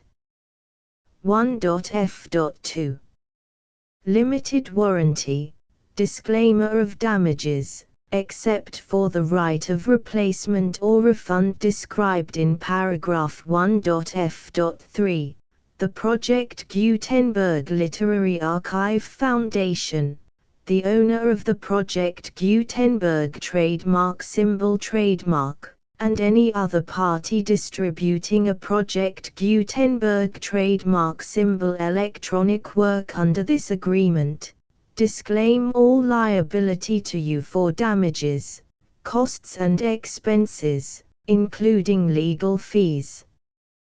You agree that you have no remedies for negligence, strict liability, breach of warranty or breach of contract except those provided in paragraph 1.f.3. You agree that the Foundation, the trademark owner, and any distributor under this agreement will not be liable to you for actual, direct, indirect, consequential, punitive or incidental damages even if you give notice of the possibility of such damage. 1.f.3 Limited right of replacement or refund. If you discover a defect in this electronic work within 90 days of receiving it, you can receive a refund of the money, if any, you paid for it by sending a written explanation to the person you received the work from. If you received the work on a physical medium, you must return the medium with your written explanation. The person or entity that provided you with the defective work may elect to provide a replacement copy in lieu of a refund. If you received the work electronically, the person or entity providing it to you may choose to give you a second opportunity to receive the work electronically in lieu of a refund. If the second copy is also defective, you may demand a refund in writing without further opportunities to fix the problem. 1.f.4 Except for the limited right of replacement or refund set forth in paragraph 1.f.3, this work is provided to you as is, with no other warranties of any kind, express or implied, including but not limited to warranties of merchantability or fitness for any purpose. 1.f.5 Some states do not allow disclaimers of certain implied warranties or the exclusion or limitation of certain types of damages. If any disclaimer or limitation set forth in this agreement violates the law of the state applicable to this agreement, the agreement shall be interpreted to make the maximum disclaimer or limitation permitted by the applicable state law. The invalidity or unenforceability of any provision of this agreement shall not void the remaining provisions. 1.f.6 Indemnity. You agree to indemnify and hold the foundation, the trademark owner, any agent or employee of the foundation, anyone providing copies of Project Gutenberg trademark symbol electronic works in accordance with this agreement, and any volunteers associated with the production, promotion and distribution of Project Gutenberg trademark symbol electronic works, harmless from all liability, costs and expenses, including legal fees, that arise directly or indirectly from any of the following which you do or cause to occur. A. Distribution of this or any Project Gutenberg trademark symbol work. B. Alteration, modification, or additions or deletions to any Project Gutenberg trademark symbol work, and C. Any defect you cause. Section 2. Information about the mission of Project Gutenberg trademark symbol. Project Gutenberg trademark symbol is synonymous with the free distribution of electronic works in formats readable by the widest variety of computers, including obsolete, old, middle-aged and new computers. It exists because of the efforts of hundreds of volunteers and donations from people in all walks of life. Volunteers and financial support to provide volunteers with the assistance they need are critical to reaching Project Gutenberg trademark symbol's goals and ensuring that the Project Gutenberg trademark symbol collection will remain freely available for generations to come. In 2001, the Project Gutenberg Literary Archive Foundation was created to provide a secure and permanent future for Project Gutenberg trademark symbol and future generations. To learn more about the Project Gutenberg Literary Archive Foundation and how your efforts and donations can help, see sections 3 and 4 and the Foundation information page at www.gutenberg.org. Section 3. Information about the Project Gutenberg Literary Archive Foundation. The Project Gutenberg Literary Archive Foundation is a non-profit 501(c)(3) educational corporation organized under the laws of the state of Mississippi and granted tax-exempt status by the Internal Revenue Service. The Foundation's IN or Federal Tax Identification Number is 64-6221541. Contributions to the Project Gutenberg Literary Archive Foundation are tax-deductible to the full extent permitted by U.S. federal laws and your state's laws. The Foundation's business office is located at 809 North 1500 West, Salt Lake City, UT 84116. 801-596-1887. Email contact links and up-to-date contact information can be found at the Foundation's website and official page at www.gutenberg.org/contact section 4. Information about donations to the Project Gutenberg Literary Archive Foundation. Project Gutenberg trademark symbol depends upon and cannot survive without widespread public support and donations to carry out its mission of increasing the number of public domain and licensed works that can be freely distributed in machine-readable form accessible by the widest array of equipment including outdated equipment. Many small donations, $1 to $5,000, are particularly important to maintaining tax-exempt status with the IRS. The Foundation is committed to complying with the laws regulating charities and charitable donations in all 50 states of the United States. Compliance requirements are not uniform and it takes a considerable effort, much paperwork and many fees to meet and keep up with these requirements. We do not solicit donations in locations where we have not received written confirmation of compliance. To send donations or determine the status of compliance for any particular state, visit www.gutenberg.org/donate. While we cannot and do not solicit contributions from states where we have not met the solicitation requirements, we know of no prohibition against accepting unsolicited donations from donors in such states who approach us with offers to donate.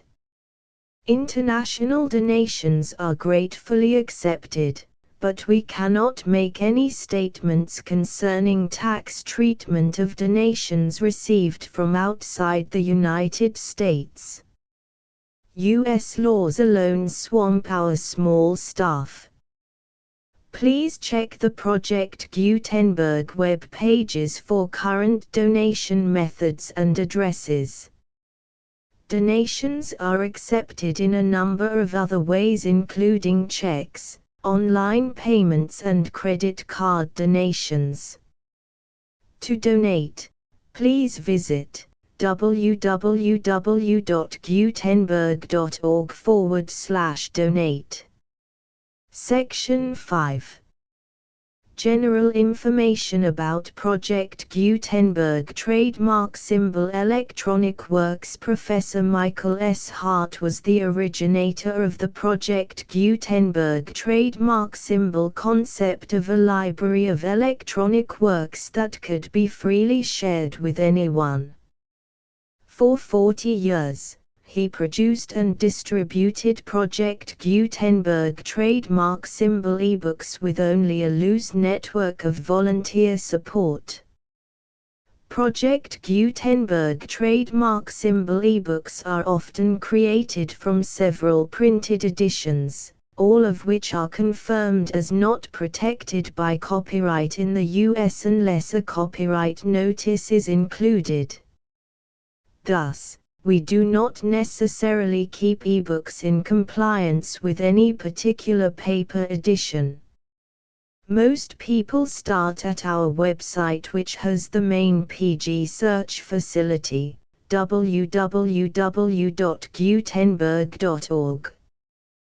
This website includes information about Project Gutenberg trademark symbol, including how to make donations to the Project Gutenberg Literary Archive Foundation, how to help produce our new ebooks, and how to subscribe to our email newsletter to hear about new ebooks.